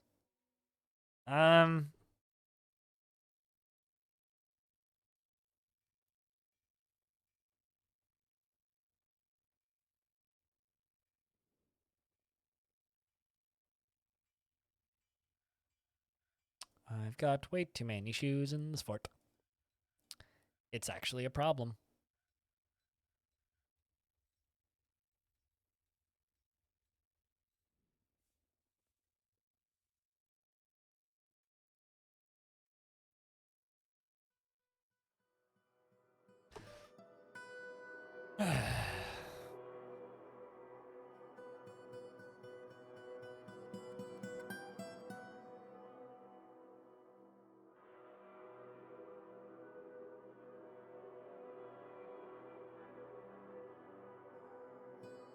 Boston been killing your heat over and over? Sounds like you picked the wrong team to be a fan of. Better it's for the best.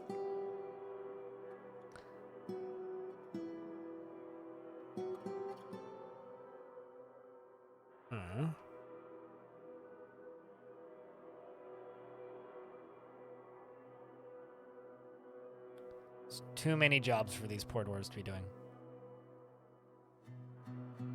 Squads are coming back. Tempted to raise them. 921 goblins. We're slowly pushing them back.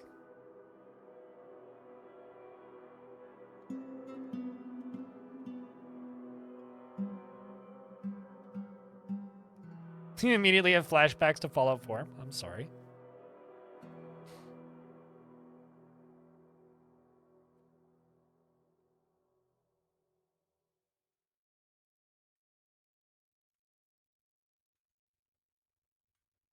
Well, I mean, like as an example, like Age of Wonders, that franchise, not an adult content game, has succubi in it. Like those exist. There are succubuses in their video game. Who cares?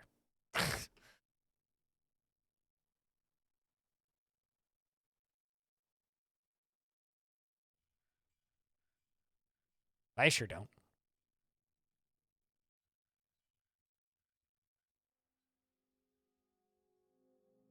It's not wrong, Saber. Succubudgies? What?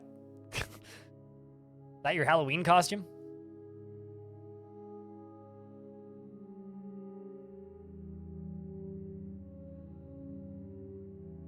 That's just friends with benefits.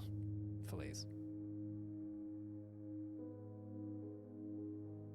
Dwarf Fortress had furries far before RimWorld did. There's hundreds of different types of animal creatures in Dwarf Fort. And we've had them since like, 10 or earlier?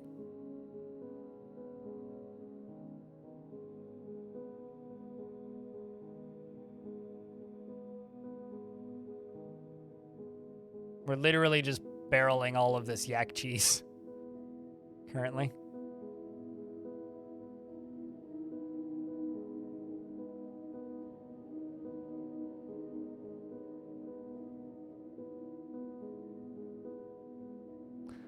I give up, Death of Fish.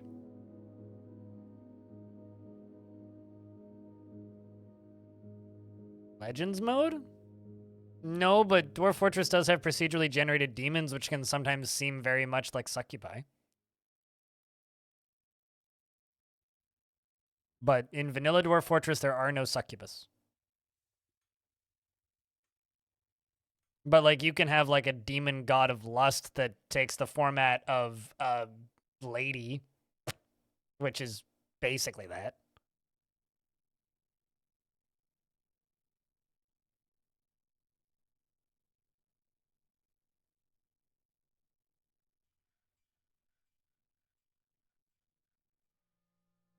I mean, like, I had that queen once who was quite literally, like, a succubus. She was a, necromancer human queen that would just, like, get married a dozen times a year and then assassinate her husbands, raise them from the dead, and recruit them into her army.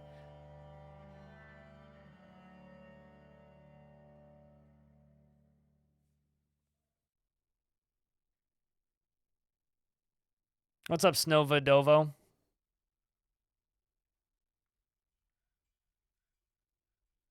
Snovo Dovo. I don't know how else I would say that. That's my best guess. So bad news, chat.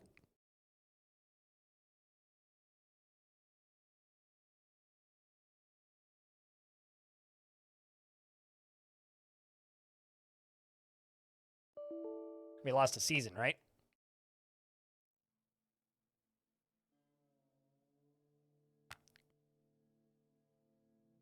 Sex update canceled. Yep, game crashed.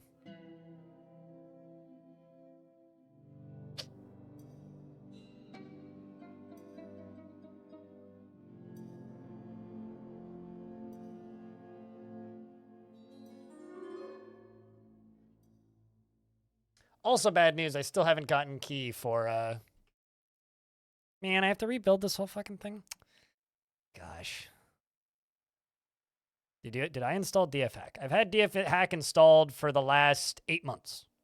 No. 5 months. Pretty consistently. I just don't tell you that, and I have a script that hides the UX for it.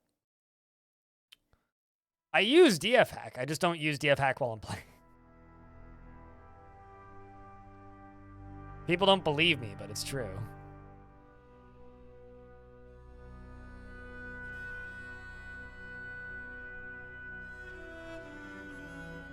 This means you don't pay attention. Shocking revelation? I also made a video about it when it popped up on, Steam, and also, like, talk with Putnam at length about it. I just don't recommend people use it while they're trying to play the game. Unless you're, 1, okay with accidentally bricking your save file, or 2, okay with accidentally bricking a couple save files until you figured out how to use it correctly.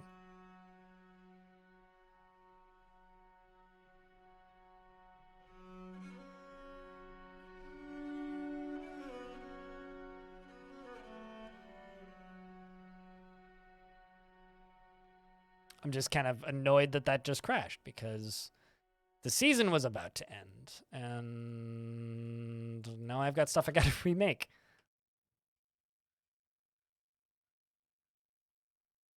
Why did it crash then? Why did it crash? Not because of DFHack. DFHack isn't running because it doesn't work on experimental builds.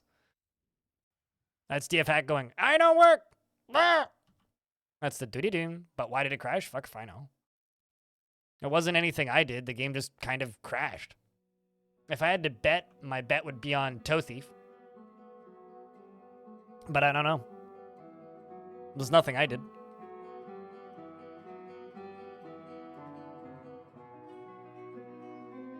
Yeah, I'm not going to run an experimental branch of DFHack on an experimental branch of Dwarf, especially considering we're supposed to get like an actual mainline patch for Dwarf sometime soon.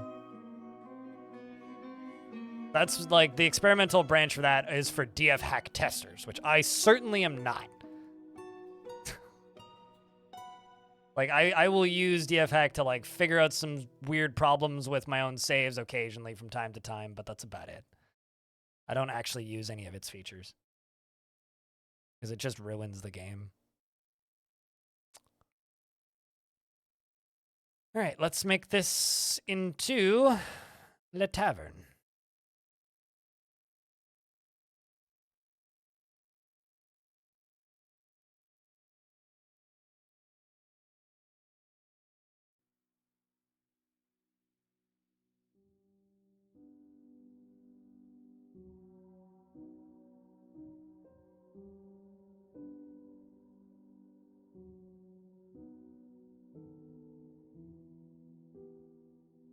Since this discussion has been had so many times in this chat, I will just allow chat to talk to Baron about this. So I'm not ignoring it. I swear. I can see it happening. I'm just choosing not to participate. Because I've heard this same discussion so many times.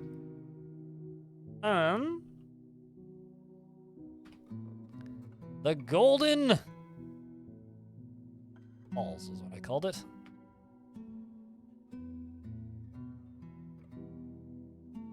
Golden Halls. So theoretically, we're going to get attacked in a moment.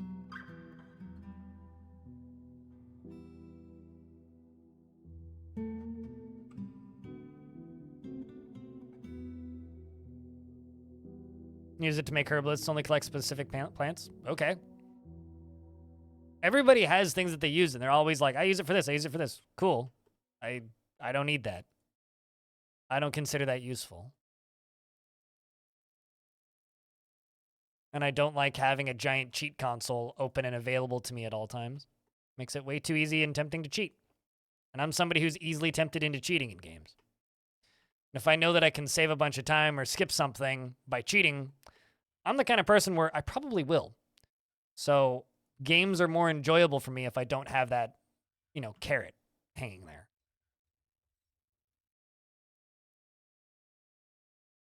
It's the same reason creative modes ruin city builders for me. It's because once I've done it once, I don't ever want to play it that way again. I don't ever want to play it any other way aside from that again. And then I start to enjoy the game less because suddenly there's nothing to do. I'm just putzing away. We all play games differently.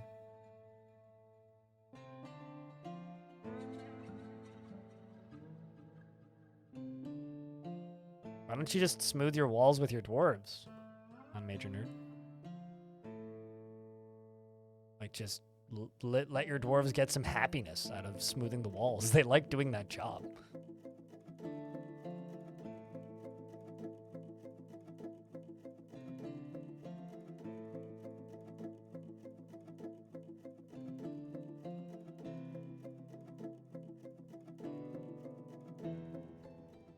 Ah, there's a vile force of darkness. They show up and are immediately assaulting a camel. And looks like this Spearmaster is heading down this way again.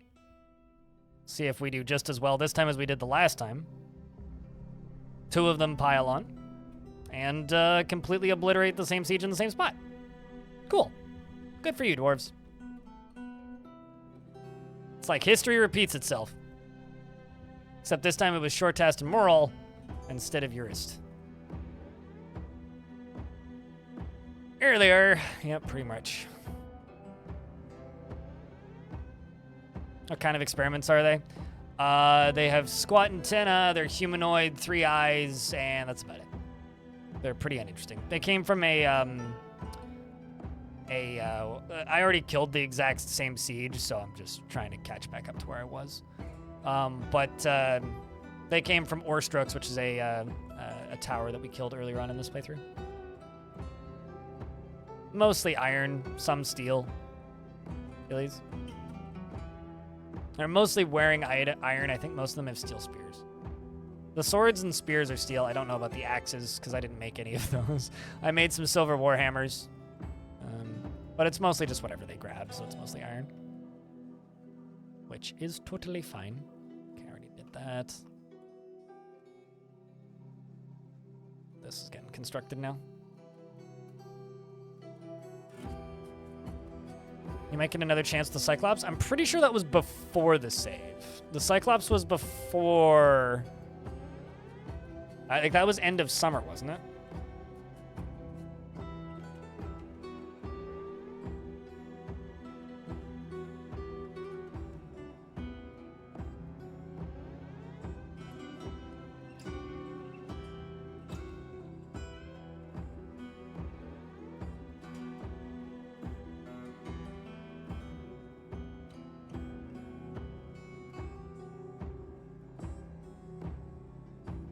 Also, good luck quitting smoking, Sim. If you're still in my chat.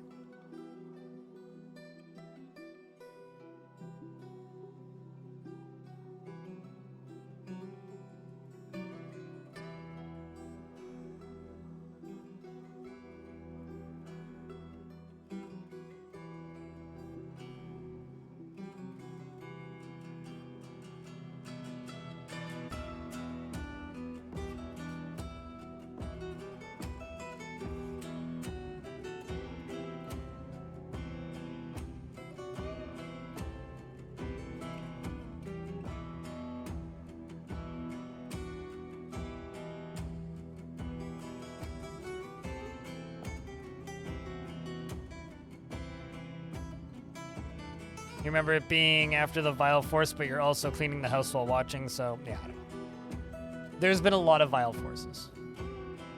It could also be a dragon, and not a Cyclops. Because the Mega Beasts get weird. Phycod, the weaponsmith, has been possessed. Cyclops was after the traders? Okay. I have my timing off then.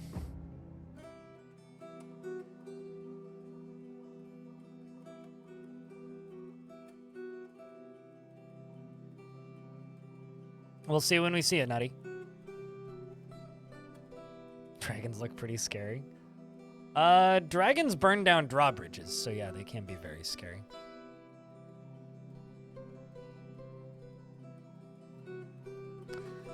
The main reason I'm annoyed about that crash, though, is like, we were pretty close to being at the point where I was like, yeah, I'm gonna end this fort.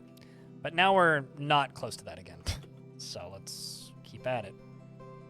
I'm just gonna leave my soldiers here until mid-autumn and see if we get another Mega Beast.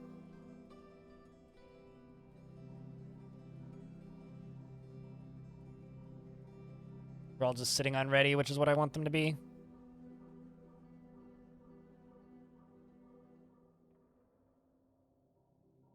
Holla holla get dollars. Thanks for the $5 and the first notification of money in the format of bits, in fact, in 5 hours. I might not lose money today when I buy System Shock, because currently I will, based on today's revenue. All right. Oh, it is a tax deduction, so bad.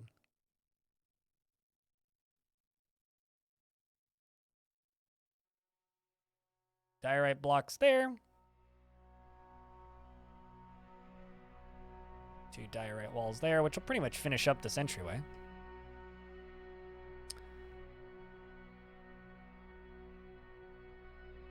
But thank you, Nerv, for the $5. Appreciate you.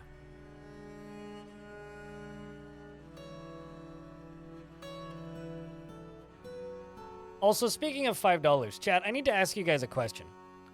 So the other day I did a stream on the second account. And topic came up and we were talking about merch. People really want me to make pins. I can make pins, but the problem is I have to sell them in, like, I have to sell 300 of them if I'm going to make pins because I have to order 300 of them. Otherwise, I have to pay for them. How much would you pay for a pin of one of my emotes? And if you're not interested in a pin of one of my emotes, say 0. Or just don't say anything. Because I'm trying to figure out if that's something I can reasonably do. Because people seem to want pins. Man, what's my deepest discovered level? Minus 88? Apparently. Although technically goes deeper than that. 3rd cavern layer. I said pin. Pin. P-I-N. Am I that hard to understand? How the hell do you, like, mishear pin as pants? $4? I mean, if there's this much hesitation, I'm just not going to do it. Oh. Which is fine. Because there seems to be a lot of hesitation. At which point, yep, okay, I just won't do it. Thanks for making that decision easy, chat room. We don't need to do pins. It needs to be, like, vast and overwhelming for me to do it at this point. Yeah, it wouldn't be either of those. Death of Fish. We're strapped for cash. Yep. No, I know what you mean. What could I do with that room? I want to do something with that.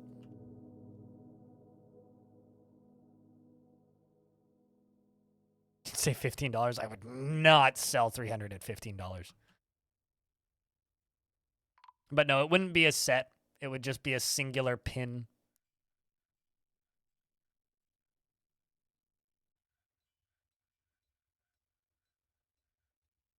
So, yeah, I guess I just won't do it. I'm not going to do anything with minimums. because I don't feel like getting charged for merch that doesn't sell. You bought pins for $30? Okay. But there isn't an overwhelming group of people that say, yes, I would buy a pin, which means it's not worth it for me to produce $600 worth of pins and have to sell 300 of them. It's just not worth it. Also, if anybody's charging you $30 for a pin, I'm sorry, sir, but you got ripped off.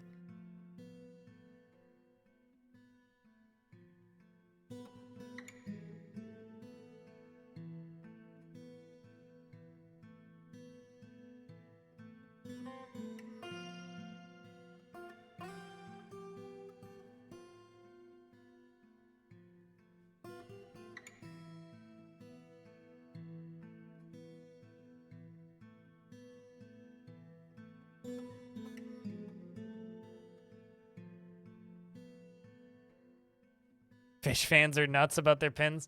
Yeah, well, I mean, they got to pay their bills, right?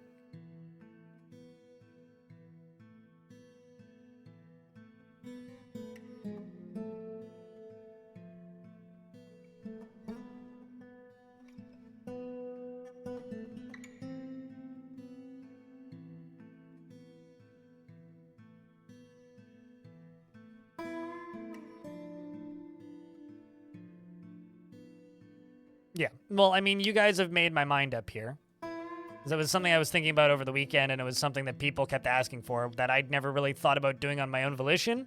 But no, you guys have made my mind up. The slight hesitation is enough for me to go, yeah, no, I won't be able to sell 300, so it's not worth it. Like, just straight up. Like, if I can't sell 300 of them and people are just being like, yeah, no, not interested, then yeah, no, I'm not going to bother. One person isn't going to buy 300 pins, right? And if I have to pay for the production in advance, then yeah, no, I'm not going to do it.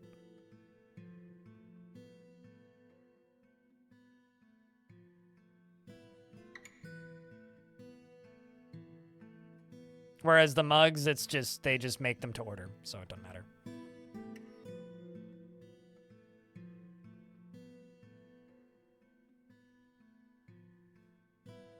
I'm also a little bit annoyed that I have to do this again. I think I'm going to do a hard save out to main menu and back after I finish selecting all of these.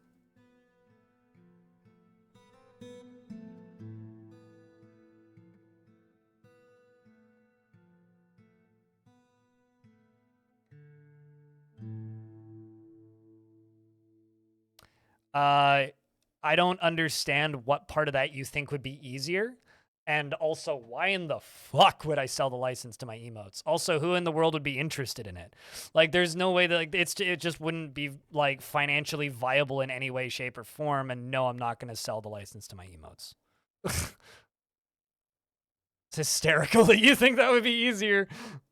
If it's not going to sell, it's not going to sell. And if there's hesitation from the Twitch chat, which is the market for it, it's not going to sell. So, no, that would not be easier.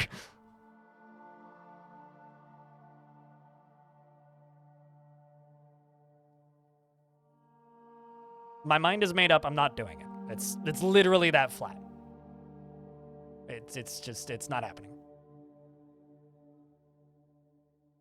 It was something I was going to bring up today, and if there was overwhelming interest, yes, I would do it. But there isn't overwhelming interest, so there's no reason to.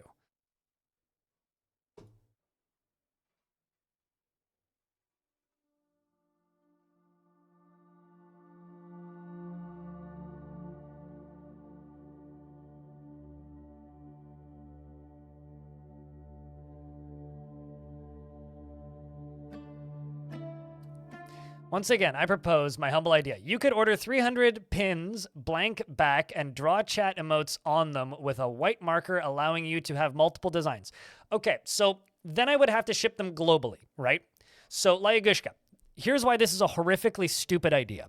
It costs me about $20 to ship a pin by itself to Florida. And the reason I know this is because I have a friend in Florida who wanted a pin that I have once, and I looked up how much it would cost to ship them the pin, and it would cost me about $20. So unless people are literally willing to spend like $30, $40 on a custom pin for me to ship them to fucking Australia or something, it's a stupid fucking idea. No. Just no. Absolutely not. Like, I made a dumb decision a couple years, or over a year ago now, and I bought these, right? These are patches, right? Now I bring them to conventions, and if you run into me, I will give you one of these for free. But I bought these. They cost me about $180 for 200 of them, right? With the idea of shipping them to my patrons.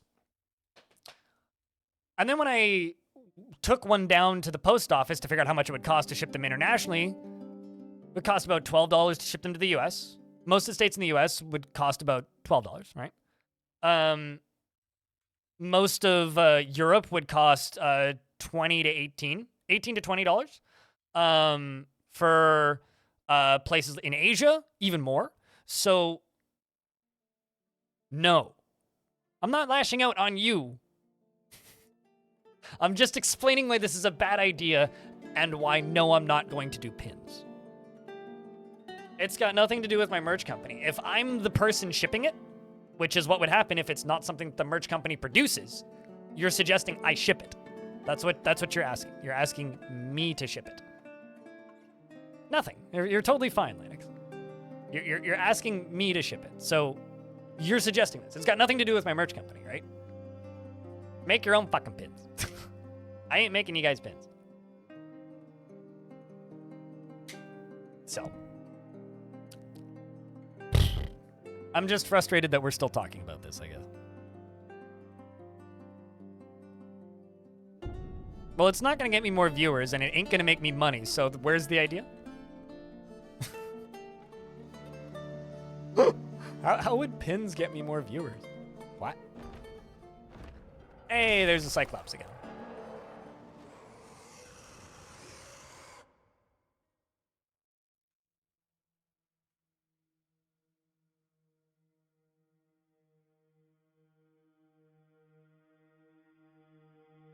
I don't actually own a rolling pin now that you mention that.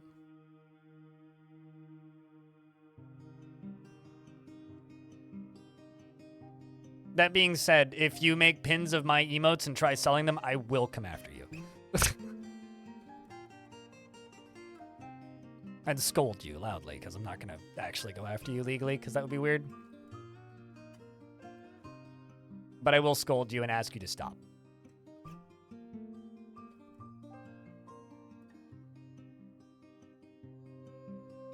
Logic, big brain, Moreb.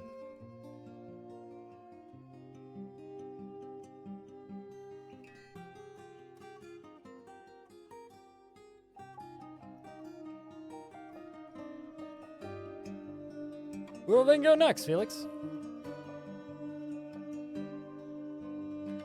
Life? I haven't loved life since I was like 3 years old. Oh no, we have an eternal battle between an echidna and a cyclops.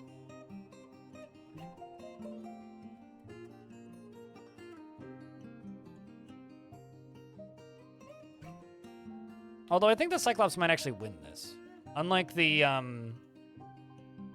Oh, there's the Dwarf. Unlike the Bronze Colossus, I don't think it'll fight it infinitely. There we go. Now we can go back out to sieging.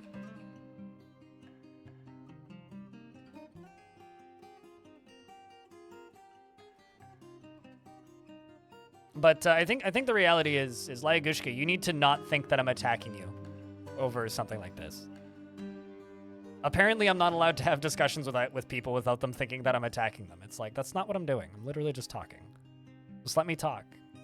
And if you don't like the way I talk, then I'm sorry, but this is the way I talk. And when I'm mildly frustrated and people keep suggesting I do a thing that I really don't want to do, yeah, you're gonna get a mildly frustrated guy going, hey, like, can you just stop it? I said it's a bad idea. Undefeated champion of your fortress? That's not true. We've hunted several echidnas.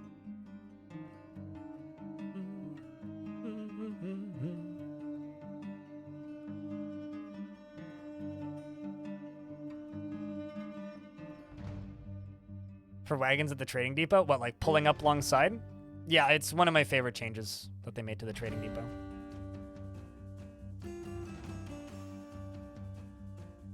Well, I keep scrolling back up in chat because I keep missing shit. So, Just trying to reiterate.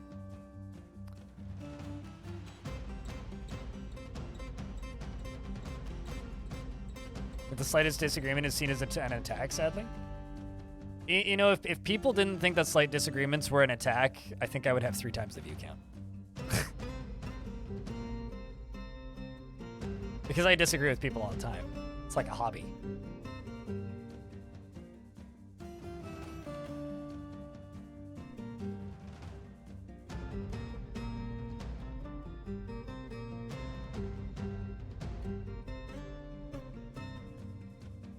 We could solve world hunger. I don't think we'll ever solve world hunger because disagreements aside, people are always going to be greedy.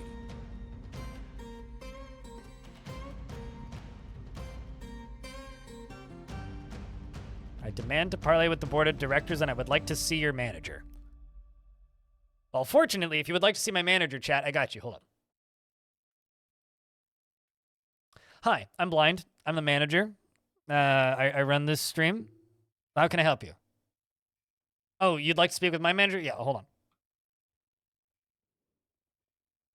Hi, I'm blind. I'm upper CEO of this here live stream. How can I help you? Oh, you want to speak to my man? Okay, hold on a second. Hi, I'm still blind, and I am the sole investor and owner of this company. How can I help you? Right, yes. This is our manager. Hashpipe, thanks for the 5-pack.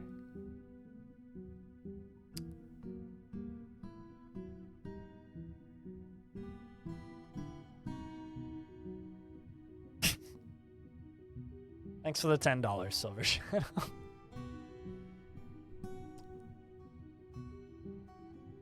Appreciate you. I think I may have actually made enough money today now that I'm not going to lose money when I buy,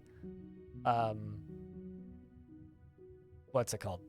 System Shock. Which they still haven't sent me a key for. Even though I asked for it like Blind Earl managers who months are ago. all blind.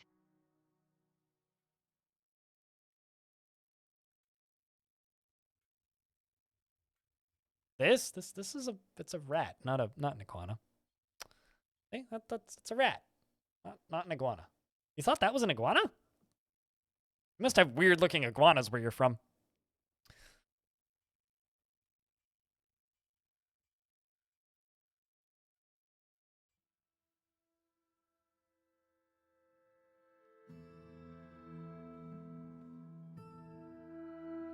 It's my CEO. Actually, I think Commander Ducky is my CEO. The rat's just the manager. No, it's definitely a rat. I mean, this is definitely a rat.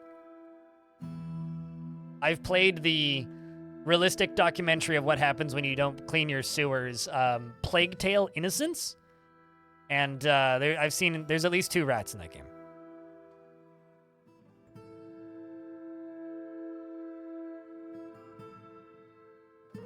Maybe 3. To the point where, like, if you don't like rats, I wouldn't recommend playing that.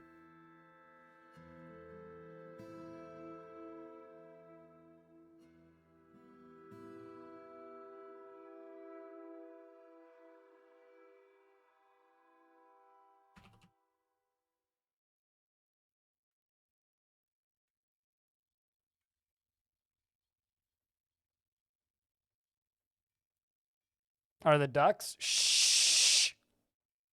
They're my chief investment officers.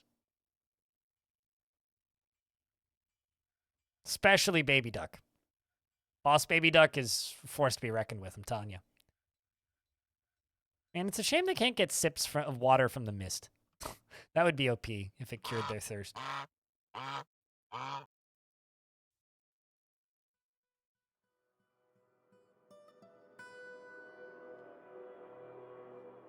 You just have to go to New York City if I want to. Actually, I just need to walk up the street and go into an alleyway at night. Was Calcium Crypt? Nah. No. No.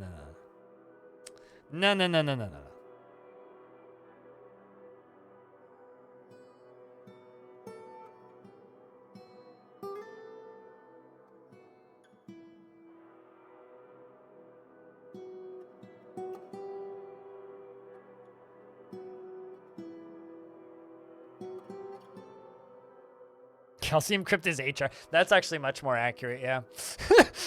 That's actually a much more accurate description of a Twitch bot. Calcium Crypt is HR. Gosh. So many items. Vast majority of this is just like clothing from the siegers. Why is there a naked person up here? Oh, it's a baby. Okay.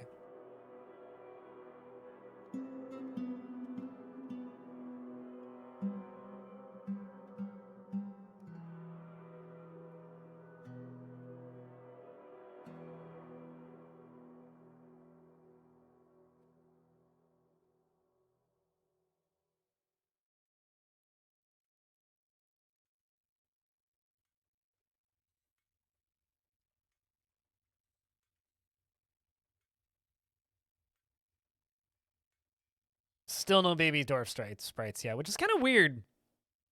It's weird how they promoted the babies patch as like, oh, babies are in the game now. It's like, for everything but dwarves.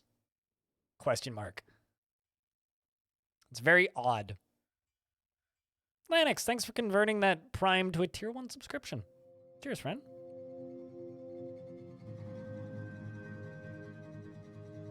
True, actually, yeah, no. Calcium Crypt might just be full-time bartender. It's like our resident bartender, pretty much. There's so many dwarves in this one little space.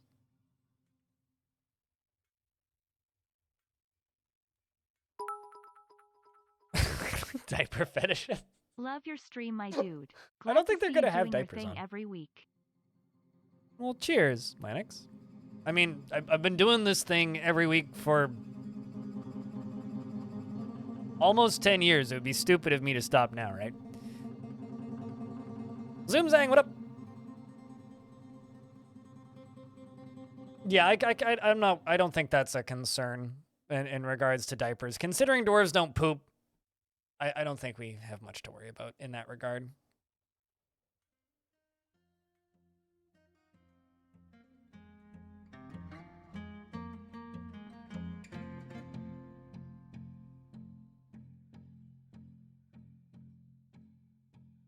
Yeah, but the old school players realistically are like a fraction of the number of people who've bought the game on Steam, right? Like Dwarf Fortress consistently got like a couple thousand downloads a month. Like it's not like it was this massive game. Yes, it's a coaster. It's also my lowest profit item on the merch store. But yes, it is in fact a like mug coaster. Played DF since 2006 on and off? Gotcha. I didn't start trying to play DF until 2009.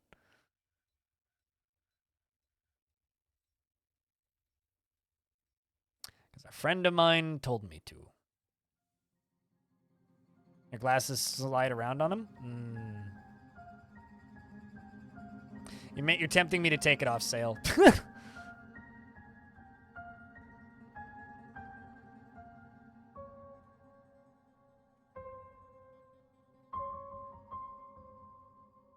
From the description, it sounded like they were supposed to be like a hard plastic that like would grip, but sudden unexpected company inbound? Okay. Well, as long as it's not like the whole office building is dropping on your house, that would be bad. So, you know, definitely make sure that that company is tended to. I don't even know where I'm going with this joke. I had a direction and then I lost it. Let's check in on that strange mood. Okay, you probably need me to butcher an animal, I would guess.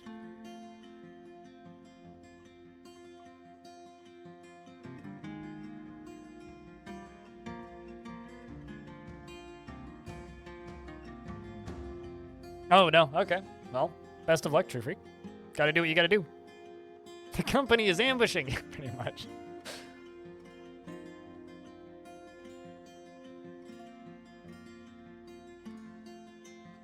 Doesn't have any real friction. I think I might just go take those off sale. Give me a sec. I kind of don't like how expensive they are. Somebody told me to make coasters, so I made a coaster. Which is honestly why most of my merch stuff exists, because people ask me to make things. Also, speaking of merch, for those of you who maybe won merch the other day but haven't redeemed them yet, go check the ! Redeem link and see if you can redeem them, because they should be redeemable now.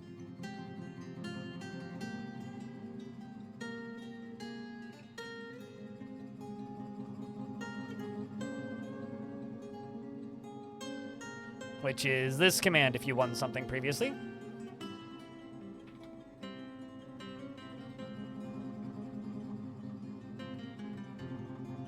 One of 5 people who owns the coasters, yeah. Because that's how many I sold.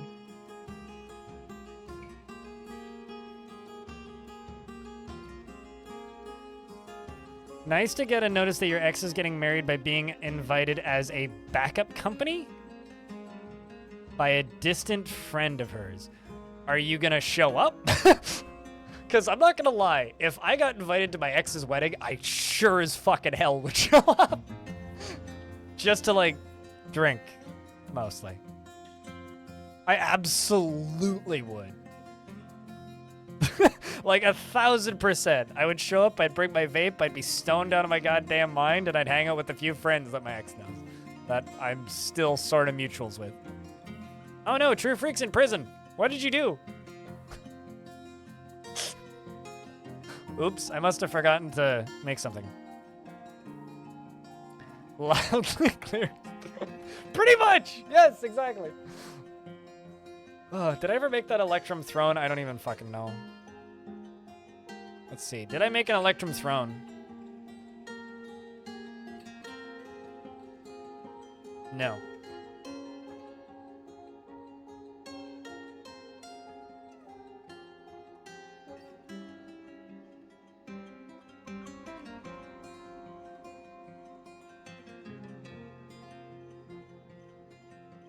Is that the...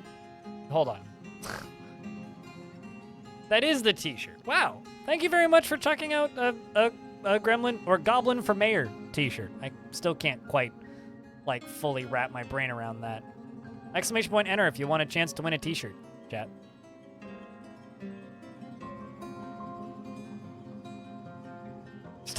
Yeah, keep requesting music you know that, like, your ex doesn't like.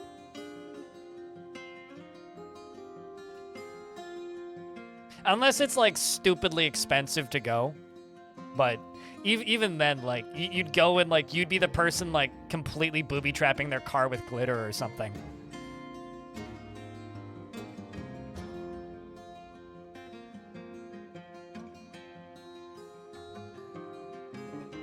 Just a big confuzzle that she didn't tell you? Well, I mean, good for her, I suppose. I used to know.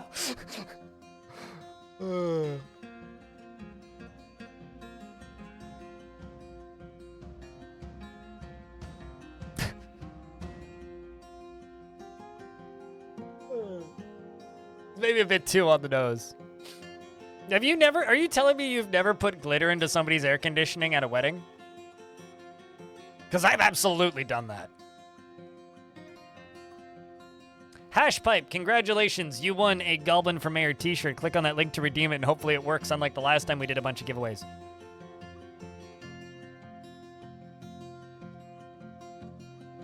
You've gone to the wrong weddings? I mean... The last wedding I went to, we filled a car up with balloons. Literally. Like, coming out the windows. Like, we just had, like... They had a crack this big in their window. In their car. Because it was summertime. They had a crack about yay big in their window. So we literally just took, like a thing of... What do you call it? The helium.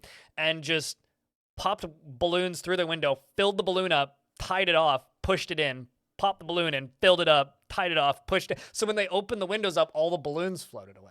I mean, like, horrible for the environment. But very funny. Yeah, that was the last wedding I went to.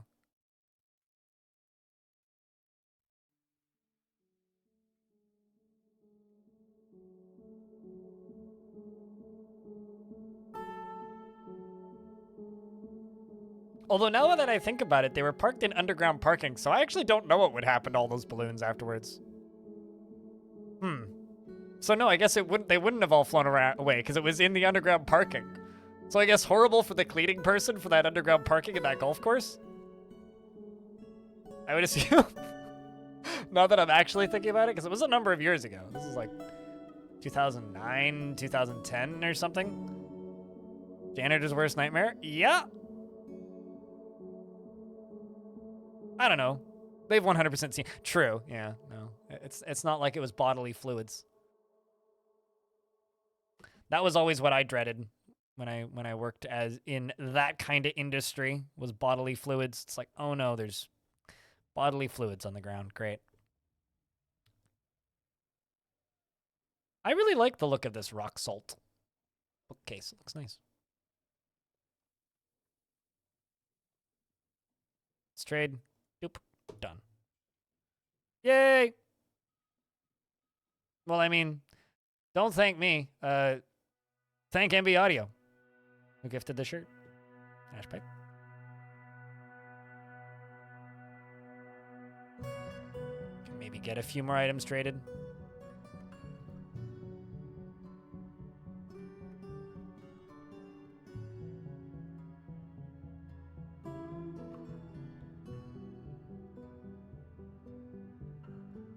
It's so weird that I can't even trade this stuff or offer it to them as a gift.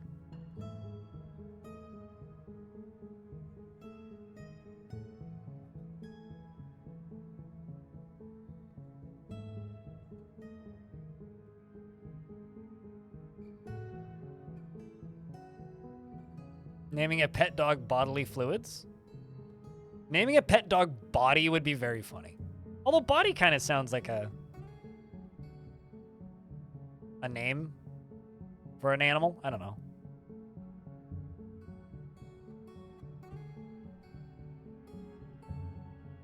Pure Satan butthole evil. I'll have you know I'm a big fan of the band Satan's Butt Cheeks. So, I mean, I know I know all about that level of evil.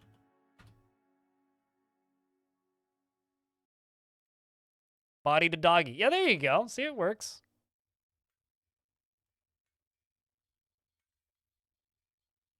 Like, if you want to hear Satan's butthole level of evil, clearly you should listen to Satan is My Osteopath by Satan's Butt Cheeks in the EP Carnival of Shame with the highest resolution banner on Bandcamp.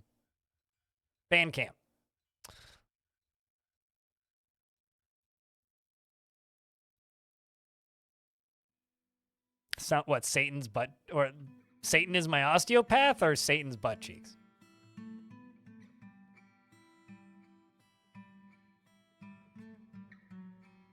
Yes, okay, fair enough.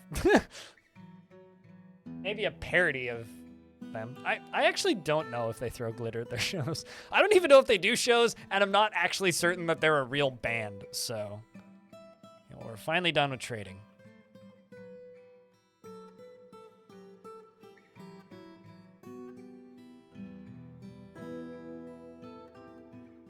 Really? I wonder what you were doing with your world, what kind of world gen was happening for you to get flooded with evil and good biomes. Because I feel like my large areas never have any evil or good biomes, which is always kind of a problem for me. We're down to 933. 904. Wow, the number went up. Chat, there's too many goblins at this location. Let's just try to conquer and occupy again.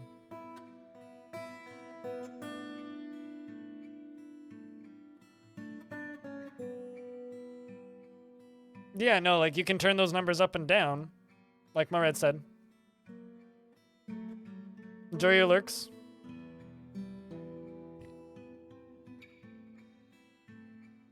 Not sure you had it set to the defaults. Maybe you were missing something with tinkering with the mesh size.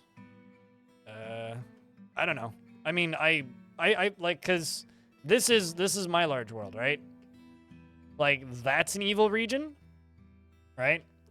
I think that's it for this entire. Okay, there's a tiny little patch of evil down in this glacier. There's a few small patches around the towers. You up there around the towers. This whole island is evil. But there's like almost no good regions on this map. Like almost none. Please don't smell my pajamas, but also, hi, I smell your pajamas. Thanks for the 5th month with Prime. Welcome back. Yeah, like there's almost no good biomes on this entire map.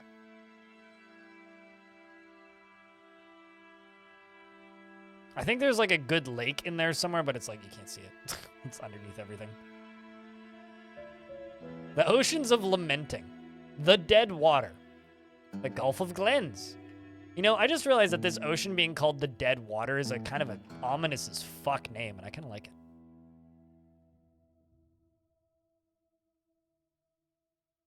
I kind of want to settle down here for my next fort, by the way. I'm thinking down here. Somewhere in this sand desert. Fight against these goblins. But seriously, Pajamas, thank you very much for keeping that sub alive. Yeah, no, it's always a good feeling when you finally get a map that you like.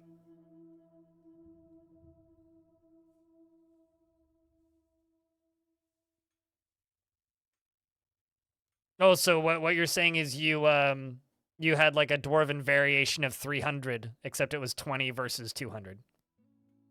I mean, by default, the biggest sieges can get is 200 units, right? It's 150 soldiers and then an additional 50 creatures, I think.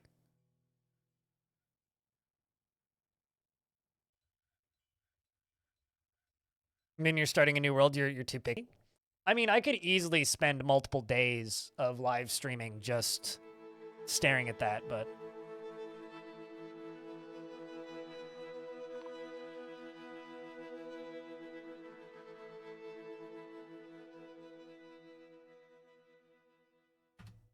All right, what's that bedink about? Orvius Swade, the Craftsdorf has been found dead. Pardon?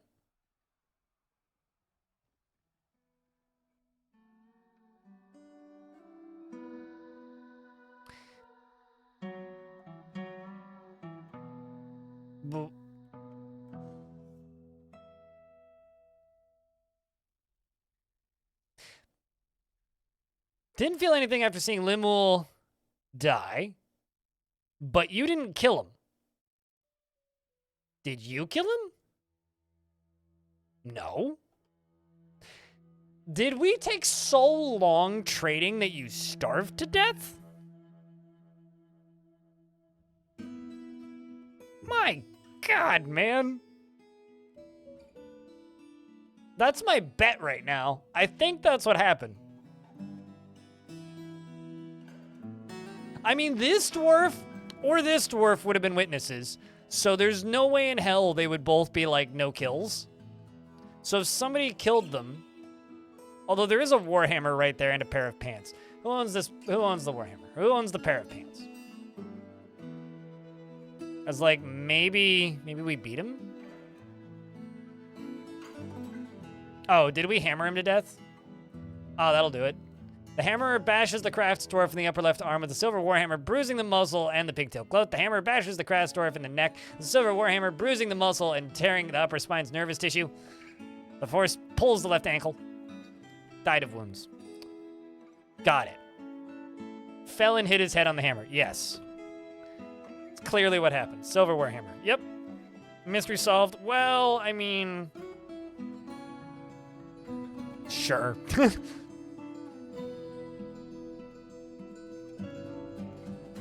My favorite one of those, Lagushka, was when somebody just dug out a square like this with like a stair in the middle to like that and was just like, got my dwarves digging out an area, and the dwarves dug out an area that was, I shit you not, like that shape, except like more round and phallic shaped. And they were just like, well, so I removed all of the digging around it and made that into the Miners Guild. It's like, yeah, that's pretty dwarfy.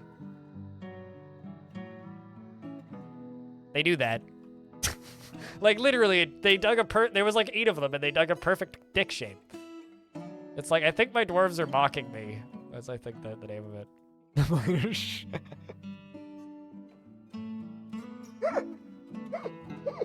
Truly is brings new meaning to the term mine shaft, yes.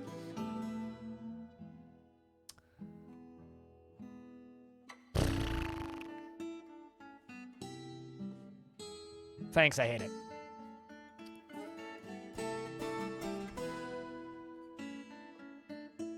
I really like this fort, chat. This fort has been a fun time. I really hope that we can take over Toe Thief, but I'm starting to get not super... I'm starting to not assume that that's going to happen. Or assume that that's not going to happen, rather.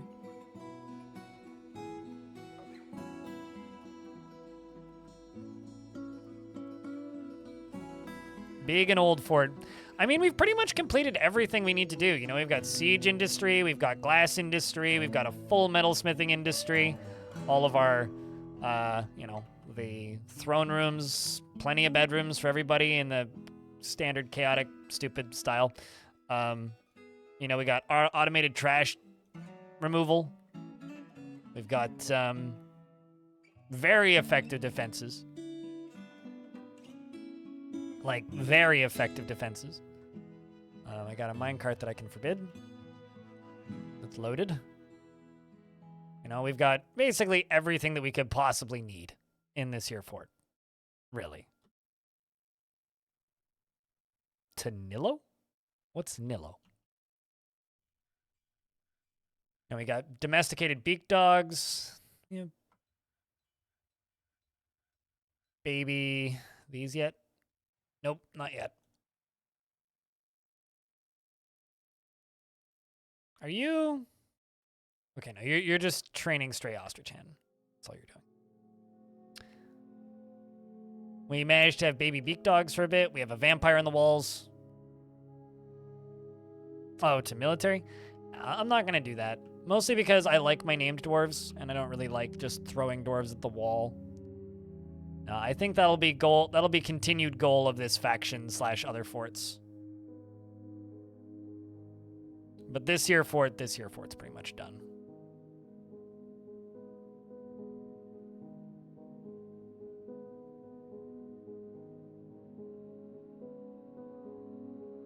Without a wall vamp. Wall vamp or a wall goblin. Yeah. Oh yeah, we also have a the were lizard, Dumid, who lives in her bedroom. She is bored after being near her own fine container. Yeah, we do in fact have tame. The worms? Worms? What do you mean by worms? But no, I'm not putting that vampire to work. I thought about it, but eh. I was able to take over a location with a vampire, different vampire, but this location right here, Growth Malice, the Dark Dwarven Pits, we took over that. It was either that one or this one. Actually, I think it was Menaced Soul. Yeah, Menaced Soul we took over using a vampire. We just sent out a vampire and they caught it.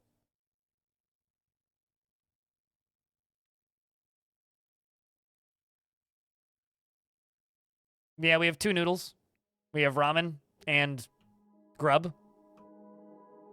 Ramen and grub. 2 webby noodles.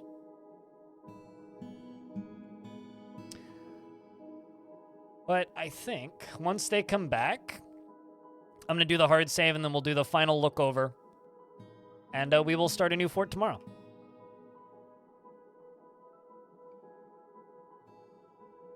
Because this has been a fun fort. But I've got system shock that needs to be shocked to the system. So what I think I'm going to do, chat, is I'm going to let you guys hang out above the new tavern, which has some visitors in it. I will be back in a moment. I'm going to go grab myself a snack. We got a few more things to do to finish up this fort. But when I do the hard save will be put up onto... I could even do that like right now, too, if you guys want. Will be put up onto Dwarf Fortress File Depot. So if you guys want to, you know, yoink the save file for your own entertainment purposes,